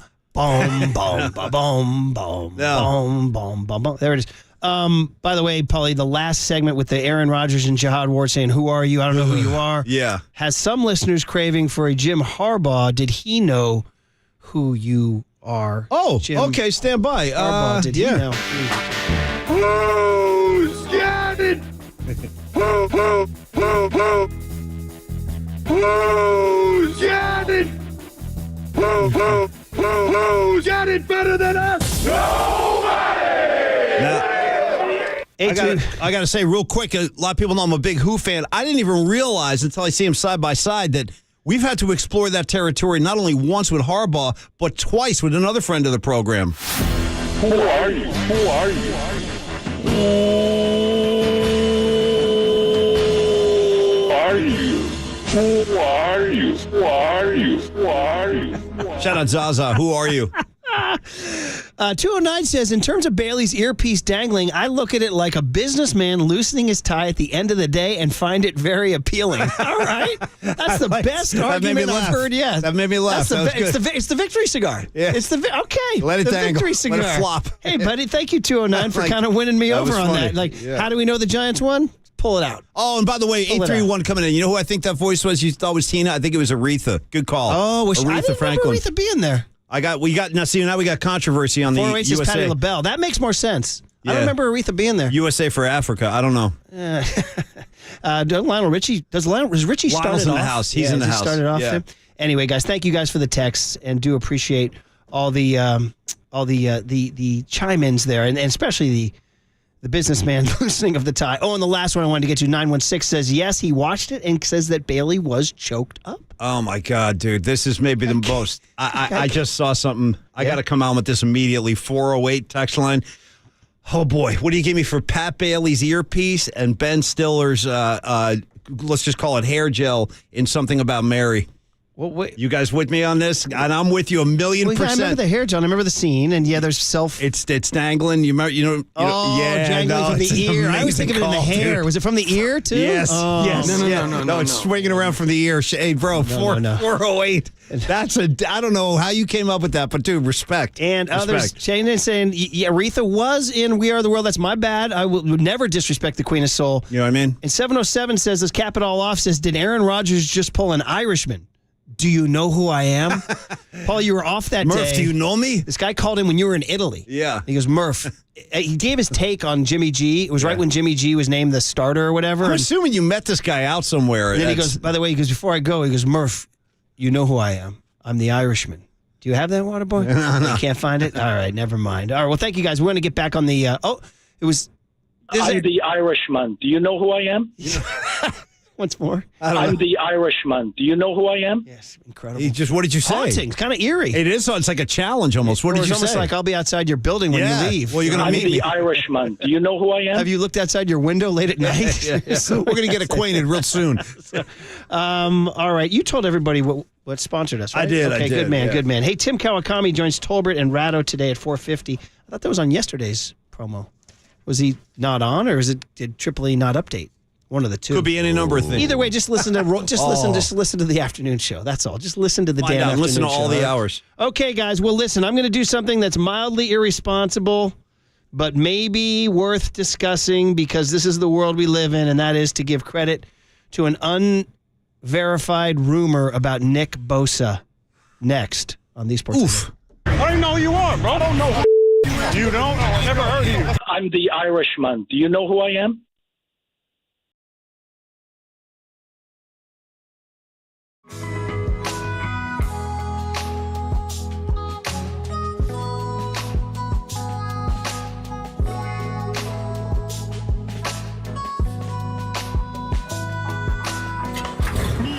From the Chilton Auto Body Traffic Desk.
Our digital team is dropping daily dimes on TikTok until it gets banned at the sports leader. We are KNBR. Well, I mean, I think concern's a relative word. I don't like the situation. You know, since our tenure here, we haven't had a holdout to anywhere towards this magnitude. So, not something I'm comfortable with. We're working really hard to try to change that. You know, we're in good communication with his refs. He's a special player. He's going to get a special contract. I can tell you that. But yeah, we're getting closer and you know, eager to bring this thing to a close. But I think I'll leave it at that. We've talked from the beginning, Nick and myself and his representatives, about let's keep this thing in house, and so we'll continue to do that. And just know that we're working diligently to try to bring it to a close. Well, John Lynch on with Paulie and Marcus last week, and guess what? He'll be on tomorrow morning at 8 a.m., in which we will continue to ask the most direct questions we can about Nick Bosa. Is it because I'm going to do something really irresponsible and something I would not have done in the first 10 years of my radio career, but because I came from a newspaper background, and you don't do things unless you have verified sources. But the game has changed now. People just run with anything, and to keep up, Paulie, you got to keep up with the Joneses. So I could come in here and just start talking some crazy like there's no source, but I'm saying it. Yes, you can. All right, well, I'm going to start saying, like, I'm going to be joining a Dead and Company for their next tour, like on stage. I'll be in the band. I just want to announce that. I've already watched you on stage with Bob Weir, so that's done. Well, I just got lucky for a night, but I'm just saying, like, you know, people coming in talking all kind of mess now. Like, how do you know what's what? Like, for real, like a guy like you with a newspaper background, like, how do you? Number one, you're listening to KNBR and KNBR FM San Francisco, the that's sports a fact. leader, a Cumulus media station. And number two is that because you're the guy. Yeah, you got. I think people love to be entertained by rumors. They do. And here's the rumor. So this is what I'm getting to. It's on Reddit, which I don't have a Reddit app. I don't even have it. Reddit frustrates guys like us. And Mike DeVolder, Devo, sent me this. We talked about it with Mike Yam, how Reddit can be. You support Devo, don't you? Oh, always. Love Devo. He's a former KNBR accounting exec, and he goes, Good Murph, dude. tell me this is not true. And I said, what are you talking about, Devo? And on Reddit, this got a lot of traction, saying that the Niners and Bosa are so far apart on their numbers that the Niners are prepared to trade him. I said it. Trade him to an unnamed AFC team that is willing to pay his number. They said, think DeForest Buckner to the Colts. This has happened before. When you say trade, like, what are you getting in return for? First of all, you get, somebody actually wrote in when we brought this up in the 6 a.m. hour, said, can I get 3 firsts and a third asking for a friend, right? You know what I mean? It's like, get the Trey Lance picks back, right? This is so, like, disturbing. I don't even want to give it any, I'm hoping this can't be true. My immediate reaction to DeVolder was, no chance, Mikey. Yeah. No chance. No, this can't be true. However, they did trade DeForest Buckner. Which I think they're still feeling the ramifications of that, to be totally honest with you. Kinlaw was supposed to be even a drop in the cup. No, of he was supposed Buckner. to be, but never did. So they have a history of this. They traded Buckner. Okay, so there's no movement on this deal. Right? No, there's no it's movement. really it's getting to that point too. I mean, they got a game next weekend after this, and it's getting too close. Is my point. Every fan's reaction here, except for one. We brought this up in the 6 o'clock hour. One guy wrote in, well, he shouldn't get this huge number because he's only won 1 DPOY. He has a history of injuries with his ACL and abdomen and all that stuff. I don't know what games this guy's watching. This is what happens in negotiations, man. It gets ugly. Paul, you go in for your next contract, they're going to be like, yeah, we asked you not to make a Jerry Garcia reference, and on August 30th, you did. No, you know why that's not going to happen? Because I'm going to be armed with that guy I haven't met yet as my new agent. The dude you met who's going to up on that. He's going to be representing both of us, so I'm quite confident. I meant to tell you that. Yeah. He said that at the dinner. No, he's hired. I already told you. The guy's hired. Yeah. Anyway, so it's just an unverified rumor. The guy who wrote it said he's the same guy who broke the Christian McCaffrey to the Niners trade. So it's really irresponsible to even bring it up. But I'm bringing it up because we live in a world of hot takes and rumors and setting aside the Reddit factor, it is something that we should bring up. Would the Niners, just let's set aside Reddit. Let's just take this on our own. Yeah. Would you believe that this scenario would get to the point where the Niners would say, it's too much, we have to trade him? Like, would you believe that that's even on the table as John Lynch has his grease board And at one point, it's on the option. They probably have to be prepared for that on some level. So, yeah, they probably do have a scenario where that's how it plays out. But I only think you would get to that point if this thing were to go like weeks into the season. Like there's already been talk that he could miss the Pittsburgh game.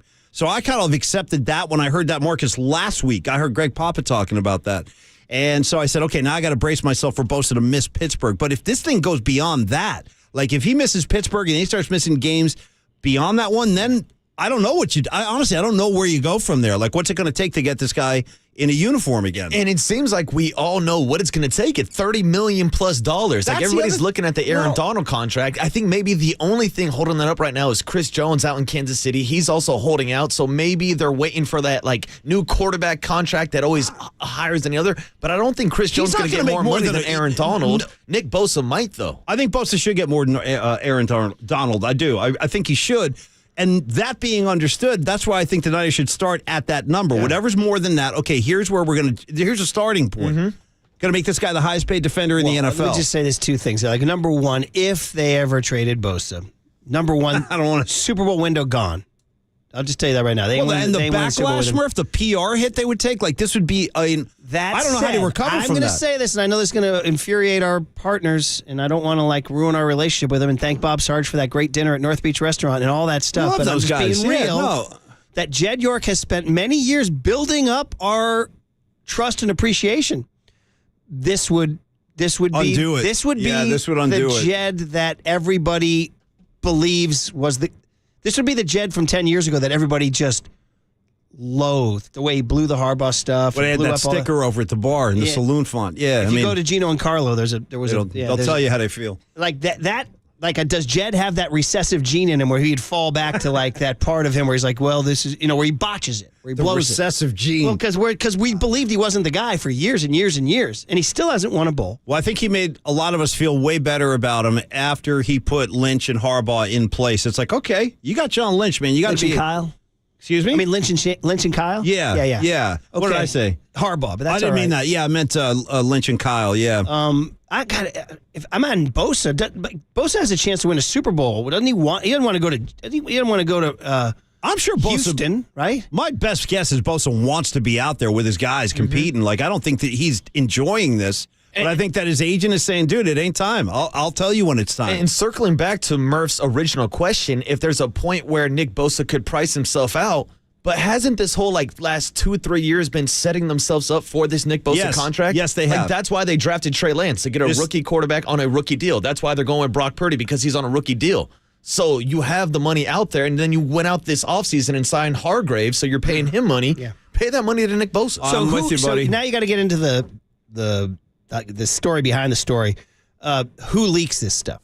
So Bosa's camp would leak this. Bosa's camp would leak this to get Niner fans in an outrage and put pressure on John Lynch. And by the way, I only want to tack this on to the first thing you said, because I don't think you mentioned it this time. Because when Murph first told me about this morning, when he saw this report last night, it's coming from the same guy who claims that he was the guy who... This is so unverified. It's off. Really? I'm breaking out into hives even talking about this. But this is the same guy who claimed he knew McCaffrey was coming out here before he did. Yeah. You get text from a guy, Jason Dumas, who's a kid at Cron, who's done a good job. He has a tweet out now saying that his sources say that the deal will get done and Bosa will be a Niner in the next couple of days. Now, that to me is the Niners responding to this leak saying, well, we got to leak something out now to kind of calm everybody down.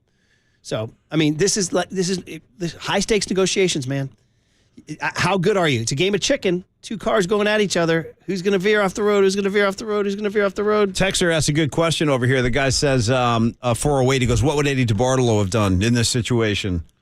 Well, we deify Eddie, and we would, but Eddie got deals done. He got his guys signed. But there was also a point where, if you pissed off Eddie, Well, Ronnie Lott held out once. Pierce Holt was a guy he could have retained, but Pierce Holt went to Atlanta. Yeah. Well, I remember Ronnie went through this, and he didn't. And Jerry, I believe, did. I don't remember the Jerry one, but I'm sure he probably had one. Yeah. We had a tweet back in the 6 o'clock hour text that was incredible. It said, "Can somebody call MC Hammer?" Do you remember the Crabtree? Remember Mike Crabtree was holding out, and then MC Hammer was the guy who brokered the deal. Oh my God! Did you forget that? Oh, I did. Yeah. Oh my God! MC Hammer came in. Because it happened at the Four Seasons that you pass on 101 South. Where is that? It's at Palo Alto. It's outside of Palo Alto. Is it Where's that Four Seasons on 101 South? Right near, it's not Palo, is it Palo Alto or is it, you think Palo Alto, but I think it's like in San Carlos or something, isn't it? Is it past that IKEA? You drive by it every day, don't you? No, I'm a 280 guy. How often do you go 101? Not often. There's too much traffic, Murph. Yeah, they're always, right now You're there's like too my much. old man, man. My old man was, because we used to go to Mountain View all the time to see my grandparents, and he just constantly took 280, and I was like, all right, man. 101 can get messy. Four Seasons, what is that? Anyway, that's where Crabtree was, and then Hammer got involved. So, can somebody call MC Hammer from that post? I think we might need to. Listen, I said this earlier in the show, I say it again. I'm a big believer in cooler heads prevail, right? This happened to me at the American Airlines when they weren't going to let us on the flight because we were over the weight restrictions. There's 11 of us standing in line. Like, wait a minute, we got tickets. What do you mean? Don't book your flight if you can't. Don't sell me this ticket if I can't get on. Yeah. And the guy's like, so, I'll throw the cuffs on you. I was Well, like, they all right, will. I said, They'll tase your ass. I said, listen, let's just calm down Yeah. and let cooler heads prevail. I don't want to see Murph going viral like that lady on the plane with the lizard sitting next to her or whatever. yeah, that one lady was- losing her mind. That guy's not real. He's that not whole real, bit. Paulie. Yeah. That's going to be Murph. See, Lenny Dykstra chimed in on that. Yeah. No, what did Lenny Well, say? Lenny, Lenny, Well, he's probably evaluated her appearance. Yeah. And he was giving trying to give her his number. He and gave stuff. her his contact. Yeah, I'm not surprised. Yeah. Remember he and Robin? Lenny's relentless. He'll make it happen one way or another. Him on Howard. He was with Robin. Right? Yeah. His baseball. He's not even like concerned with his baseball career. It's all about women now for Lenny. I told you a story. This gets very dicey now. A friend of mine who was a baseball writer in New York was with Lenny at Shanghai Kelly's on Polk and Broadway. Was he a Met or a Philly at this time? Dykstra. Philly. Okay. I mean, either way, you're still going to get Across Lenny. the street was Johnny Loves, which was popular in the 90s. This is now Rouge. So the baseball writer was at Kelly's with Dykstra. He lost Dykstra for like 20 minutes. Dykstra came back. Said he was at Johnny Loves because he made... Yeah, he's got that lisp going. He had an assignation. Yeah, I got you. He met a fan. Yeah. He was saying hello to a fan. Yeah. This is what happens. Yeah. Not to me. Sometimes those fans are willing participants, so you got to understand, like, that could have just two consenting adults. That's what I'm saying. She's like, hey, are you Lenny Dykstra? How did we get on that topic? Yes, I am. That was great. Yeah. That's how he's saying, yes, I am. Anyway, guys, I hate to be, listen, bottom line is this. We're breaking out the nuclear weapons now in the BOSA negotiations, and it's up to Jed not to screw it up. Sign him. Sign him. Just you got to sign pay him. Yeah, we'll stop. Yeah, we'll start. He has the leverage of being the best defensive player in the NFL, so sign him. All right? That's it. There you go. That's it. And Nick, if you have to give one or two back, give one or two back. Just come be with your crew. Come be with your Yeah, crew. the guys are waiting. Fred Warner's out here waiting As for you. the great Rebecca said in TED, how much more money do you need? All right. Andy Baggerly. Andy Baggerly is next. Talking Giants baseball. All right, man. They're hot. The Mike Murphy, Tyro Estrada revival. The Giants are back on KNBR 104.5 and 680, the Sports Leader. Saratoga. Shout out to you for supporting KNBR, Saratoga's sports leader.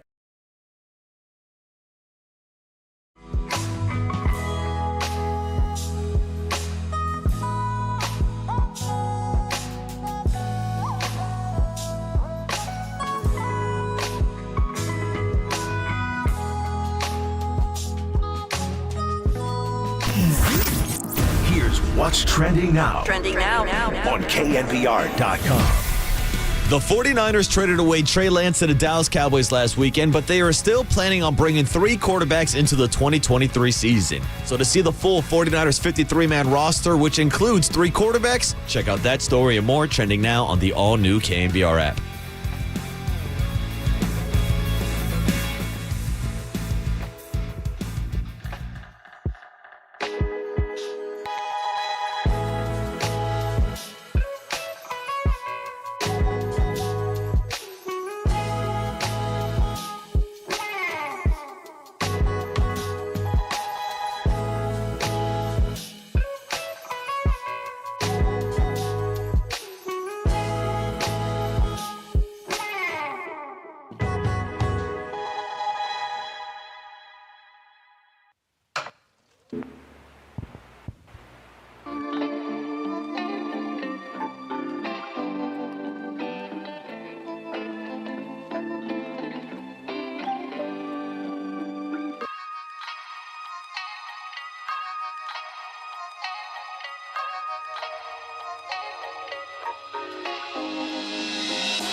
And now, time for the Protect Your Assets with David Hollander Business and Technology Report.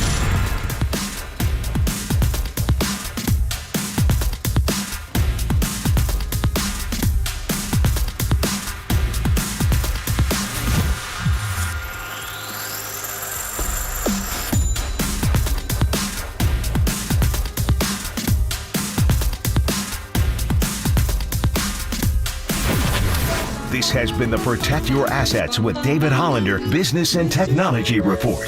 Concerned inflation will ruin your dream retirement? Learn more. Listen to David's show every Saturday morning on KNBR or call 1-866-PROTECT. Brewers have won 9 in a row. Here's a swing and a fly ball to right. Senzel underneath it in the shadow of the moon, and he makes a catch.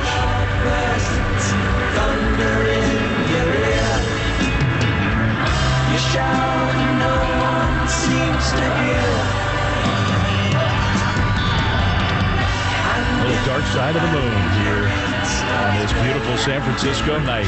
What will DC come up with next? We'll go to the 5th. The Giants have a 5-0 lead on the KNBR Northern California Honda Dealers Radio Network. Listen to the sports leader anywhere, anytime. Download the all-new KNBR app. Now, Murph and Matt continue live from the KNBR Casino Matrix Studio. Casino Matrix Progressive Jackpots are here. Where are you? Just drop in. Please play responsibly. 1-800-GAMBLER. That's a great rejoin, Marcus. Thank you for that. That was the great Darren Chan, who was the audio engineer of Giants broadcast, giving a little special, little Easter egg, a little treat in the Giants broadcast. I was in the car last night, Paulie, and I heard that. I said, can't wait to play out for Paulie tomorrow, because I know you're watching on TV. So when we were kids, you know what we used to do? We would take the bus into New York City. We were teenagers, and we would go up to Central Park. They had a place up there called the Hayden Planetarium. Any New Yorker, any New Jersey, Connecticut, tri-state area guy guaranteed did this if you were my age back in the day. You would go in, and they would have Laser Floyd. So they would play Dark Side of the Moon on this massive stereo system. You'd sit in the planetarium, look up at the ceiling, and they do all the laser show. I think they're still doing it to this day at the Hayden Planetarium.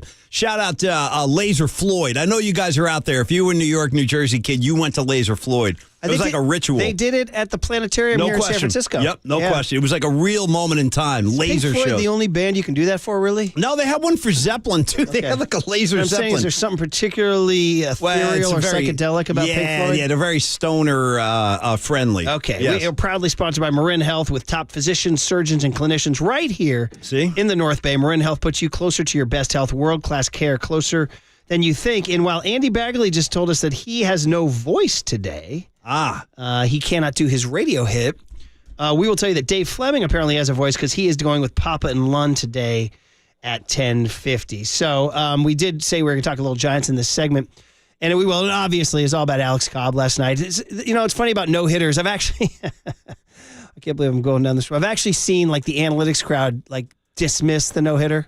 Like, it's not that cool of an achievement. And I was like, cut the crap. Yeah, they do. They do. They Is there any part of the game? Do they actually enjoy baseball, these people? That's a good question. Or do they question. enjoy just dismantling it so you can't enjoy it? Yeah, because they say it's kind of a random. We don't like no-hitters. Now, go blank yourself. It's How's a that random sound? occurrence of, Oh, is that what it is? Yeah. Random. You give the pitcher no credit Like in that he might equation. have given up a lot of hard hit balls kind of thing. You know, Well, random. It's not random that he didn't allow a hit but the it is entire random night. because listen, I'm just playing That's devil's offensive. advocate here, That guys. is I'm offensive. just doing this just go to stir take the that. pot. Go bring that take to Mike Krukow. See how much he enjoys and that is it. that that they're so I read it. I was like, bro, just once again, the great Robert Rubino who said, "Hey pal, you don't go around bursting my bubbles. I won't go around bursting yours. Give me a no hitter." They are kind of magical.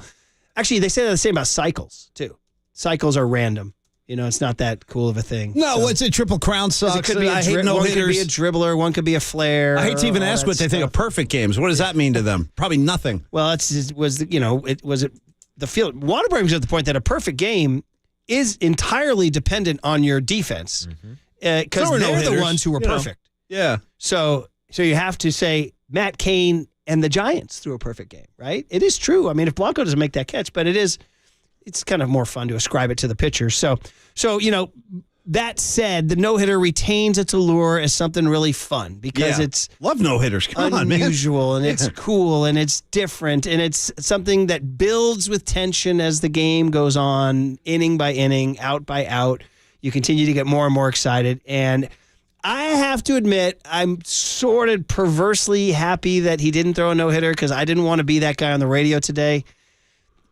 I mean, I know I'm a D most days in general, but I would have been, because I thought the Casey Schmidt play was an infield hit. I did. I have to admit. Two steps to his right into foul territory. Now, he had time. Let me ask you this question. If the third baseman was Wilmer Flores, would the throw even have been close? Like, Casey has a special arm. He does. And that's why the play was in play, I thought. Yeah. I'm thinking a guy with a weaker arm, maybe there's no throw at all, and that's just an infield hit. But because Casey has an arm, he had a chance, and he threw high.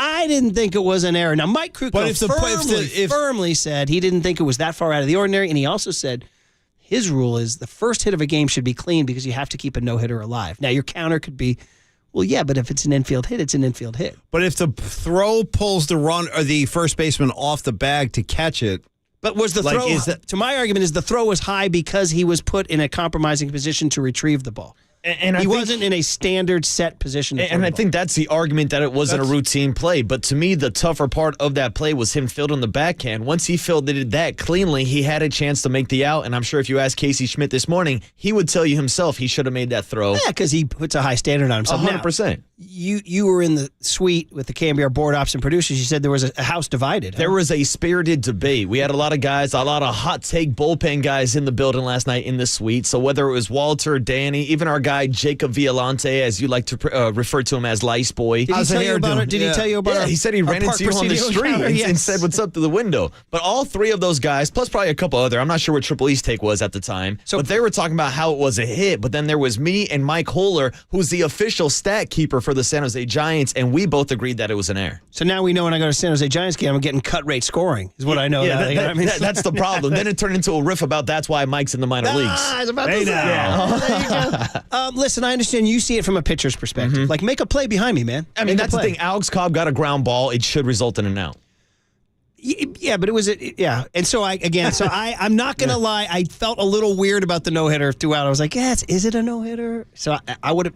Well, I would have come under heavy fire today if I came in here peeing everybody's Cheerios. And just like how weird the whole situation was, where it wasn't a no hitter until the fifth inning, and I'm sitting there in the suite thinking about, all right, Alex Cobb's only going to go 1-2 more innings. His pitch count is up. I'm going to go home in a little bit because I got to wake up at 3 a.m. Next thing you know, that one comes off the board, the zero's up there, and I'm locked in my seat and I'm not going anywhere. Yeah, I know, and that's more fun too.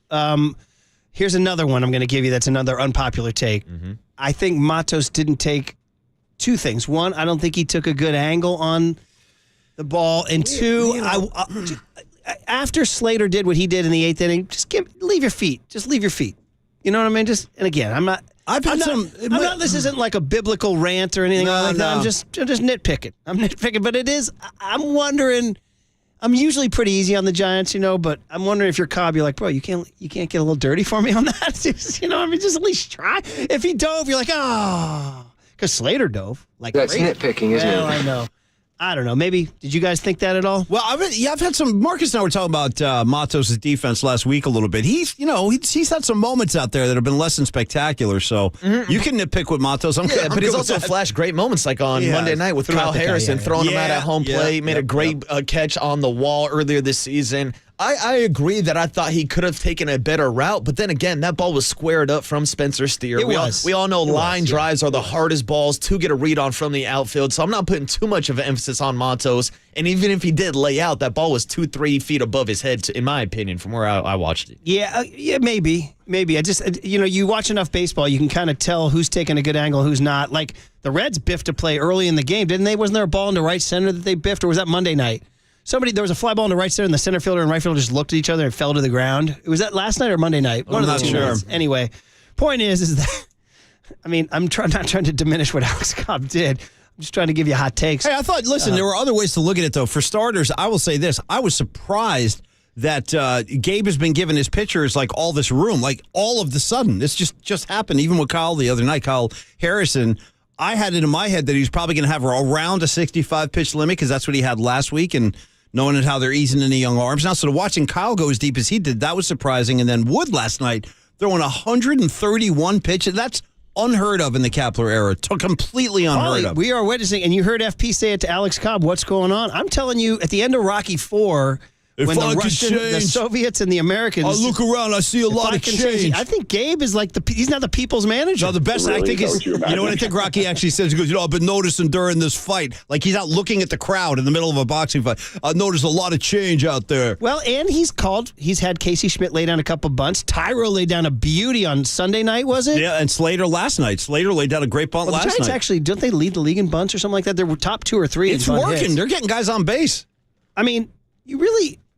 To complain about the way Gabe manages the team, I think sometimes with Gabe, we just get a little more miffed with him not wearing a jersey and his condescending manner with the media. But his actual X's and O's haven't been terrible. And I think we get more mad with the lineups he puts out. We do sometimes. That's fair. In-game managing, the openers, I guess. But again, I think that come up with a lot of things. And now we're going to start getting pissed. Watch this whole segment turn. Yes. But I was going to say, Gabe has only been able to work with what Farhan's given him in terms of personnel and talent. So he's done the best that he could. And I think Gabe does deserve some credit because I don't think there's any other staff that can out-prepare this Giants staff. I mean, it sounds like they are just, deep in the books and deep in their analysis with every opponent. So you got to give them some love for that, too. And they're, quote-unquote, in the mix. They're 69 and 63, and that's basically with this roster, probably, I want to say the best they can be, but, it's not a superstar roster. No, but there's going to be a buzz next year. 11 rookies? Yeah, that's why. Starting next year, like when in spring training, there's going to be a buzz with these guys. Yeah, and we've talked about it all season long, the ups and downs, how hot they started off, how they cooled down over the month of August and July. It's been a crazy year, yeah. And how they went, 6-14 yeah, an over the 11-game last 20 win streak games. at one exactly. point. So it's ups, down. We got to remember, before the season started, Vegas had this team as an 81-81 team. That was the over, 81.5. Was it 81? I think it was 81.5. I think they'll hit the over. And it's looking like they're going to hit the over, and it's looking like they are going to be in that wild card mix. Oh, they'll be in the mix for sure. By the way, just for FYI, we've been talking about this schedule gauntlet, and the hot take bullpen guy who said they were going to go 9-16, he's in trouble now. These last 3 wins have now put this thing in jeopardy because they're actually navigating this Braves, Reds part of it nicely. I got to add the Reds, nice story. Listen, you saw that team out there. They're not, listen, they're missing Matt McClain. They're a good shortstop. And, the kid Andrew Abbott, their lefty rookie, looked like he might be hitting a wall or something. He might be getting tired. I don't think the Reds will be a factor. I don't think the Marlins lost. They're back to 500 now. I'm thinking it's going to be the Giants and the Diamondbacks. And, I rate the Giants a chance to outlast the Diamondbacks. I do. They only play each other twice down the stretch. And there's 2 games in Arizona on the 19th and 20th. So you start looking at the schedule, and after today, the Giants go to San Diego for 4, and that's the mystery series because, the Padres lost again last night. Dude, are they 1-2-3 Cancun or what? You know what I mean? Are they 1-2-3 Cancun? They are now, ready for this? 62 and 71. They're 9 games under with that roster. Crazy, man. I told you. When's Bob Melvin going to get some heat? I don't know if anybody could go down there. And Soto and Tatis and Snell and Darvish. I think it's in the clubhouse. I don't think these guys connect. Isn't that Melvin's job? Well, I guess, yes, it should be. But, there's only so much a guy can do. You can't force dudes to gel. It doesn't work like that. It's either going to happen or it's not. And their chemistry has been under great scrutiny, man. I like Bob Melvin. We all like Bob Melvin. At some point, you got to take, you haven't, they're not buying what he's selling. But everybody keeps, they have so much talent. But that doesn't necessarily equate to success. It just doesn't. That's what Farhan would say. Oh, you guys want me to sign all these stars? How are the Padres doing? Yeah. That's what he would say. You got to credit the Padres, too. They went out there and they got the biggest names they could get, and they got, great... Apparently they got a bunch of Ds, though. Apparently, and a bunch of Ds that don't like each other, yeah. So can the Giants go beat up on those guys? I'll just take... Murph, let's just compromise. Can I just grab one D? We'll keep our Ds limited to one guy, and then we can all, get along with him. By the way, 408 wins the text war on the discussion on the Schmidt ground ball. He says, 408 says, a hit is a hit, you pathetics schlepper. Hey, shout out to Hesh on Sopranos, yeah. Right. Anyway, there's a little discussion of the Giants. And also, by the way, FP Santangelo had Alex Cobb in the bunker, and Cobb gave him a quote where he said that Harrison inspired him. He called him Harry. And that having, starters feed off each other is a thing. No question. So we saw it with Timmy openers, and Kane. Yeah, no question, man. As they said in Stripes, Paul, it's not that cute anymore. Yeah. It's not that cute anymore. Nice. Way to have it at your fingertips. That's outstanding. Yeah. Yes. So let's just, get. And by the way, the lady who says it's not that cute anymore is quite cute. She's cute. True story. She's got a that, little cute. Yeah, she's got that big scarf on. Yeah. That makes me wonder how Murray, who's a total loser at that point in time, got such a doll for a gal. Yeah, it didn't make sense. Right, didn't make sense. What was his charm, maybe? Yeah, he's coming in with the dress. It's all ripped up. The fact that he shoots hoops in his apartment. Greatest unmentionable thing that happens in that whole like buildup is the pizza gets dropped on the sidewalk. Mm-hmm. He picks up the pie, throws it back in the box, and brings it home. It's true. It's on the street, Marcus, and he goes, "No, I'm going to eat that." All right. Well, listen, Giants today, 12:45. Pop and Lund down at the Public House. They're going to try to get Cobb, I think, right? I don't know. I can't promise that. They probably will. G-Pop makes things happen. Well, so does Walter. Yeah, that's true. If you know what I mean. I do. I know exactly what you mean. Yeah. Anyway, kind of guy that makes things happen. Thank you very much. Yeah. All right, back to the Niners, guys. Where you're feeling about the Nick Bosa? Any latest rumors coming your way? And I have to tell you about my jock blog, and you have to tell me if you agree with it, Paulie. Next on KNBR 104.5 and 680, the Sports Leader. Oh my God, what's going on?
Dub Nation, there's a party happening on our podcast page. Hear every interview from every show on demand at knbr.com/podcast. Now on with the show on the Sports Leader. Excited for Trey. Just new opportunity for him. Things didn't work out in San Francisco for whatever reasons, but glad that he gets another shot, man. This league's all about opportunities, and when you get a fresh one like that, you just got to take advantage of it. Everyone has their own path, and everything like that is never going to be easy, but just how you come out on the other end of it. So I'm always excited for him, man. He's a brother of mine, always pulling for him. There he is, man. Jimmy G talking. He did a little media tour yesterday. I guess he went on NFL Network. He went on SI Podcast. SI Podcast is where he gave the quotes that rattled yesterday about I feel like just saying the messy situation. Did you hear? Weird. Did you hear Jimmy G got the Niners? And that entire take brought to you by Redwood Credit Union, where you can start earning cash back on your everyday spending with a Redwood Credit Union free checking account. There are no monthly fees. No minimum balance. Your debit card earns cashback, travel, and more. Get started at redwoodcu.org/free checking. Federally insured by NCUA. Well done, Paulie Mack. Yeah. He did the, and it caused me to jock blog, Paulie, yesterday about the Niners. Log it up, man. And it was, man, oh man, do we need September 10th or what? Because right now, and I said the summer should be viewed as a great triumph for Brock Purdy. Brock Purdy's back from UCL. Dude, this was no guarantee. Like, we were in May and June. That's a good point. That's a good point. Dude, the number one story surrounding the Niners should be Brock Purdy is healthy and ready to go. It should be, so right? Why isn't it? Well, that's number one. The other one I would say, the other story would be that they stayed pretty much healthy. I know George Kittle has had a little nagging thing. When you go back, always have a little nagging thing. Back to your Brock Purdy thing, it's a great point because, right after the injury happened and we're debating, is he going to get the surgery? What kind of surgery is he going to get? Kyle was using language like, hey, hopefully he'll be ready to go by week 1. Hopefully. There were no guarantees there. So you're right. Brock Purdy's in place. He's healthy. He's throwing great. So that should be something to kind of rally around. And yet that's nobody's talking about that at all. No. Instead, we're talking about 3 things. One, we're talking about Bosa.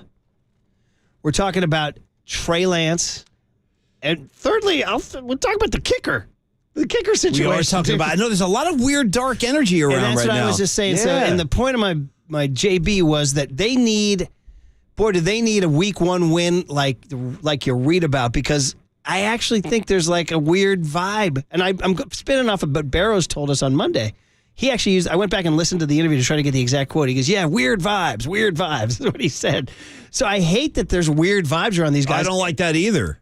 And until Bosa signs, we're going to be in this limbo. And Matty Barrows picking up on those weird vibes and then like transmitting them out to the Bay Area on his behalf kind of concerns me. But here's another scenario, Murph, you're talking about like, yes, because the best recipe for the 49ers right now is to go out and win games. Just start winning games and everyone's going to calm down and start talking about the season instead of all this off the field drama. Meanwhile, another scenario is they go to Pittsburgh, they lose to Pittsburgh, and Bosa's not signed yet. That's when holy hell's going to go. I mean, like if that were to happen, a lot of unhappy people are going to want to talk about it. I would also say that if they do lose to Pittsburgh, you're right. The world will come to an end. The world will come to an end. And it's going to be compounded if they haven't signed Bosa by then. Let's remember that, what was it, 3 and 4 last year? Or 3? My brain doesn't work. 3 and 4, 3 and 5? But that's not what they want to do this year. Not that they did last year, but that probably cost them home field. They're them giving away games early in the season to teams that they got no business losing to. Yeah. Like Chicago, like Denver, like Atlanta. These are teams. So I don't think you're going to see that this year. I think you're going to see a much more focused team. At least I'm hoping you will see a more focused team early. They they lose to Chicago. Let's see, they were 3 and 4. After the Chiefs blew them out, they were 3 and 4. Then they crushed the Rams, and then they crushed the Rams, beat the Chargers, and then the game that turned everything around was the party in Mexico City. 38-10 when everybody was feeling great. Yeah. And Mexico Jimmy was doing great. Well, probably even before that, the week of the Kansas City Chiefs game is the week that the 49ers made the trade for Christian McCaffrey. Aha. And after that, the offense just exploded. They're putting up 30 points a game. And also, I remember Rathman said something to me yesterday about, you got to build and start trying to play your best by week 4 and 5. And I was thinking, so you can lose early and it doesn't kill you. But my point is that it's just right now, I can't imagine. And this is all what Jimmy said yesterday, and you have it, Marcus, right? If anybody missed it yesterday, he went on an SI podcast, and I give credit to the guy asking the questions because he made Jimmy commit to a take on Kyle, and he drops the W bomb that it's been weird in San Francisco. What did you make of the Trey Lance trade to Dallas? Weird situation. Been a lot of weird situations over there in San Francisco, just to leave it at that. But, I'm happy Trey got another shot, man. How do you think San Francisco's handled those quarterback situations? How do you think they've handled them? I think it's been messy. I'll put it that way. Yeah, that's a nice way to put it. Okay. There's been a lot of weird situations. He's saying a lot without really saying much right there, actually. He's being vague, but clearly. Well, I mean, if he wanted to, he could go off. They put that guy through the freaking ringer, Garoppolo, man. If you are a Kyle hater, this is just red meat. Like you're a lion in the cage. Somebody just tossed you a piece of steak. He's like, Jimmy's telling you that Kyle doesn't know how to handle a quarterback room. And so then you go all the way back to like RG3 in Washington. Oh, boy. The Super Bowl, all these things. And can Kyle, like it is. But see, the counter to that would be, look, well, Matt Ryan was an MVP. Yeah, he sure. turned Garoppolo into a Super Bowl caliber quarterback. The guy was competing at a 10-point lead in the fourth quarter. So you could argue either way. But it is, if you're a Kyle hater, you could say, wow, the guy they had, QB1, Jimmy G, he hated so much that he moved heaven and earth and got 3 first-rounders to draft Trey Lance. And they got rid of that guy, too. So these two guys are like both sitting on the outside going, you got kicked out? Yeah, you got kicked out too? They're like, what happened to the guy who took us? I love everything you're saying right now, and I'm with it, but let me just throw this out there, because then there's going to be the other voice that says, okay, and if you're Kyle would say, yeah, I did love both those guys. Both those guys are talented quarterbacks. Both of those guys could not stay on the field. Both of those guys had injury problems. Pause right there, too. Does Trey Lance, that's kind of a bad rap. It was one play, he broke his ankle. One play. Yeah, but you could also go back. Yeah, broken finger his rookie year. See, this gets back to the age-old Brandon Belt argument. Is someone injury-prone, or is it just bad luck? That's why Mitch Haniger got it. He fouled a ball, jumped up, it hit him in the privates. Well, that's why my respect for Garoppolo really skyrocketed quite a bit 2 seasons ago when this is the year they lost in LA in the NFC title game, because if you recall, like he couldn't, for the few weeks there, he couldn't even grip a football. Like his thumb was so torn up that they were like, you got to go have surgery right now. And somehow he stayed on the field. And that was the same postseason they went to Green Bay and won that game. Mm-hmm. They had a great run there with a guy. But I felt at that point, Jimmy was like, dude, you got to, if you shoot me in the head and drag me off the field, I'll come out. But other than that, I'm staying out here. I mean, and Trey never got a chance to even like get to that point where he could say, like, I'm going to try to play with some of these. You can't do anything with a broken ankle. I mean, it's kind of nuts that Brock Purdy's their guy. I mean, they just, like, is it one of the greatest lucky finds of all time? And the other argument would be that if Brock didn't show what he showed, Trey Lance would still be here. I think so. He'd be QB1. I think so. I think they just found a guy who does something better. Yeah, perhaps. I was watching on Twitter. I follow so many different. By the way, no pressure on you. Breaking down film of Brock and. I was about to say, no pressure, all the things Brock. He does right. Yeah. He makes all the right reads. Just make sure you go win all your games and don't make any mistakes. Everybody will be fine. And then Darnold came to town and did his thing. But anyway, it's just, the Niners have been so positive, and now there's finally some negativity. A little bit too much, Part of it is just us. We're just bored waiting for the season to start. Just sign Bosa. Just start there. Sign Nick Bosa, man. Do we have any Trey in Texas? I can't believe this. Dallas Cowboys quarterback Trey Lance. How about that? You said it. Here's Trey Lance yesterday meeting in Frisco, Texas with the Dallas Cowboys media for the first time. Goes from San Francisco to Frisco. And here he was talking about that meeting with Kyle Shanahan last Wednesday when he found out Sam Darnold would be QB2 and the steps that needed to be taken after that. Oh, yeah. I mean, kind of really trying to move on. But it definitely took some time. That conversation obviously, wasn't something I wanted to hear, but that's the reality of the situation. And nothing but respect and gratitude for everyone there and, coaching staff, locker room, obviously athletic training staff, everyone I spent a ton of time with these last few years. But yeah, obviously, it was tough. But for me, it was, kind of trying to figure out, what's next and what's going to happen in the future. Damn it. You know what? You want a real hard knocks? Give me that Kyle Trey meeting. That would be the real hard knocks. Give me Kyle. I bet Kyle seems very unemotional. So he probably just said, and he drops in his and stuffs and all that. And he's like, you're gonna be number 3 and stuff. I like his and stuffs. I like those actually. Trey's just sitting there like, are you kidding me? I was like, 2 years ago, you guys were like, you were trading draft picks away to get me over here. Kind of really trying to move on. Yeah, I mean it's true. Next pitch, right? Next rep. The other thing though, just if you really want to look at this complete story, like Murph, you and I know because we talked about this, like. Also, simultaneously going on with all this weird quarterback stuff over the past 2 seasons, you would hear whispers. You would hear people go like, Hey, I'm hearing Trey doesn't really grasp the playbook. Hey, I'm hearing Trey doesn't look good in practice. Hey, you would hear stuff like that. So even though the injuries kept him off the field, when he was out there working out, you would hear less than stellar. It's true. Well, it's all kind true. of Listen, reports. as old Pat used to say, acta non verba, actions speak louder than words, and the fact that they just shipped his rear end out on the James Wiseman Jordan Poole Express. Are you fearful of, is there any part of you that fears or expects or thinks that there will be a time where Trey Lance has that star in his helmet and he's out there playing against your Niners at a high level? When you watched him, what did you think? I mean, I thought he looked capable. better in the He looked second capable. game. It was some of the better kind of series of plays I've seen him run, actually, the second preseason game this year, because he had to. He had to go perform, and he did. I'm curious. He's such an embryo. Who knows? Right. It depends on his desire, his work ethic, his coach, his teammates, all that situation. Yeah. But he's got a chance. Sure he does. He's got a chance. so young. I mean, he's so freaking young. But Paulie, people said we got hardcore listeners saying, as a texter here from the 209, saying, "Are you guys going to keep talking about Trey down there without Paulie Mack playing him off?" T for Texas. Yes, it is T for Timbuktu.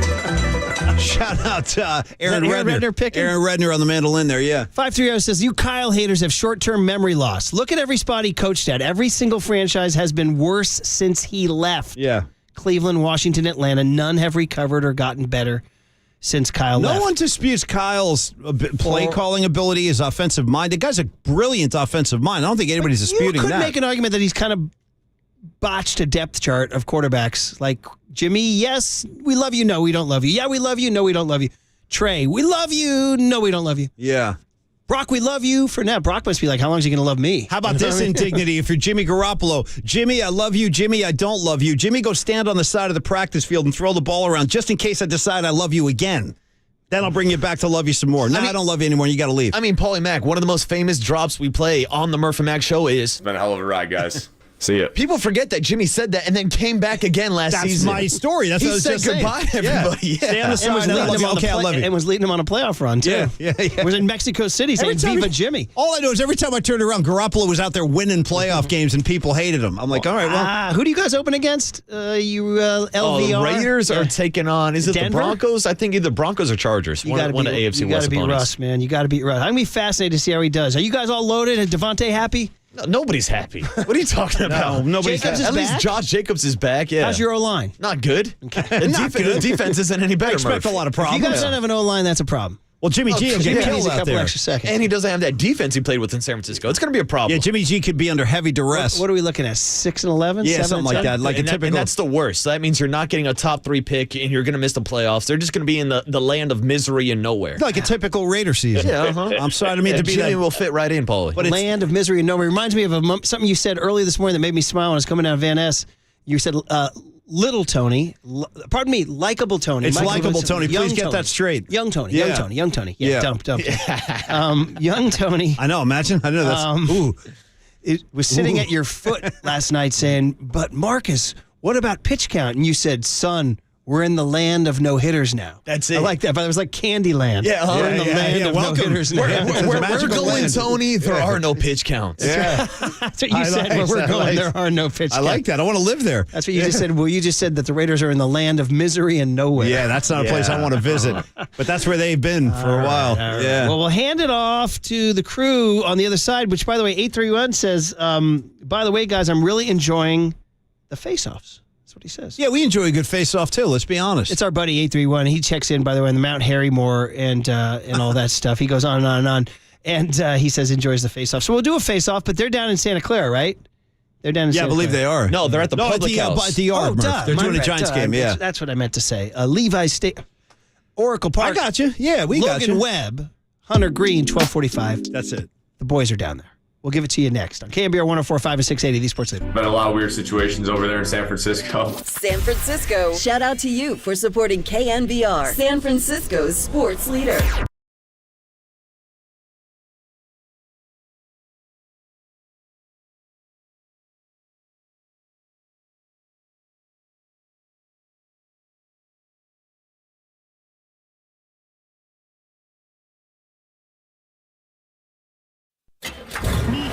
From the Chilton Auto Body Traffic Desk.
beautiful. There's a party happening on our podcast page. Hear every interview from every show on demand at knbr.com/podcast. Now on with the show on the Sports Leader.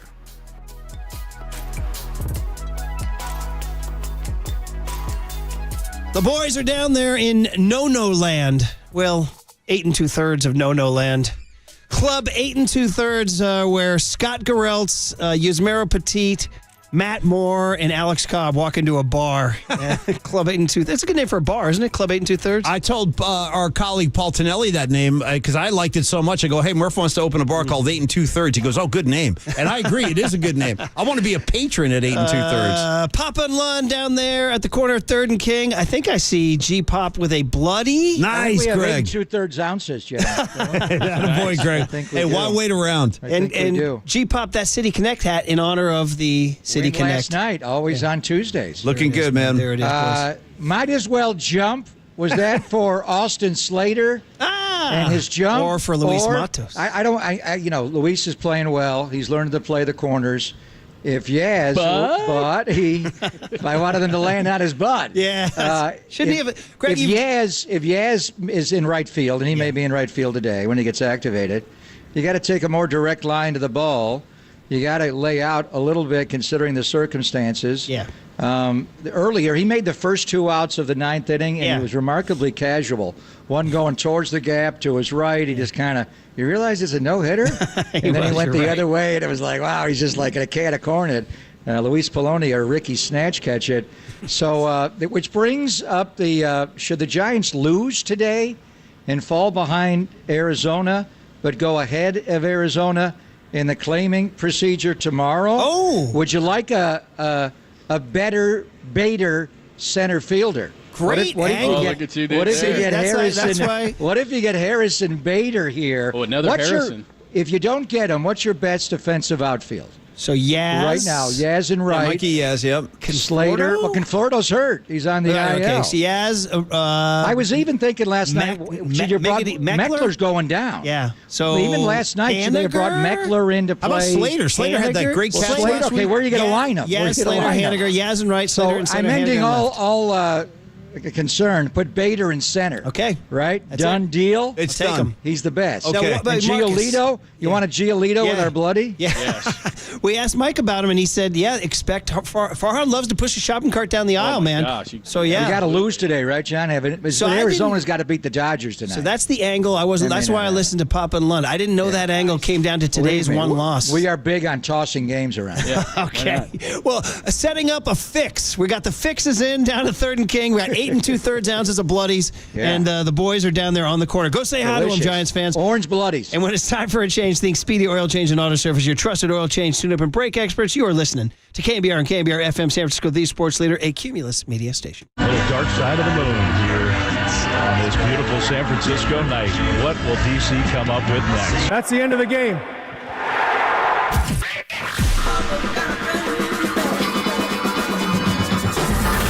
Ladies and gentlemen, Prepare yourself. prepare yourselves I love it when you call me Big Pop. for Greg Papa Sleeping Boy to Superman. San Francisco. and John Lund. It's 10 o'clock. Let's hit it. This is Papa and Lund That's right. We're getting it going. on KNBR 104.5 and 680. The Sports Leader. Swing and a miss. He struck him out with a splitter. 6 in a row retired by Alex Cobb. Haniger takes off. Bailey drives one to center field. Frito going back all the way to the wall. He will leap, and he can't catch it. It's over the wall. Into the bullpen, Patrick Bailey. Swing, and there's a pop fly. Shallow left center. Slater racing, diving. He makes the catch. What a play by Austin Slater. A headlong dive is a little slow in getting up, and hopefully he's okay. But he has saved the no-hitter, at least for the moment. 0-1 pitch. There's a drive into right center field. On the run, Matos back into his right, and it's over his head. It will roll into the 6th archway, and that's the first hit. Coming around to score is Senzel, and it is 6-1, and that takes away the no-hitter. for Alex Cobb. The funny thing about it was I wasn't thinking about it at all because I thought they gave that ball a hit to Schmidt early on, and I think around the 6th or 7th, probably the 7th, I got an out at first, and the crowd was uncharacteristically loud, and I didn't know what that was about. So when I was in the dugout, I actually glanced at the scoreboard and saw that they had changed it. Almost abolished the opener. The last 2 nights have been awesome from the starting pitching. We'll get into that conversation. Papa is obsessed and watching again and again the Luis Matos. I'm just trying to see the route that he had on the ball. Side. Like, how close was that? Was it a stutter and go? Was it an out and up? We'll get into that conversation. It is probably. I don't think I'm embellishing this. We've been down here a lot of times. This might be the nicest day. It's going to be 75 in the city. Yeah. Come by the Public House. It is going to be awesome. We got cut down day for the 49ers. Dave Fleming's going to come out on the patio. Get your butt down here. It is playoff baseball against the Reds. Papa and Lund, we already got the bloodies flowing. We got them going. I got my Bravado coffee. Yeah. My latte from Bravado to get going in the bloody. Those guys are great. His cap done an IG tour from Bravado's Coffee House across the street? I mean, literally right across the street. I don't think he has done that. It's a very smoky flavor. And he's right across the street. He's not here. Local patrons can. And the barista, not Batista, is absolutely the nicest I've ever come across. You do a good cap. He was giddy again last night. Oh, he was, wasn't he? How about, we talked about him letting old school cap. Kyle Harrison go 79 pitches to start the 7th on Monday and get to 91. And then there's no debate. You're going to let Alex Cobb start the 9th in search of a no-hitter. Did people think he was going to take him out there? But I thought after he gave up the hit, and I keep looking at it, I don't want to blame Luis Matos. The throw he made the other night was amazing. But I think a more experienced right fielder. There's a hard right field. I mean, if Yaz is playing there or Jose Cruz Jr., scratch that. He's going to drop it in foul ground. Randy Wynn. People need to know this, by the way. Your iPad I don't want is to, on the play. I don't want to. How many times do you watch this? I don't, because you can't tell from that angle. Yeah, you had to be there. I want to ask. I want to see. Later in the game, I think on the post game they showed center field, high home, and you could see. I want to see where he starts. And it's a tough park. Right center, you're pinching more to right center than towards the line, which is weird. Look at the angle on that one there, and then he goes back. If he goes more direct line, I think a more experienced right fielder probably catches that ball. Makes a play, but I'm not going to beat him up because he's just learning. And I texted Zach Beyruti, the voice of the River Cats, how much right has he played this year? A little bit before he was initially called up in June, and then when they sent him back down, and his defensive metrics were not good when he was here before. He's good going back on the ball, and the ball's going into the wall, kind of the anti-Angel Pagan, who was afraid of the wall. Matos does not back away from it, but he's not good coming in, which leads to the Slater play was amazing. What a catch. Initially, I thought he may have. I saw White on the ground. I didn't know if it got in the glove or if he trapped it. He said when it was hit, he didn't think he could get it. I didn't think anybody thought he could get it. That was a great play. I thought it was over at that point. I wasn't even sure right away, but you could tell by his reaction. But it's just so hard. You're one out away. I'm not blaming Luis Matos. I'm more looking at what's the best defensive outfield when you're in a situation. Now, you're up 6-0, but you still want to get every out. And he did get the first 2 fly balls went his way, and he was really casual on the ball going to his right towards the gap. High fly ball, easy play. But he just took it like this is no big deal, and then he's got that play. You'd like to see him go Gregor Blanco and lay out for it because you're trying to preserve a 35-year-old's first major league no-hitter. He would have been the oldest Giant in history to throw a no-hitter. I'm not blaming him. I think a more experienced. Sounds like you're blaming him. He's a young player who's learning to play. I'm just thinking a more experienced right fielder may have had a direct line to the ball and made the catch on his feet. So Yaz is going to be activated today. If it's Yaz out there, don't you think he makes that catch? He probably catches it. Yeah. But the night itself was awesome, and Alex Cobb was a great guy, and he joined us on the show when he made the All-Star team. For a 35-year-old guy to make the All-Star team. Did Shohei text him last night, by the way? Yeah, probably. He did say he was going to still try to get him, but All-Star game at 35, the way he's pitching. And here's the thing, too. I have him in my diamond notes today, so I'll double-check him. To say that he's been bad since the All-Star break, to say that he's been bad in August, he's been terrible. Ever since he got sick. So to have him go out and do what he did, and in consecutive nights have Harrison and Cobb do what they did to save the bullpen and to beat the Reds in the 2 nights that they did. And clearly, and maybe Mike had influence on this, maybe Kruk had influence on this. I mean, I think 9 times out of 10, Casey Schmidt's going to tell you he's going to make that throw. He's got a strong enough arm. He just sailed it. So it was an error. I don't think that was home cooking at all. I think that was but what if it's the 5th inning and he's already given up 5 hits? Maybe. You're right. That's a hard play. That's not a routine play. I think under the circumstances, probably influenced it. But I didn't think it was egregious. What he said on the air is one thing, but what he yelled right after, "Hey, Toms, the first ball in play's got to be a hit." Right. And got to be an error. Right. It's got to be a clean hit. Say that. So. By the way, guess what? Mike Yastrzemski reinstated from the 10-day injured list, but he was out for a long, long time. Guess who got sent down? Who? Luis Matos. Yeah, the thing about sending Meckler out. Well, the thing about that is he gets off to the slow start, but Meckler's been absolutely red hot, and he's kind Matos of a catalyst has been pretty type. good as well. He has, but I think just saying, you know what, Meckler's been really good lately. He's kind of been a bit of a catalyst. A couple of games ago during the Harrison game, he played well. So I mean, I think it's strictly they want a left-handed hitter. Well, and he's been good. I mean, so who's San Diego going to pitch? We going to see a bunch of lefties in San Diego? No. So Musgrove shut down. Right. Just get them in a one-run game. So is Yu Darvish. Extra inning game. Yeah, they can't win an extra inning game. Giant lineup is out for the game today. Lamont Wade Jr. is back in. This kid Green going for Cincinnati throws 100. Is he the hardest thrower? He's been good, though. He's been real good. He is. He was a top pick. In fact, a lot of people thought he was going to be the number one pick. Is he the hardest thrower in baseball among starters? He was a top Green? 5 pick, yeah. So Wade's at first, Estrada's at second, Flores DHing Peterson in left. Patrick Bailey, day game after a night game. You catch a near no-hitter last night at 131 pitches. He's right back. Wow, don't run that young man in the ground. Mike Yastrzemski's back in right. Your guy, Paul DeYoung at short. Meckler in center and Schmidt at third. So they want Meckler in today against the lefty Green. And we got to see who they're going to pitch and who the Padres are going to pitch. And also in light of Kyle Harrison throwing 91 pitches on Monday, and Alex Cobb throwing 131 last night. They're going to both need at least one extra day, right? Maybe two. So I'm going to see the probables for San Diego. The problem is Webb's going today.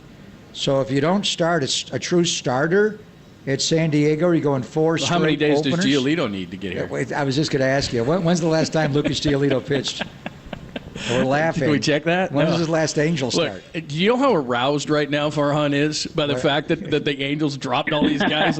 This is like him going to a garage sale. So you know what he's got to do today? Seeing like a Rolex or something. The Giants need to lose this game today and have a worse record than Arizona. So the claiming procedure that starts tomorrow goes by worse record. Right. So right now you're ahead of Arizona in the standings. So they're back in the wild card spot, thanks to Clayton Kershaw and the Dodgers last night. But if you win today, then Arizona gets to claim, and they could use a starting pitcher, couldn't they? Right.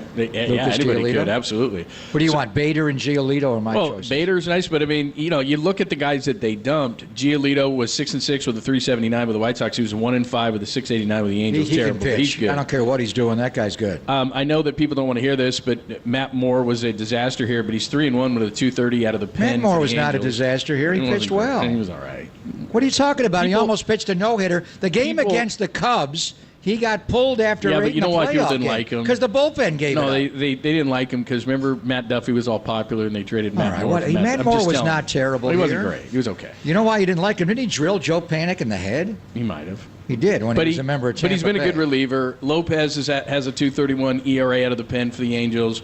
I don't think they'd want Renfroe early in the year, maybe. I'm going Bader and Giolito. So, I mean, that's what I mean, is all of a sudden, especially with the Angels just dropping everybody, could they procedurally accidentally drop Ohtani? Like they're just dropping so many guys. Could they be like, geez, we didn't Well, they may want to clear payroll.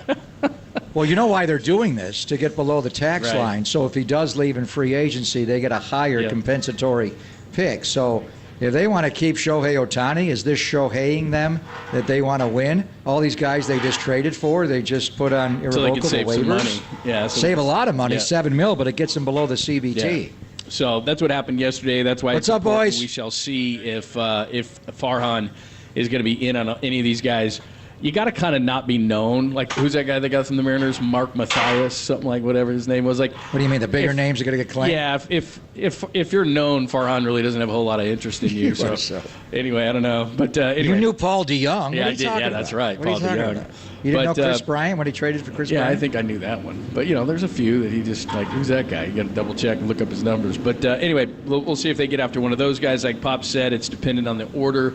And so we got that going on right now, today. among the teams that are in the playoffs, like the A's, are going to be number one on the waiving claim. They're not going to claim any of these guys because they don't want to. They don't want to win and they don't want to pay. But it goes Marlins, Reds. Right now it's Diamondbacks, Giants. But if the Giants back lose in the playoffs, today, by the way. right? But if there's one game to lose the rest of the year, today's the day to lose. Why don't you go in the clubhouse and tell Logan Webb that, Jim? Yeah, we need you. If you want Giolito he's just gonna love to that. go Saturday in San Diego, you need to kick the game. Yeah, Eddie Seacott. and you know what? I would just because I like starters. I mean, can we do away with when the opener can Giolito go? Jeez, I don't know, but if he could go soon, then we got the three, maybe one of those. I should have ordered a opener Giolito deals this morning and then, to go with my latte. Yeah, I'll check. I got a biscotti, but I didn't get a Giolito. All right, we got a lot of stuff to talk about with the Giants. Dave Fleming is going to come out. I heard he's going to come out to the patio. So limit of one autograph per. Please don't. I got two rush questions Dave for him. Fleming. 3 actually. Does he have a college football game this weekend? Oh, I'm sure. In his Giant fantasy draft, how many Niners did he take? And who? Did McCaffrey go first? And he's got to teach me how to use this new website. Oh, yeah. Oh, that's what you're obsessed with. I'm not obsessed. End I'm of the just show, right you here. were obsessed I'm with not it. obsessed. You use obsession a little bit. No, but you kept asking me strongly. questions. I just told you I what just somebody figured, said. where do you go? Tell me where to go to See? find the where to keep score. All right, we'll ask Dave It because looks he'll like Madison know. Bumgarner there. A little bit. He's a lefty. So anyway, we'll ask Dave What about was his that. alias? Saunders? Mason Saunders? Mason Saunders. Looks Yeah, like if Mason Oh, Saunders. Oh, who's that? I got a Who knows? female. All right, come on down. We're live at the Public House. Already got stuff flowing. Big game against the Reds today because the Cubs won yesterday. I'm hot. I got to take this Yeah, off. you got the sweatshirt. It's gonna be 75. I didn't know. Today. I bought it under the City's canopy. beautiful. Yeah, it's a reaction. Like you're in San Francisco, you just throw on a sweatshirt. Well, I pulled it out of the trunk when I parked the car out of the trunk of my car. Did you get that thing back yet from the What thing? North Beach restaurant? No, my For your little. car? I don't actually Still need have it. huh? And it's complicated. What if I go get it? Can I Go to Hotel Via? Yeah, Just I'll take go this get little. Take this little. I'll show you the card. I Then have. your card- Anyway, card when will I be went gone to in the park morning. it and I said I'm Marty Lurie, take care of me because Marty. He loves the boutique hotel. Yes, he does. It's on the intersection of what? Close to the ballpark and technology? What does Yes. Marty say? Something like that. So I'm Marty Lurie. So when I had to debate whether to bring the sweatshirt out of the trunk or not. I think I made the wrong call.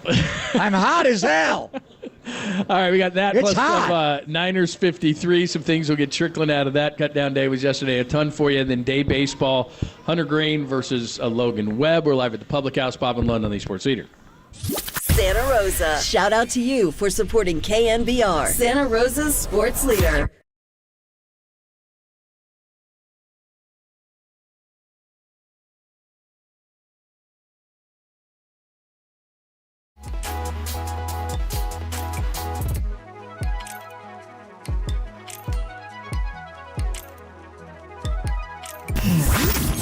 Here's what's trending now Trending now. on KNBR.com. Alex Cobb, so close to a no-hitter, but 2 outs in the 8th. Luis Matos, could he have caught that ball? That story more trending right now on the all-new KNBR app.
Wherever you are around the globe, stream your faithful home of 49ers football 24/7, 365 on KNBR.com. This is the sports leader.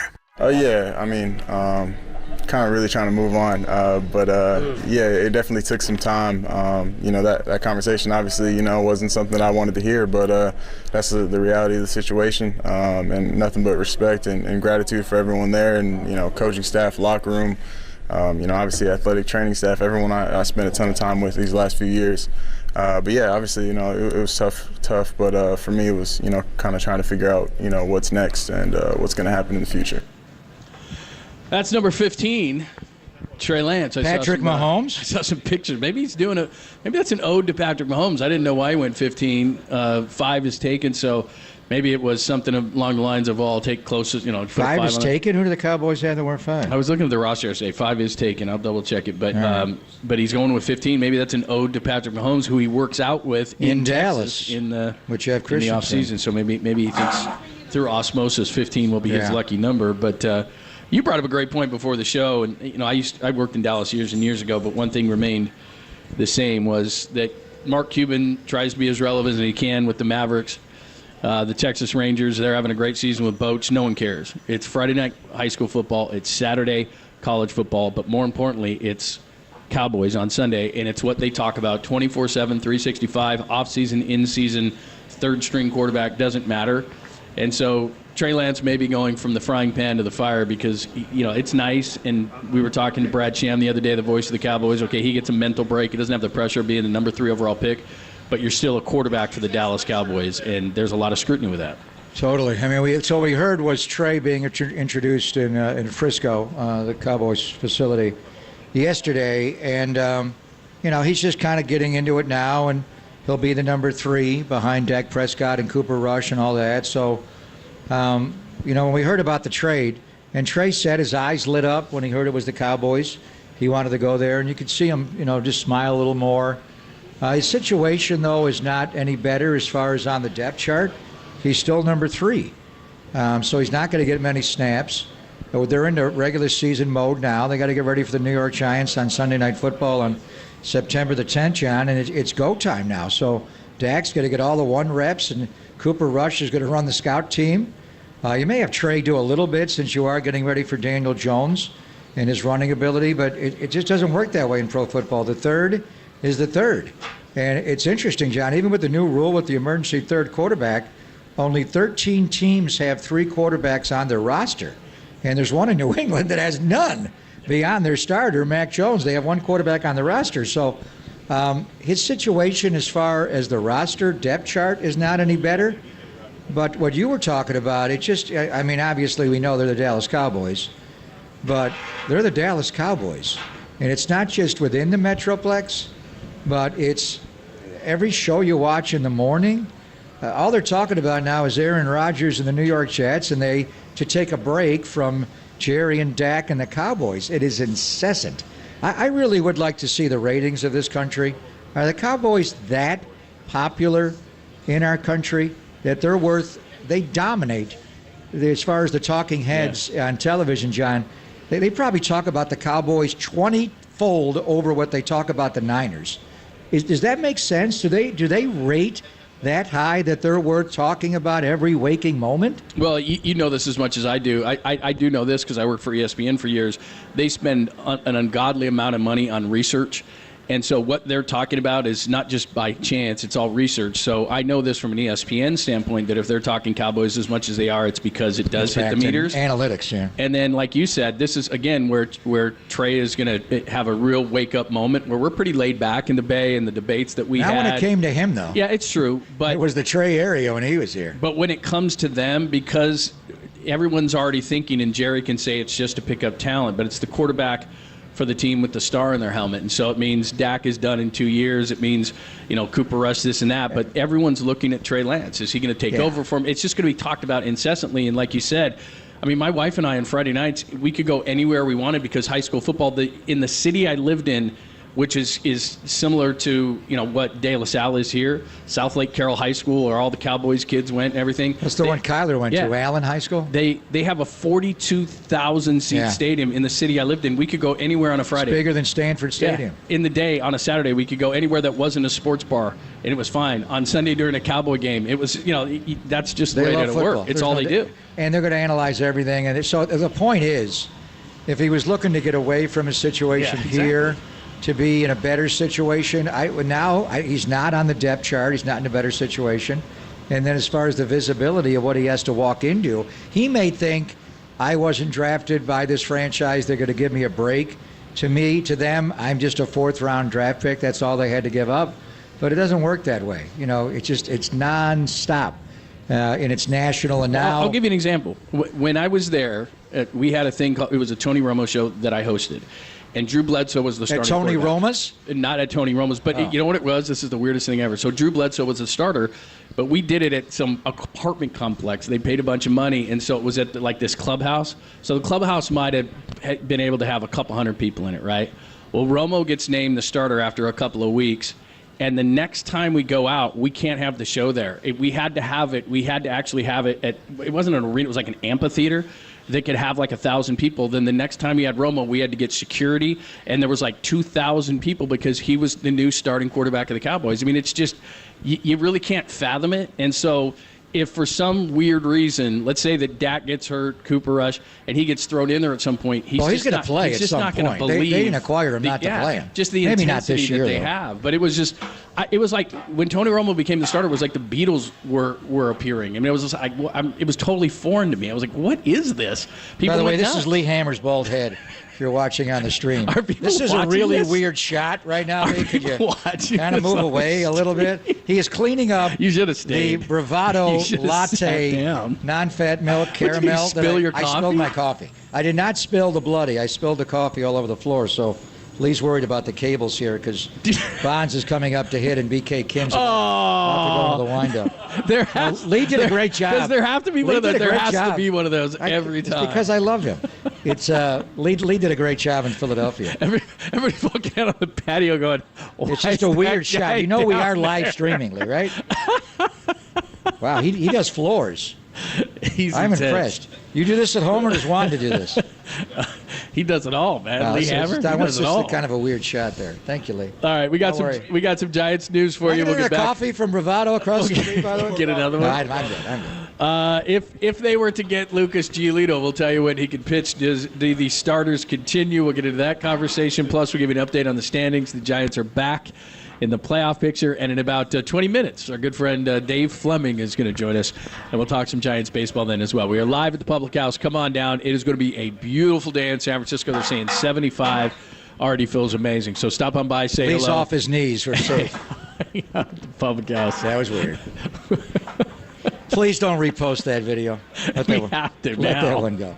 I mean, it was. All I was yelling was, "Hammer, don't touch this!" I'm so glad we have cameras now.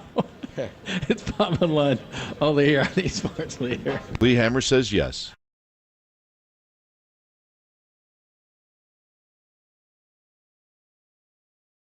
Be caller 10 to 415-896-KNBR for your chance to see your Giants take on the Cleveland Guardians. Wednesday, September 13th. First pitch, 12:45. Presented by Toyota, the MVP of MPG. With class-leading MPG and more hybrids than any other brand. Toyota, let's go places.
Wherever you are around the globe, stream your proud home of Giants baseball 24/7, 365 on KNBR.com. This is the sports leader. Then you have this. Let's talk about strength of schedule for the rest of August. The Giants have the hardest strength of schedule to finish the month of August, the fourth hardest strength of schedule to finish out the entire season. So as a player in that clubhouse, I can guarantee you right now, nobody is looking at that and feeling any type of pressure. They're only looking at winning today, coming into the ball and playing a good ball game today. But us on the speculating side and the fans are looking at these schedules, and you can flip-flop real quick. I mean, again, you're talking about a Braves team that you're going to see 6 times. That is arguably the best offensive team ever.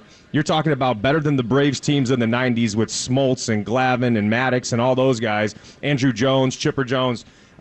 This team is just hitting the cover off the ball. I read a stat yesterday that if you take Matt Olson's 43 homers out, they're still leading the major leagues in home runs hit. So that's the type he leads the league in world in homers. That's the type of offensive powerhouse that the Atlanta Braves are. And you just want to go into these series. So back to your point on how big today's game is, you want to get on that plane in a good mood, because as soon as you land in Atlanta, it's putting the gear on, and you're in the Coliseum as the gladiator with these guys coming at you. Bob and Lund, thanks for joining us. I was George Contos the last time we sat in these seats at the patio at the Public House as we're getting ready for day baseball, the finale against the Reds, and all these are important down the stretch, but then the Cubs, you get into these things. But you have your handy-dandy schedule out, and you marked this thing, and we said, and George just said it as well, what is their record going to be at the end of this gauntlet? Well, we included the Reds in that, we included the Cubs in that, but still, where are they in terms of the last time we spoke about how important these games coming up were? So that game that George is talking about, last time we were here, and by the way, where's Barbara and Mary Jane? The only reason we come out here is to drink with Barbara and Mary Jane, and they're late. They're always They were here. late last time, too. They're always here pouring Jameson by this time. By the way, the Niners lost to Sean Jameson. He Speaking got claimed. of Carolina, Maybe they that's lost. maybe that's where Barbara and Mary Jane Yeah, are. They maybe. went to Charlotte, went to Sean Jameson. Along with Manning, the kid out of Hawaii that everybody liked, went to the Cardinals. He'll be Yeah. starting at left tackle. And Keith Take it easy. Ismail, He's got short arms. Yeah. center out of San Diego State, who's a local guy, and we've had on the show before. Was with Washington, came over to the Niners. He got claimed by the Cardinals. So 3 get claimed. It's not too hard to figure out the practice squad, but we'll get that a little bit later. It's waivers day in football and waivers day in baseball, But Jameson's too. Jameson, I get you. So last time we were visiting with our ladies, Barbara and Mary Jane, it was 2 weeks ago against Tampa Bay on the 16th. And George was saying how big that game was, and we were looking at the schedule coming. They lost that game, and they did not play well.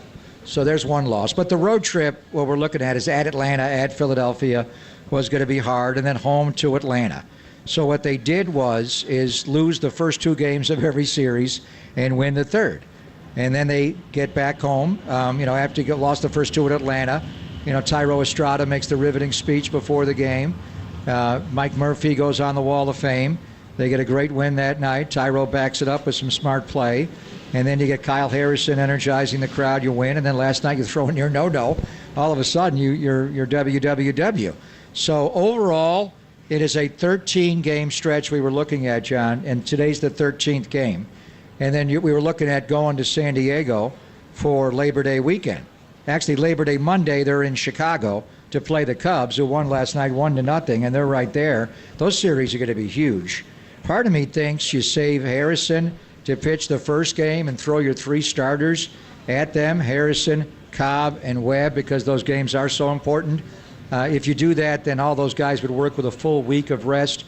I think Harrison may be able to use it after throwing 91 pitches on Monday, and obviously Cobb, going for the no-no through 131.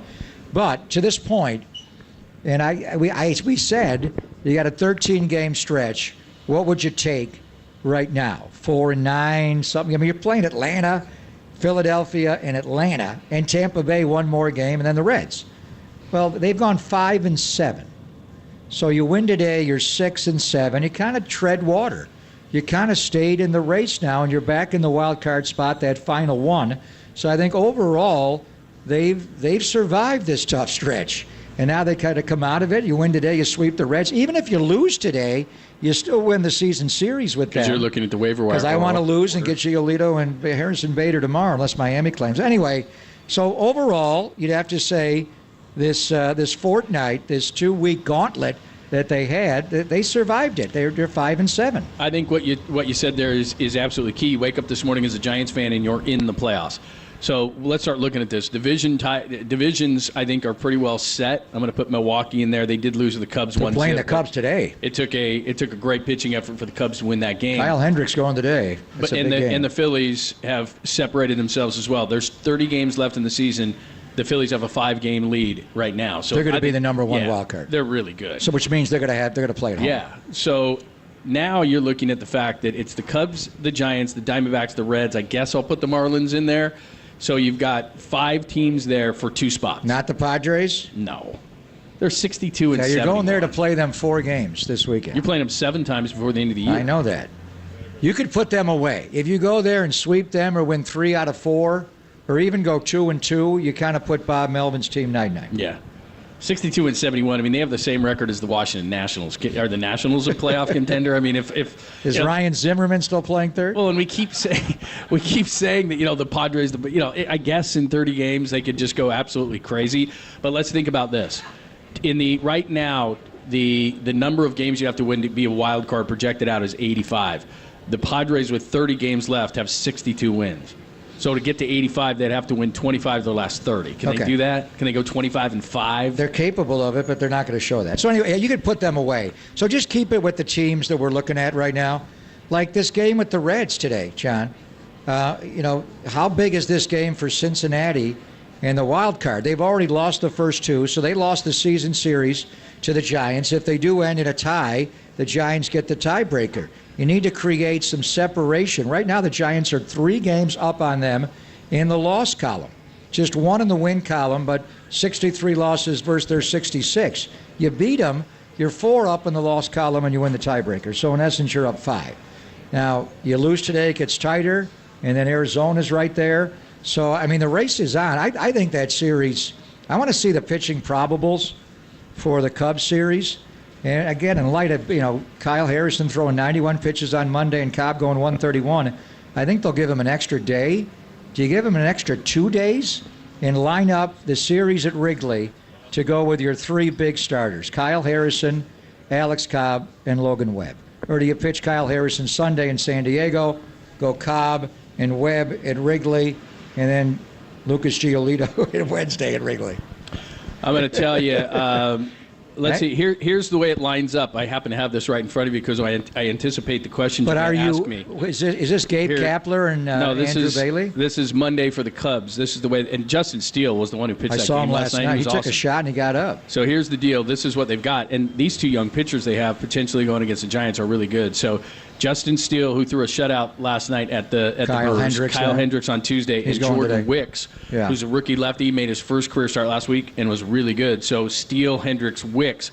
And the thing that's what do the Giants do, though? Well, it's good. That's based on them pitching every 5 days. Right. Giants don't. They're going to give Harrison an extra day and pitch him on the 6th day. The question is, would you give him 2 extra days and pitch him on the 7th? I think the big thing is when Alex Cobb rolls in today, how's his elbow feel? After throwing 131 pitches last night, and how many splitters did he throw last night? The splitter was 75 or something? It's insane. Yeah, he's fine. It's a lot, though. It's a lot. He's going to need an He'll be extra. fine. He's going to need an extra day. I'm glad you're not. Rick Peterson would not enjoy you. Vita would throw 231 pitches. Yeah. Okay. All right. And he did it every 4 days. Exactly. The athletes were trained differently then. Let's go.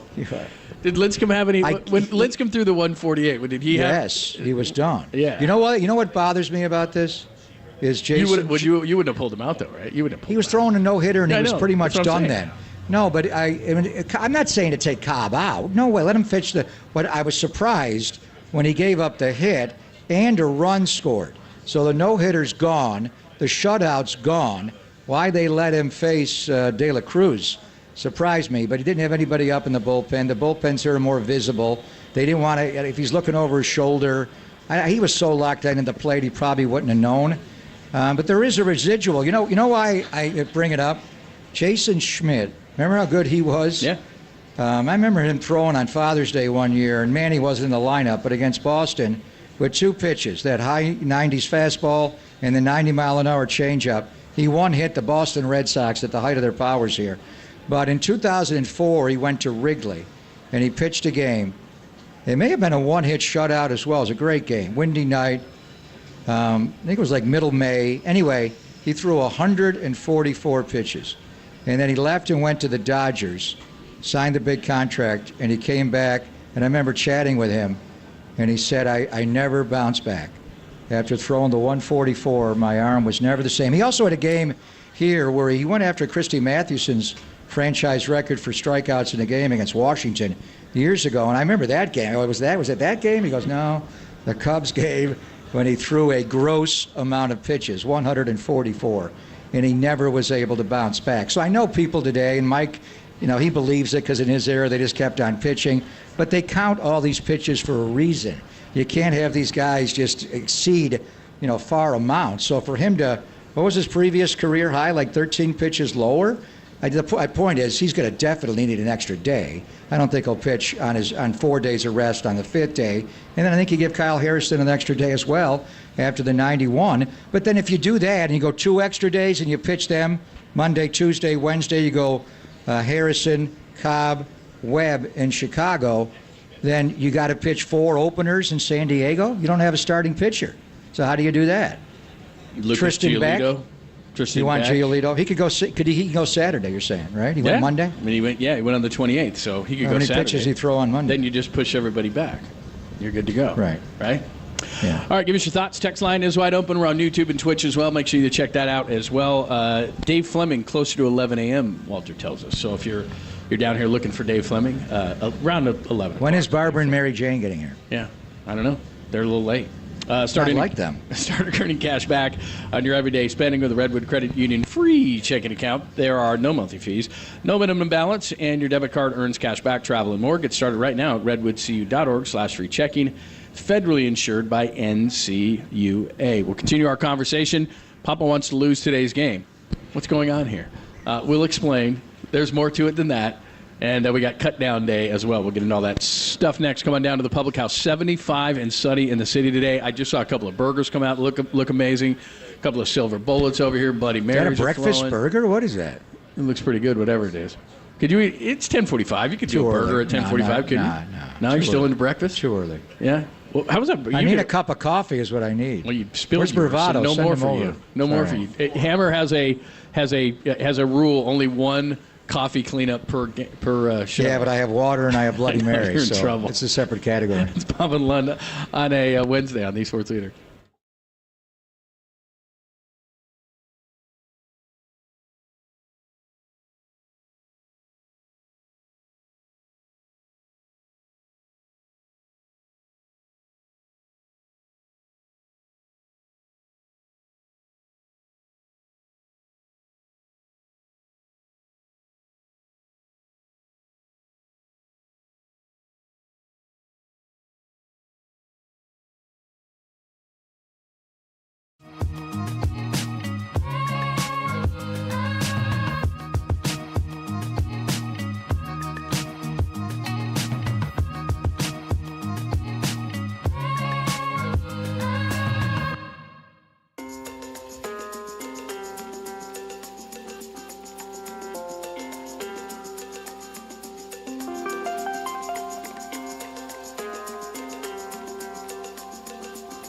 It's always a great day. We can talk to our good friend Steve Moskowitz, Moskowitz LLP, all your tax issues.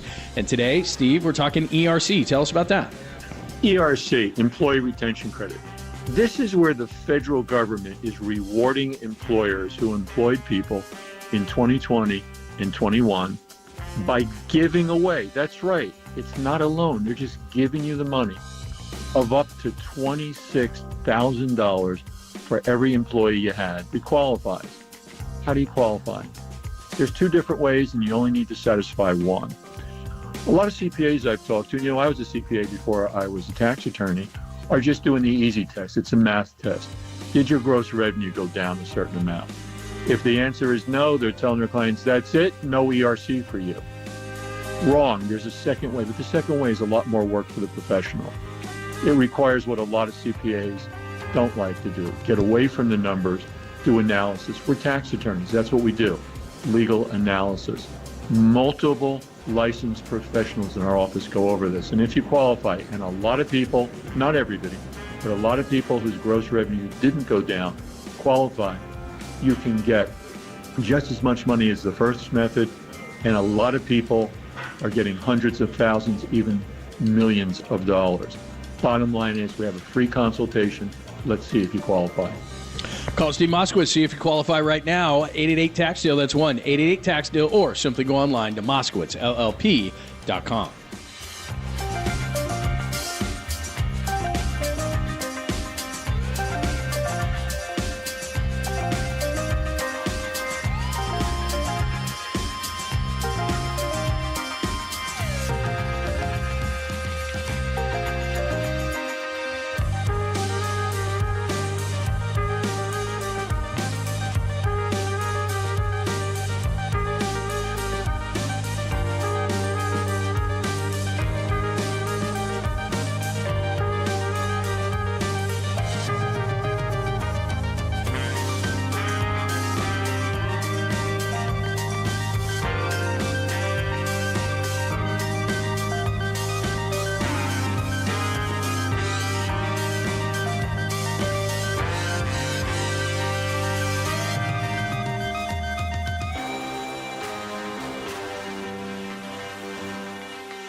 Listen to the sports leader anywhere, anytime. Download the all-new KNBR app. Now back to Papa and Lund live from the KNBR Casino Matrix studio. Casino Matrix progressive jackpots are here. Where are you? Just drop in. Please play responsibly. 1-800-GAMBLER.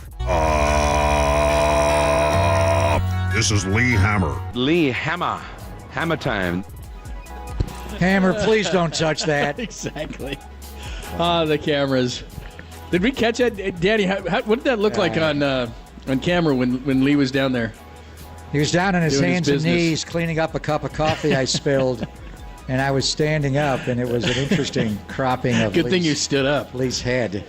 And you were bragging about how good that coffee was and how, I gotta go back Gabe to needs bravado. to do a Gabe review of the coffee It was shop. delicious. And you spilled it. And then they brought me a bagel. They were just nice people there. They do. That's bravado. You get that. That's very nice. It's very nice of those people. Caramel flavoring, not fat milk. It was delicious, and now it's all gone. Yep. That means I have to drink your blood again. Sorry. It's very nice. Those are great, by the way. We're down at the Public House getting ready for Giants and Reds. Dave Baseball, Dave Fleming. You know where this tradition started? Was during the pandemic. Remember, we couldn't do Because we drank shows. them at home? We drank them at home. Remember they had opening day? We had opening day. We had opening day at home. Oh, they that was opened at depressing Dodger as hell. Stadium. Kevin Gosman got right. lifted early. We were wondering, why can't we be on the patio having... So we had our Orange That's Giant Bloodies at home. You know what? You're well, right. Actually, we did it before, but it became more symbolic You know when we what? were... I had forgotten about that because... Do you drink alone, sir? Yeah. Well, I have to. Well, there's nobody... I'm supposed to stay without, 60 feet away from you. I have to drink alone. You know what? Anyway. I forgot about that. I remember it was opening day, and actually before the show, so we lined them all up. Remember, we had hot dogs. Yeah, we made Bloody Marys and hot dogs and everything, and we were eating. That was very depressing. It was. Now that I think back on it. But now we have people back. Yeah, it's very nice. We have people back. Very I'd like to see a little bigger crowd the last 2 nights. Now, kids are back in school. It's a day game today. You had 2 of the most epic pitching performances back-to-back in a long time around here. Monday, I don't know which one, Cap was saying historically good, Monday night, and then you come out and you get Alex Cobb, well, literally 1 pitch away from a no-hitter. So the last 2 crowds have been mid-20s, but you're seeing a lot of great baseball now. Well, what I was simply looking at, and I started doing this because I wanted to see who won, who lost, kind of start tracking that the rest of the way. There's 30 games left in the season, and if you didn't know, the Giants are a playoff team once again. But what I was looking at was there was 26-078 last night here at Oracle Park. We'll see what happens today. But in other cities where it's baseball crazed, like A's at Mariners, for example, last night up in Seattle, the Mariners got beat by the A's 3-1. There was 44,280. Now Seattle's going crazy right now. They're first place in the AL West. They've been playing great baseball. Angels. How did they Phillies overtake the Rangers and Astros? Well, the Rangers have been struggling. The Astros had a lot of injuries. Pretty impressive, though. But it's been amazing what they've done. Diamondbacks at Dodgers. The Dodgers won 9-1. They got 42,323. Cubs at Wrigley Field. They don't care if they win or lose, but they happen to win 1-0 over the Brewers, and that's a rivalry game.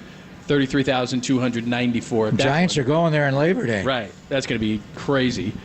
But, pretty huge games. And again, look, I understand that there are issues and everything else. We're seeing more people back in the city, at least from my standpoint. We are. I come down here just about every day.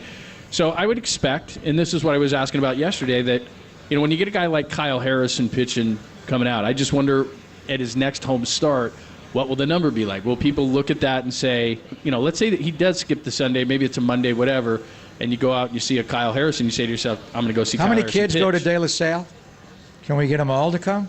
There was a big crowd from De La, and they had faculty. They had a ticket giveaway as well. So it was lively, but it felt louder. But I hear what you're saying. I think with kids back in school, but the Giants overall, what's their attendance this year versus last year?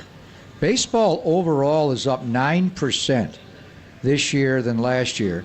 The Phillies are up over 10%. They're number 1 in largest increase from last year. Of course, they won the pennant last year and went to the World Series. And that's usually how it happens, the residual the next year, But right? I mean, overall, the sport, when's the last time the sport jumped 9% in attendance? And I think a lot of it is just going back to the rule changes, the shorter game. You don't have to be here for 3.5 hours. You're out in 2.5 hours. And on television, the ratings are up correspondingly. But baseball's up across the board. And the teams you're dealing with, now the Padres are down, obviously. But the Dodgers sell out. It just seems like it's a party down there every single night. They average 47,671 a game. And they average about 47 homers a game. And then Philadelphia, how many homers the Phillies had last night? 5? Yeah, they had an incredible month of August. So I hear what you're saying. But Kyle Harrison, whether he goes Sunday in San Diego or Monday, Labor Day Monday, he's going to pitch against Colorado at some point next weekend.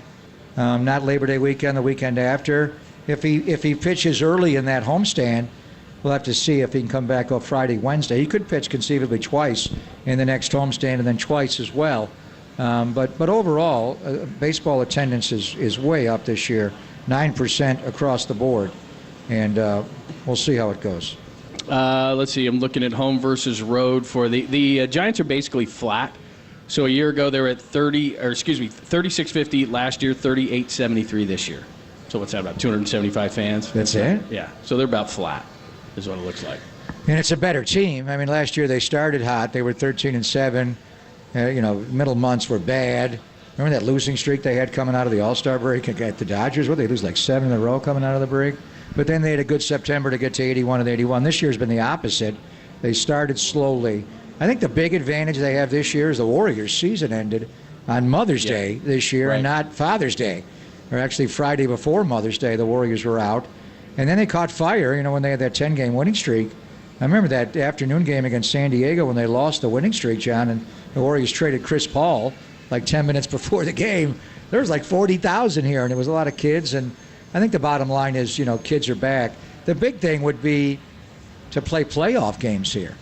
But the only way you're going to play a playoff game is if you win the wild card round and then, get into a best of 5 in the division series and not a best of 3.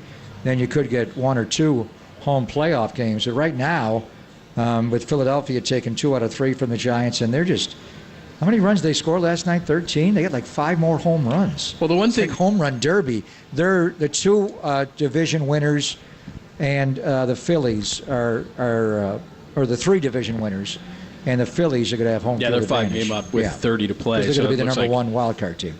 It's Pop and London on KNBR, AM and FM, San Francisco, the sports leader, a Cumulus media station. Dave Fleming, one of the fine voices of the Giants, is going to join us out on the patio shortly, and we'll get into a Giants conversation with him. By the way, just looking at that Alex Cobb game again last night, this is why it was so unlikely. I knew this was in the game notes. I'm just double-checking. So in his 8 starts since July 5th, he's 0-3 with a .548. And 10 of his 16 home runs allowed during that period. So, again, 0-3 with a .548 were his previous starts. In August. Yeah, in August. Because he was sick. He had a terrible start. Who was it, against the A's? There was a start. He gave up 3 solo homers. I think it was the A's. They still won the game. But he was not. Remember, they pushed him back a day, and he was sick. He was really sick. They weren't even sure, like, an hour before the game he was going to be able to start. They had somebody ready on the taxi squad, like Sean Jelly or somebody. And he did start. And he gave him a quality start. He went 6. But he gave up 3 solo home runs. And for a period of time, John, he was sick even after that start. That one start threw him off for a long stretch. Yeah. Have you ever, I can't remember. I think you have. Maybe you haven't. Have you called a no-hitter? Oh, many. My first year in baseball, 1990, I called Nolan Ryan's. June 11th of 1990, his 6 no-hitter against the A's. It was Willie Randolph fouled out down the line to Ruben Sierra, who was then a Texas Ranger. That year, in fact, one of the first games I ever did, I was when I first year doing it, but I was also doing the Warriors games then. I couldn't do a Friday night game. The Warriors were playing, and Gary Radnich actually did the game for me on TV. And it was against Brian Holman and the Seattle Mariners. And it was just like last night. He threw 8 2/3 perfect innings. It was not no hit. He was one of the 70 in the 8 2/3 club, and I remember Mike Messina having it.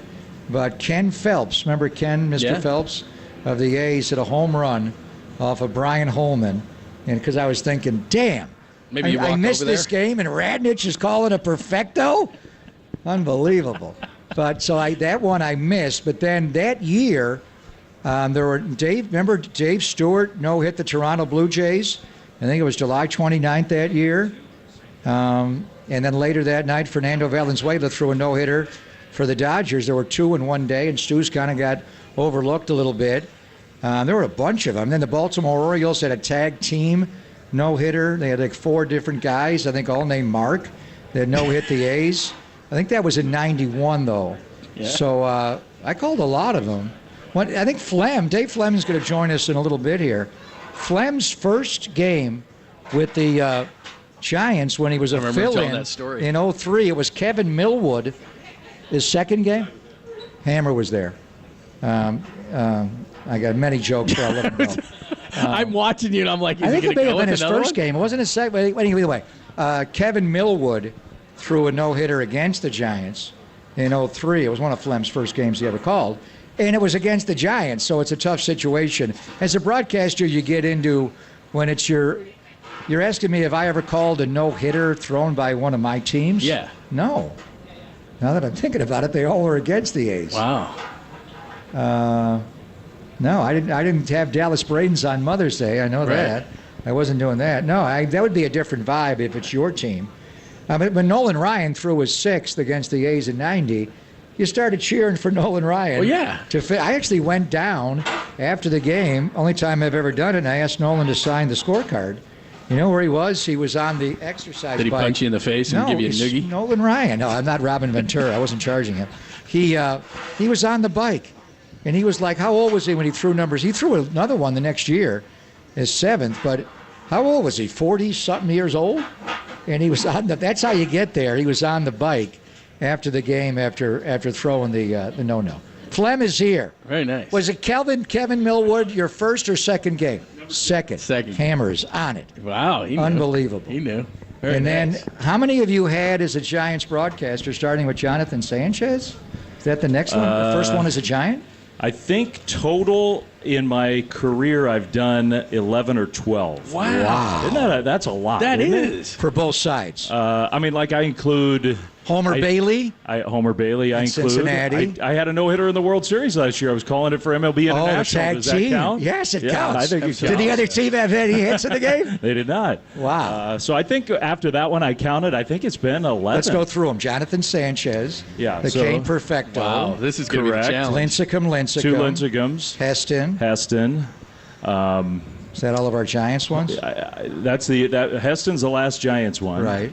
Chris Heston, not Charlton Heston. Correct. I want to make sure. Homer Bailey. He almost did it again. Didn't he almost throw two? In the playoffs. I mean, he almost did it in the playoffs. The Giants had one hit and won the game, right? Yeah. Joaquin Arias hit the little dribbler. The Scott Rowland air at third base, that game? Game 3. He really almost pitched he a no-hitter. started that game? Okay. He started that game. All right.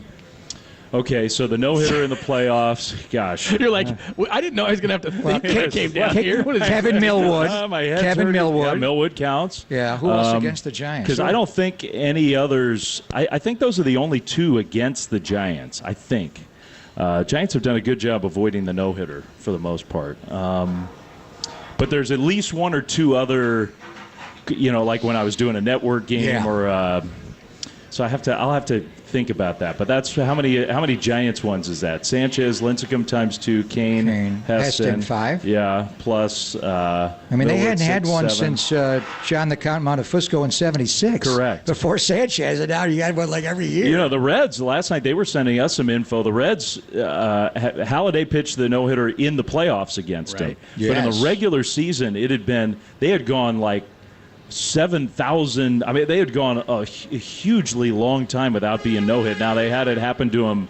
Fires, I think, did it to him over in Oakland. I think Mike Fires. That was that was an interleague no-hitter. Right. But the Reds had a history of going a long, long time without being no-hit. So, anyway. Very close last night. Very close. I thought he was going to do it. So the Austin Slater catch, off the bat, what did you think? No chance. No chance to catch it. When he caught that, I mean, it was a very similar feeling to Blanco. Because when Blanco caught it in Kane's perfect game, that's when I said it on the air. I said that makes you think it's going to happen when a play like that gets made. And when Slater caught it, I thought, you know what, he's going to do it. So too bad. I give Alex Cobb all the credit in the world. The Giants gave him a chance to do it. I love that. That was fun. Too bad. All right. So the one that was a hit, off the bat. Did you think Matos could get it? Did he take the most direct path to the ball? Would a more experienced right fielder have caught that ball? I don't know, but I think he could have taken a better path to it. I do, and he's got to work on that. He got sent down today. He's got to work on it. He didn't get sent down for that. No, because Jazz is up. But get out of here. But Meckler's still here. Meckler's still here. You're right, and right. Meckler's a lefty.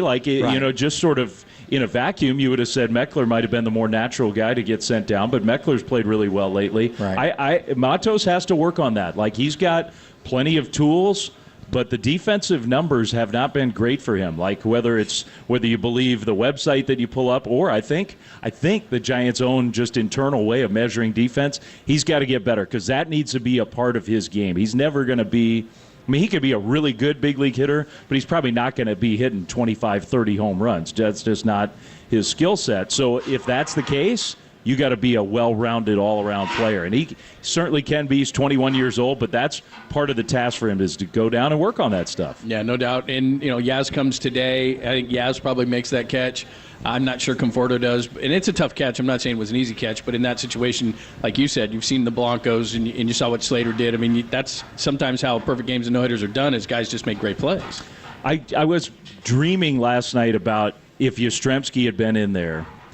And just because he would have laid out for it. And Matos, if he laid out, he wasn't going to get there. But Yastrzemski would have probably gotten a little better jump and then he would have been flying through the air, and just like Slater was. Well, you have to. Just the Right? image In that of situation, you have the to, don't image and the excitement of seeing that would have been really fun because I think he would have come close. I do.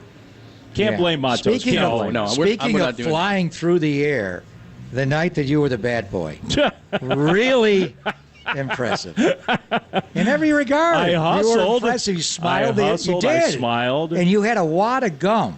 Man, I had a lot of How gum. many pieces of gum did you Austin wad kept up? giving. He was like, "Oh, you got to try the watermelon." Okay, I'll try the watermelon. I'm You like, spit out the one you have, I though. know. God dang. How many do you have? I couldn't even talk. Do you have like 5 at once? Those things are huge. Maybe if I only had Jawbreakers, 2. right? They call jawbreakers. So I enjoyed it, and you know what? Bill Miller's the home plate umpire. I'm going to text him after we're done here and see if maybe I can stop by the umpire room. Take a because picture. I need to say thank you to him because I didn't have a chance to do it. I had to hustle off the field and get back to my real job. Bill Miller made it so much easier for me. He was the home plate umpire that night, and he didn't give me any grief. He didn't some umpires might have sort of said, "What are we doing here?" Joe West, I didn't think Joe would handle it. Yeah. Bill had a great sense of humor about it. He made me laugh. We chatted on the field, so that he was the perfect umpire for that. It's fun too because I know we've talked about it a lot locally, but then they redid it because John went over to the K-Rod booth, and then they show John and he's yapping away, and then they show you, and they go, "Oh, there's Dave Fleming," and then they great. do the whole thing again on ESPN. Let's rerun it all over again. Exactly. I had an inkling. The director of the Sunday Night Baseball show texted me. He goes, "You doing the game tonight?" I was like, "Oh, I think I know what that's about." Yeah, I know what's coming. You pulled it off. It was great. So what's the real story? As much as you know about football, how did you I didn't finish draft the team. You weren't there. I wasn't at the draft. You drafted your team. That's the worst. I'm not going to name him. It's I'm not going to computer? name him. No, I Okay. hired. You guys had a function that somebody. night. We paid one of the. Do we know who it is? Can we play 20 questions? I'm not going to kill him because everybody in the team knows who he is. Somebody in the clubhouse. And he deserved to be out there, not me, because we had a horrible team that he drafted for us. And we ended up And you trusted him? Is this a person that has he's a NFL super knowledge? Who was your guy. quarterback? He's Matthew Stafford. With the bad elbow. Everyone knew he had a bad elbow. No, you had Yeah. Baker Mayfield. Horrible. Is who you had. We picked Jonathan Taylor. It's hard to blame that, but he Okay, had a that's all terrible right. year. Yeah, So yeah, that was he did. that tanked our whole team right there. All right. Have the Giants already had their fantasy No, draft we're going to yet? do it, which it kind of bugs me. We're doing it in Chicago. We're giving up Which an off day? night in Which Chicago. day? So Labor Day Monday. Oh, right we're doing after it the- Monday. I had an endorsement offer after the Bat Boy thing. I had do I what? had For fantasy football? What, like you need some help? We got a we got a company who might want. I was like, no, I don't need any help. I don't want your money. I'm doing it myself this year. So who's going to be Christian McCaffrey's got to be your hilarious. first pick, right? Yeah, McCaffrey. Stanford you know guy, where you're picking. Niners, I come don't on. have. I have the 12th pick. You in have the 12? draft. Well, you're not getting Well, that's there. good for the snake So we're not thing. getting What are you Back going to and do? Are forth. you snaking it? Do you go 12 then the next one? Yeah, now you're Jock. Jock is wearing me out every day. Who Jock you taking? Peterson? Who you taking? Who you taking? Why? Where's he picking? He's picking 11th. Oh, so he I wants see to what he's know who doing. I'm taking so What, he he can gets so- plan out. How many teams? Why are would you tell him that? 12 teams. Oh, you're Yeah, 12 last. teams. That's I'm not the last. worst, though, No, then you go because you last finished first. last Go last back year? to back. No, we had a different. I'm probably not allowed to say what we did to determine the draft order, but I finished it last on that too, and that one I earned. I want to hear what you had to do. I can't. Say that off the air. I'll tell it to you off At the least air. in Chicago, are you going to like a cool restaurant or bar or something? Do you do it like that? Usually we go to the hotel and they get a room, Oh, and okay. they do it up nice. I mean, All right. usually we have it nicely catered. Because if and you're going to it's give away, like you said, a night in fun. Chicago, it's and like, maybe the clubhouse guys will come and they put a big draft board up, and the clubhouse Oh, that's guys will fun. help write everybody. So do old school. That's cool. Yeah, we do it old school, and it's been fun. I mean, I've been in it for 20 years now. Kipe and I have shared a team for a long, long time. We're the longest standing team in the league, and we were threatening being kicked out. We were threatened with being kicked out of the league if I didn't do the Bat Boy thing. So I said I just can't let that happen. And it's going to be a big game. The game today is big, obviously, in San Diego. Big, Huge. Those Cubs 3 games are going to be huge. Biggest games of the year, maybe. So I'm looking at the arguably. probables for San Diego. Typical Gabe fashion, it's all TBA. But I'm wondering. I mean, you could hold Kyle Harrison 2 extra days after going 91 pitches and pitch him Monday. Alex Cobb after 131 last night, pitch him. Is there any way they line it up where they go Harrison, Cobb, Webb, your 3 starters, but then who the hell pitches at Petco Park? Yeah, 4 that's openers? a good question. Friday you can expand the roster by 2. Right, maybe but they bring up a don't starter? have, they don't have Keaton Wynn finally is healthy. Keaton Wynn would, to me, be a candidate. He pitched like 3 innings his last time, so maybe he could give you 3 or, in the best case scenario, 4, which would help. I thought the same thing you did. I thought, well, number one, you pushed both Harrison and Cobb. At least one day, an extra for sure. day for But that'd both. be I two. think. Since back to back, you had to really push those guys. It's hard to buy extra days once you're stacking them up. I don't know what they're going to do. I don't. You can make the argument that every game matters the same. Like, just pile up as many wins. Right. But those Cubs games are doubles. really important. That's right. Yeah. I mean, those are worth two in a lot of ways. Because So- let's start thinking about this. The Phillies, the way that they're playing, I think the divisions are done. The Brewers being the third, but now the Phillies, the way that they're playing, they're 5 up in the wild card. So with 30 to play, so I think they're in. So now, like you said, you're looking at the Cubs, the Marlins, the D-backs. I mean, right in that range. That's, what is it, 4 or 5 teams for 2 spots? Yeah, and who do you have the head-to-head matchups with? You got 2 single games left with the Diamondbacks. That's it. But those will be huge. You got this last one with the Reds, and you have the 3 with the Cubs. Those are your head-to-head games with the teams that are in the mix. So to me, those are, if you're circling games, highest priority games on the schedule, those are the 6 left. Today, the 3 in Chicago, they're all important, and the team's not allowed to say one's more important than the other, but you're asking me, those are the 6 biggest games of the year. But if you wanted to lose one, today may be the day. Because then Arizona could win tonight, and then they jump ahead of you in the standings. The waiver claim tomorrow goes by worst record. Yeah. And then the Angels have a bunch of guys that are out there. Who do you want? Giolito, Harrison Bader? Which one of these names? It's an excellent question. I think if you really pin me down, I would probably pick, and I haven't looked at them closely enough, but Here are the names, you want They had a couple of relievers. Those are just the Angels. And Josh Donaldson got released. Yeah. The 2 outfielders, Renfroe and Grichuk, only because... Over Bader? I mean, Bader's offense just he's so good defensively. He is an awesome His defensive OPS player. is like 680. He is an He awesome not defensive player. I'd be tempted on 78. Harrison Bader. And Harrison Bader's done it before. So it's not like you'd be hoping for something that's never happened. Like, it's very possible that he could finish the season strong.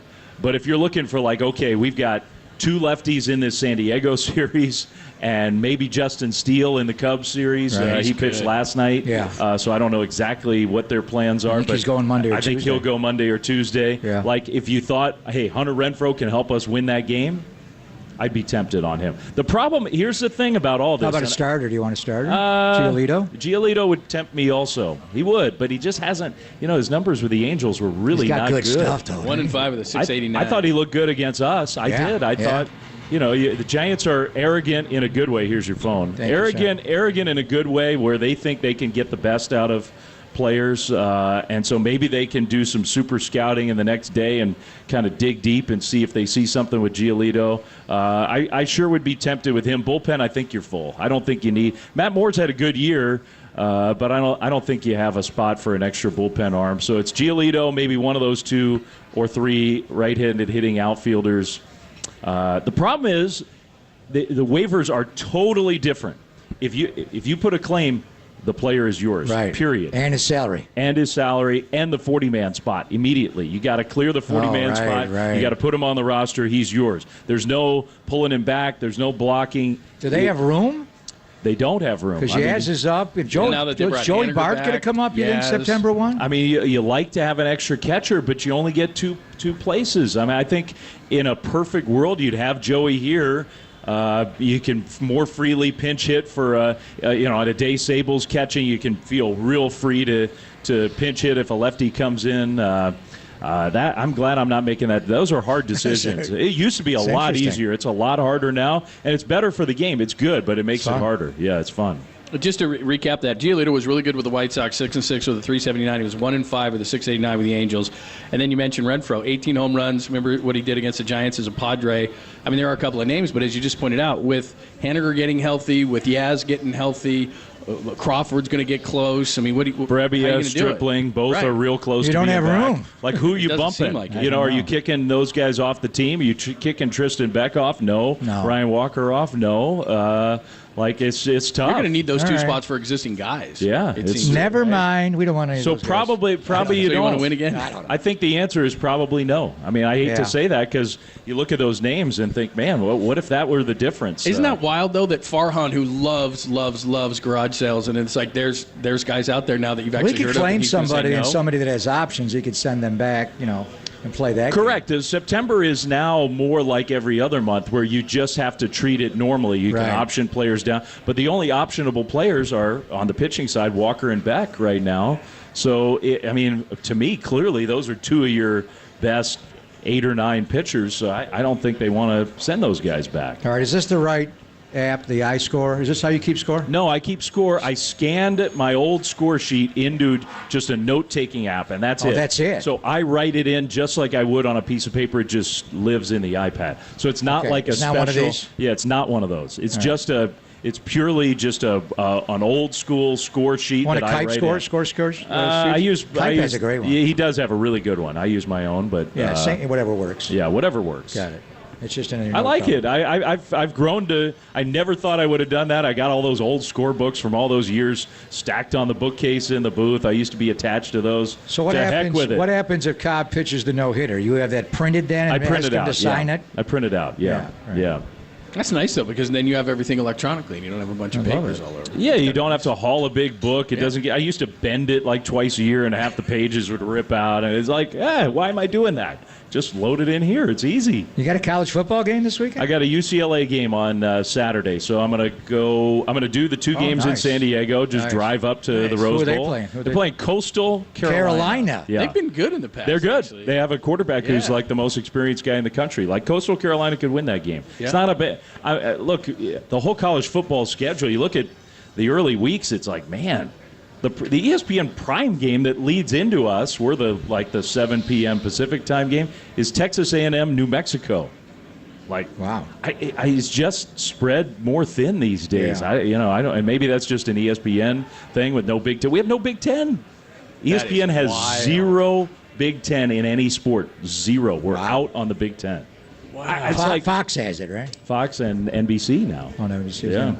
That's crazy to me. Tell Chip Kelly I spent so much of my time going to Big Ten places over my whole career. Is Chip going to be good this year? Yeah, I think they'll be good. Chip is like the master now of the forget Dion. Oh, I know, right? Chip knows how to go get players. Like he evaluates and scouts and goes and gets transfers. He's got this 5-star quarterback who's not even going to start. So he's starting the brother of the Cal quarterback, Chase Garbers, who started there for a bunch of years. His brother's going to start it. Yeah, is he making the team or did he get cut? Yeah, released. Yeah. So no Dorian Thompson-Robinson for the first time in like 10 years. Seriously, I think 2018. I think he was on the team. It's unbelievable. And he still was playing last year. And he had actually a good camp. Great kid, good backup. He's the backup. I don't know if he can be an NFL player. He but played great in the preseason. Yeah. Terrific. You never know. I mean, those guys, I do think it's the kind of the Brock Purdy thing, man. Right. Like, if you totally. get so many reps, like, you just become almost a savant. Like, you've seen it all. Yeah, right. And at that position, it's so important. That's what it does. You know, I love tools, and I love athletic ability, and I love scouting tools, but, gosh, the processing and the brain work of being a quarterback and just having all that experience matters a lot.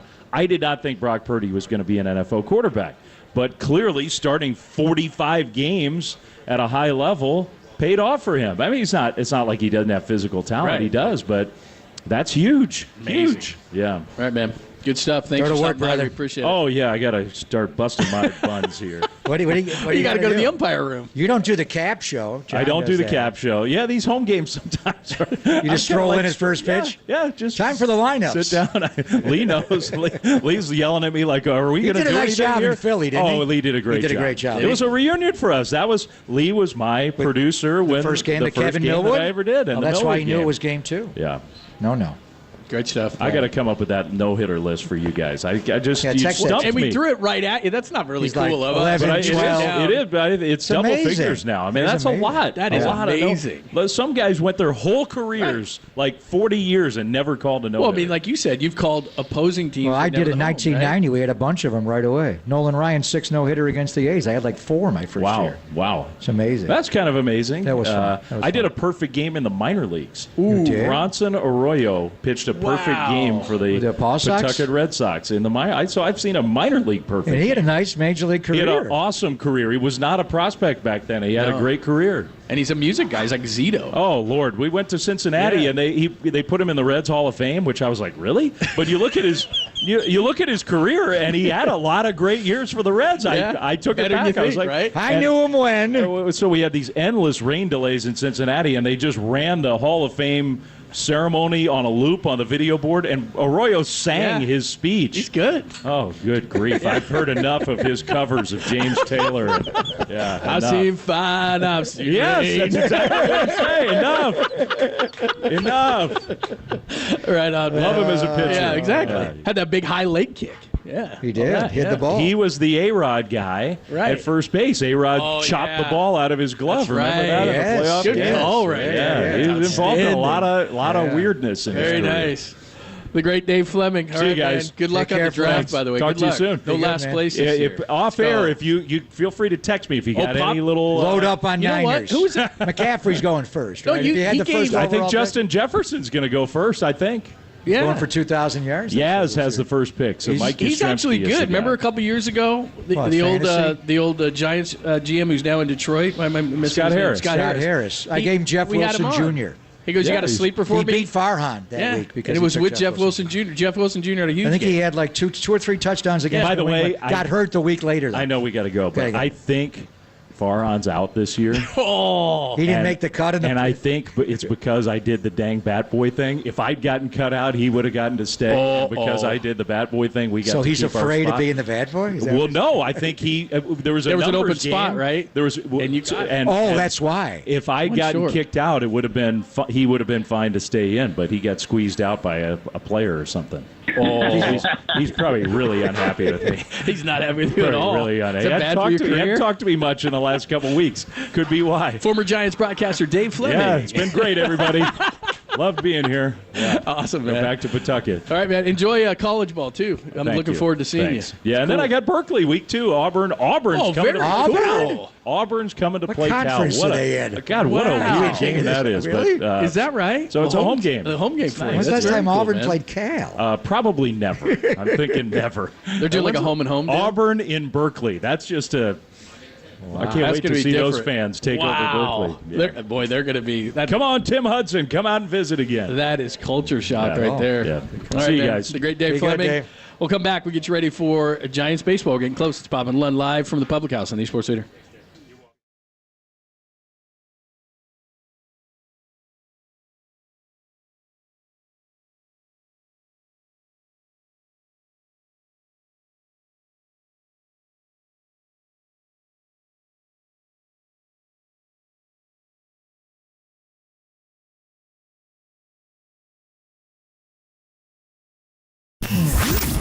Here's what's trending now Trending now.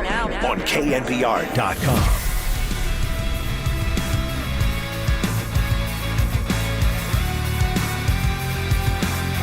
Live at the Public House, getting you ready for day baseball between the Reds and the Giants. And by the way, Alex Cobb threw a one-hitter.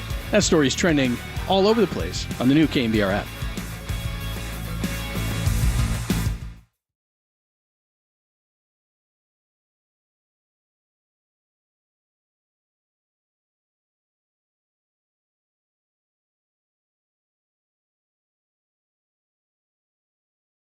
Hey, it's Greg Papa here. The Laser Eye Center of Silicon Valley are the leaders in modern vision correction, including LASIK, SMILE, EVO, and ICL procedure. The procedure that I had and John Lund had as well as the CLR, the custom lens replacement.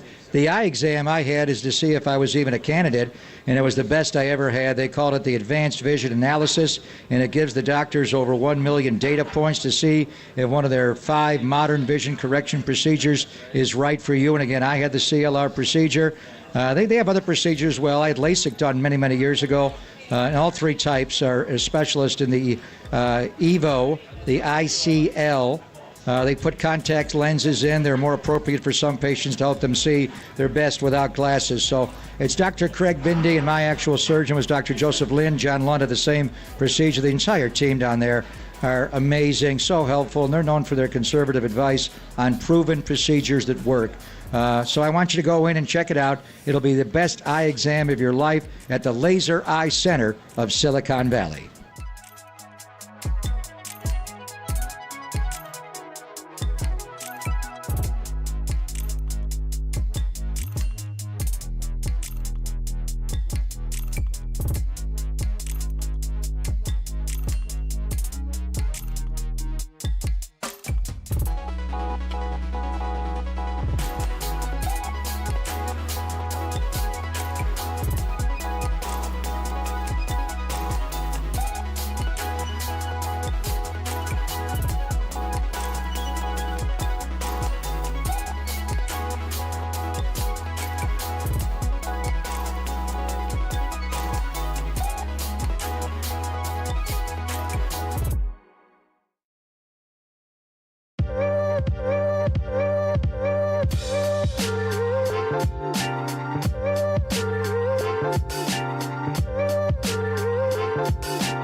Do yourself a favor. Download the KNBR app on your smartphone. You'll be glad you did. This is KNBR 104.5 FM and 680 AM.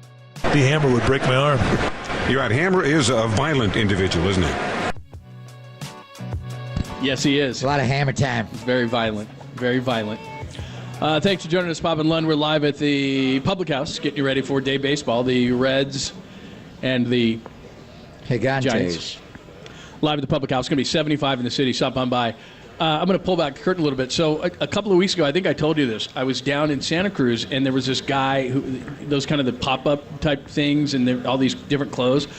There was a guy that he and his family are collectors of different jerseys and all this kind of stuff. So he had this pop-up shop down there, right? And it's all worn stuff, and so lightly used. Yeah, and he was only charging like $50-$60. My son's really into that stuff, and so he got like a Larry Fitzgerald old like Pro Bowl uniform and all these different type things, and I got a Pete Rose. A Mitchell and Ness Pete Rose jersey for $50. I mean, this thing was legit with the Cincinnati Reds or what team? Yeah, Cincinnati Reds. Not the Phillies? And by the way, we were talking Expos yesterday, and Pete Rose played for the Expos. We didn't mention that, but Pete Rose did play for the Expos. How did we not mention LeGrand Orange, the great Rusty Staub? Yeah. But I did. I bought a Pete Rose, and I was contemplating wearing it, but then everybody would have thought I was a Reds fan. I'm not a Reds fan. Well, today'd be the day. I'm not a Reds fan. It's just that, Pete Rose is obviously iconic and symbolic. Joe Morgan would have gone over better. But you had a Rose jersey? I do. It's a legit Rose jersey, and I got it. I can't even believe it. It's probably like a $300-$400. So is that jersey even for cool to $50? wear? I mean, Pete Rose didn't commit a crime, but he gambled. Like I do have an OJ jersey at home that I don't often take out. You do?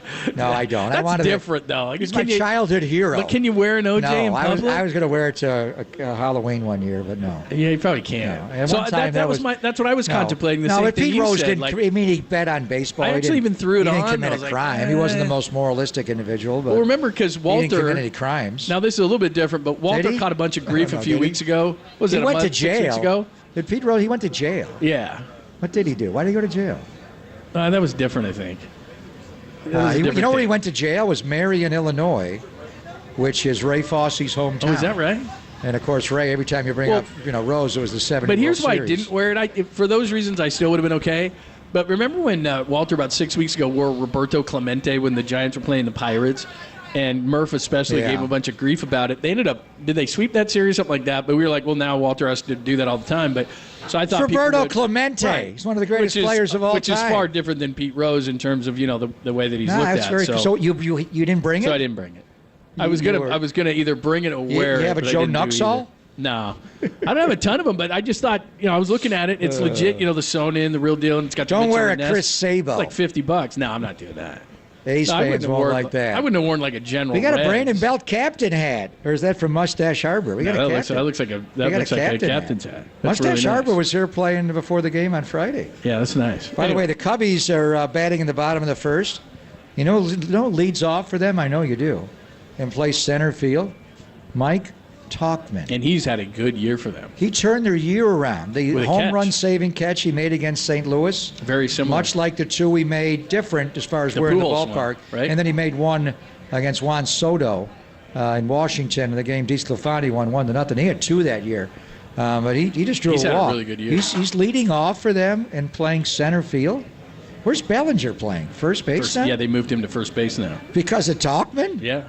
Wow. Because he's played really, really well, and he's getting on base a ton. He's kind of, he's the far on thing, right? He wanted him for a specific reason. They gave up Wandy Peralta to get him. I never liked that trade. But Talkman did win. Did.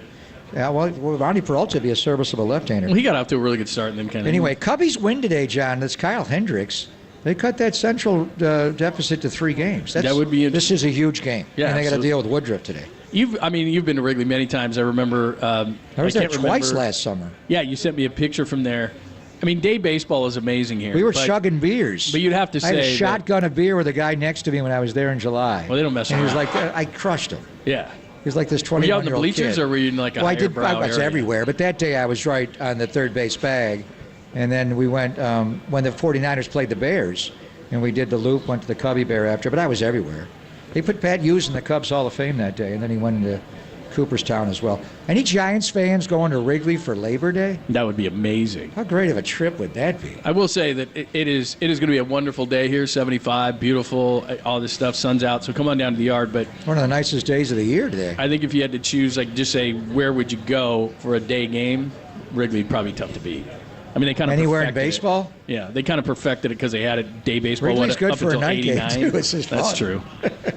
You don't actually have to even go in and go to watch a pitch. You just hang in the bars. That's where my which is dad's kind of from. like here. Yeah, you can just walk You around. just do here. the pub crawl here. Yeah, that's a good time. And then go into the Gotham Club. Anyway, that's one to watch today. Milwaukee and the Cubs, big. Arizona lost to the Dodgers. It is weird because I was flipping around channels last night, and the Dodgers are just ridiculous right now. Ian Happ off the Ivy Jet. Wow. Here comes Talkman. They're at 1-0. 1-0 Cubbies. Runners at first and third. Wow. But watching that game last night, and I wasn't openly rooting for the Dodgers. It wasn't that. It's just that obviously with Arizona on you, that's kind of what you have to do. And Kershaw was pitching, so it makes it a little bit easier. Yes. But they smoked, man, 9-1. Remember Telling you, if there's a game to lose, it's today.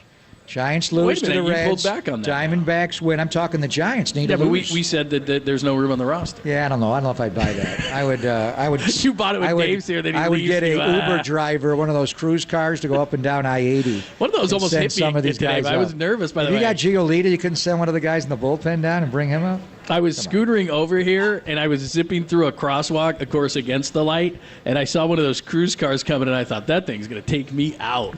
So I kind of hustled a little bit extra. I forgot, and then I look, and it's a cruise car, and there's nobody in it. That is weird to see driving down the road when you're in front of a car and there's no one driving it. I love the Giants sleeves. You got on one shoulder Vita Blue, and then you got on the other shoulder a cruise car. It's only Vita taking the cruise car after many a night. I don't know. I trust that thing, man. Still be with us, man. I mean, I do. I love the concept that it runs from 10 p.m. to 5 a.m. And by the way, I'd heard this. College students are free in that thing. Boy, that'd have been nice back in the day. I still have eligibility at Syracuse. Can I go back? How do you do that? You put your. I left early. You put your card in there, your Syracuse card in I the don't cruise know. or something. I have no idea. Okay, free ride for you, Mr. Papa. I'll bring my orange bloody, my giant orange bloody in the back seat. All right, we'll give you a little more Giants before we get out of here. Well, we're not getting out of here because we're going to talk to, I believe, are we going to talk to Dave again? No. In the pregame? Again? Talk to Dave You in are. pregame. I'm leaving. I know you are. Hi, I'm Dave Fleming, and I hate bravado. kids. Can Kapler ever come in here for a cup of coffee? And then we will do award-winning Diamond Notes. I have a lot of good numbers for you today. You do not want to miss Cody those. Bellinger's up, John. Second and third, nobody out. He'll be in when you walk him orange here, and black would you next walk year. him here? He'll be in orange and black. But he next wears number 24. He's not wearing that here. year. No, he cannot wear that here. Who's got 35? Does somebody have Crawford can't wear that either. That's going down. So he's got to come up with a third number. 45. No, it's Kyle Harrison. Yep. Sorry. But it'll be 20. DeSclafani has one more year in his contract, right? Yeah. You got to get Kyle 26. You can just get rid of that. Anyway, just kidding. All right, live from the Public House, getting ready for Giants Day baseball. Pop and Lund on these. Bellinger struck out.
single interview from every single show. Hear them on demand at knbr.com/podcasts. We are the sports leader. Chadwick B. Fleming. That would be pretty good. Chadwick, I think, sounds good with any last name. I like David B. Fleming. That sounds very distinguished. I think you're the one who really was the pioneer on that. Many people refer to me that way. As David B? Yes. Oh. And here the whole time I was kind of into Davey. Funny about that, isn't it, Davey? Here's the 2-0 pitch. You know what's amazing is I thought when they instituted the pitch clock, which I was always 100% for, as you well know, that there would You and Marty Lurie. that there'd be no back and forth. But there's plenty of back and forth. As far as the broadcasting? Yeah. We're going to adjust the way the game is played to appease the broadcasters? No, but one of the things I would have missed is if John Miller couldn't have gone back and forth like John Miller does, but he gets it in there. He's fine. He's fine. He gets it in there. I thought he was going Chadwick Trump. Remember him? Oh, the old Giants catcher from Aruba? Yeah. Marty Lurie is here. Ladies and gentlemen, it's a party on the patio. Marty is here. I haven't seen him in so long, I'm going to give him a little hug. 2-0 Cubbies, by the way, Jeff. Yeah, they look good. All right. That's it for Are us. we done? Yeah. I will talk to Dave Fleming. I just spoke to him for 30 minutes. I have nothing more to ask him. Yeah, but he's like I exhausted everything. We talked no-hitters. I think Dave how to just keep said score, he's got nothing to do. UCLA football. Who do you want to claim? Let's I'm do done. it again. I'm done. Let's do the same thing over and over. Look at Mike Chalkman cut that ball off. He would have caught that ball in right. I'll tell you that He's right a good now. player, Mike Chalkman. All right, thanks as always to Walter. Would you like to thank Lee Hammer? Papa says no. Thanks to Danny as well. We got Giants Day baseball coming up right now. Pre-game, Diamond Where's Notes. Barbara and We'll do it Mary all Jane? next. Are they all right? Only here on the Sports Leader. I missed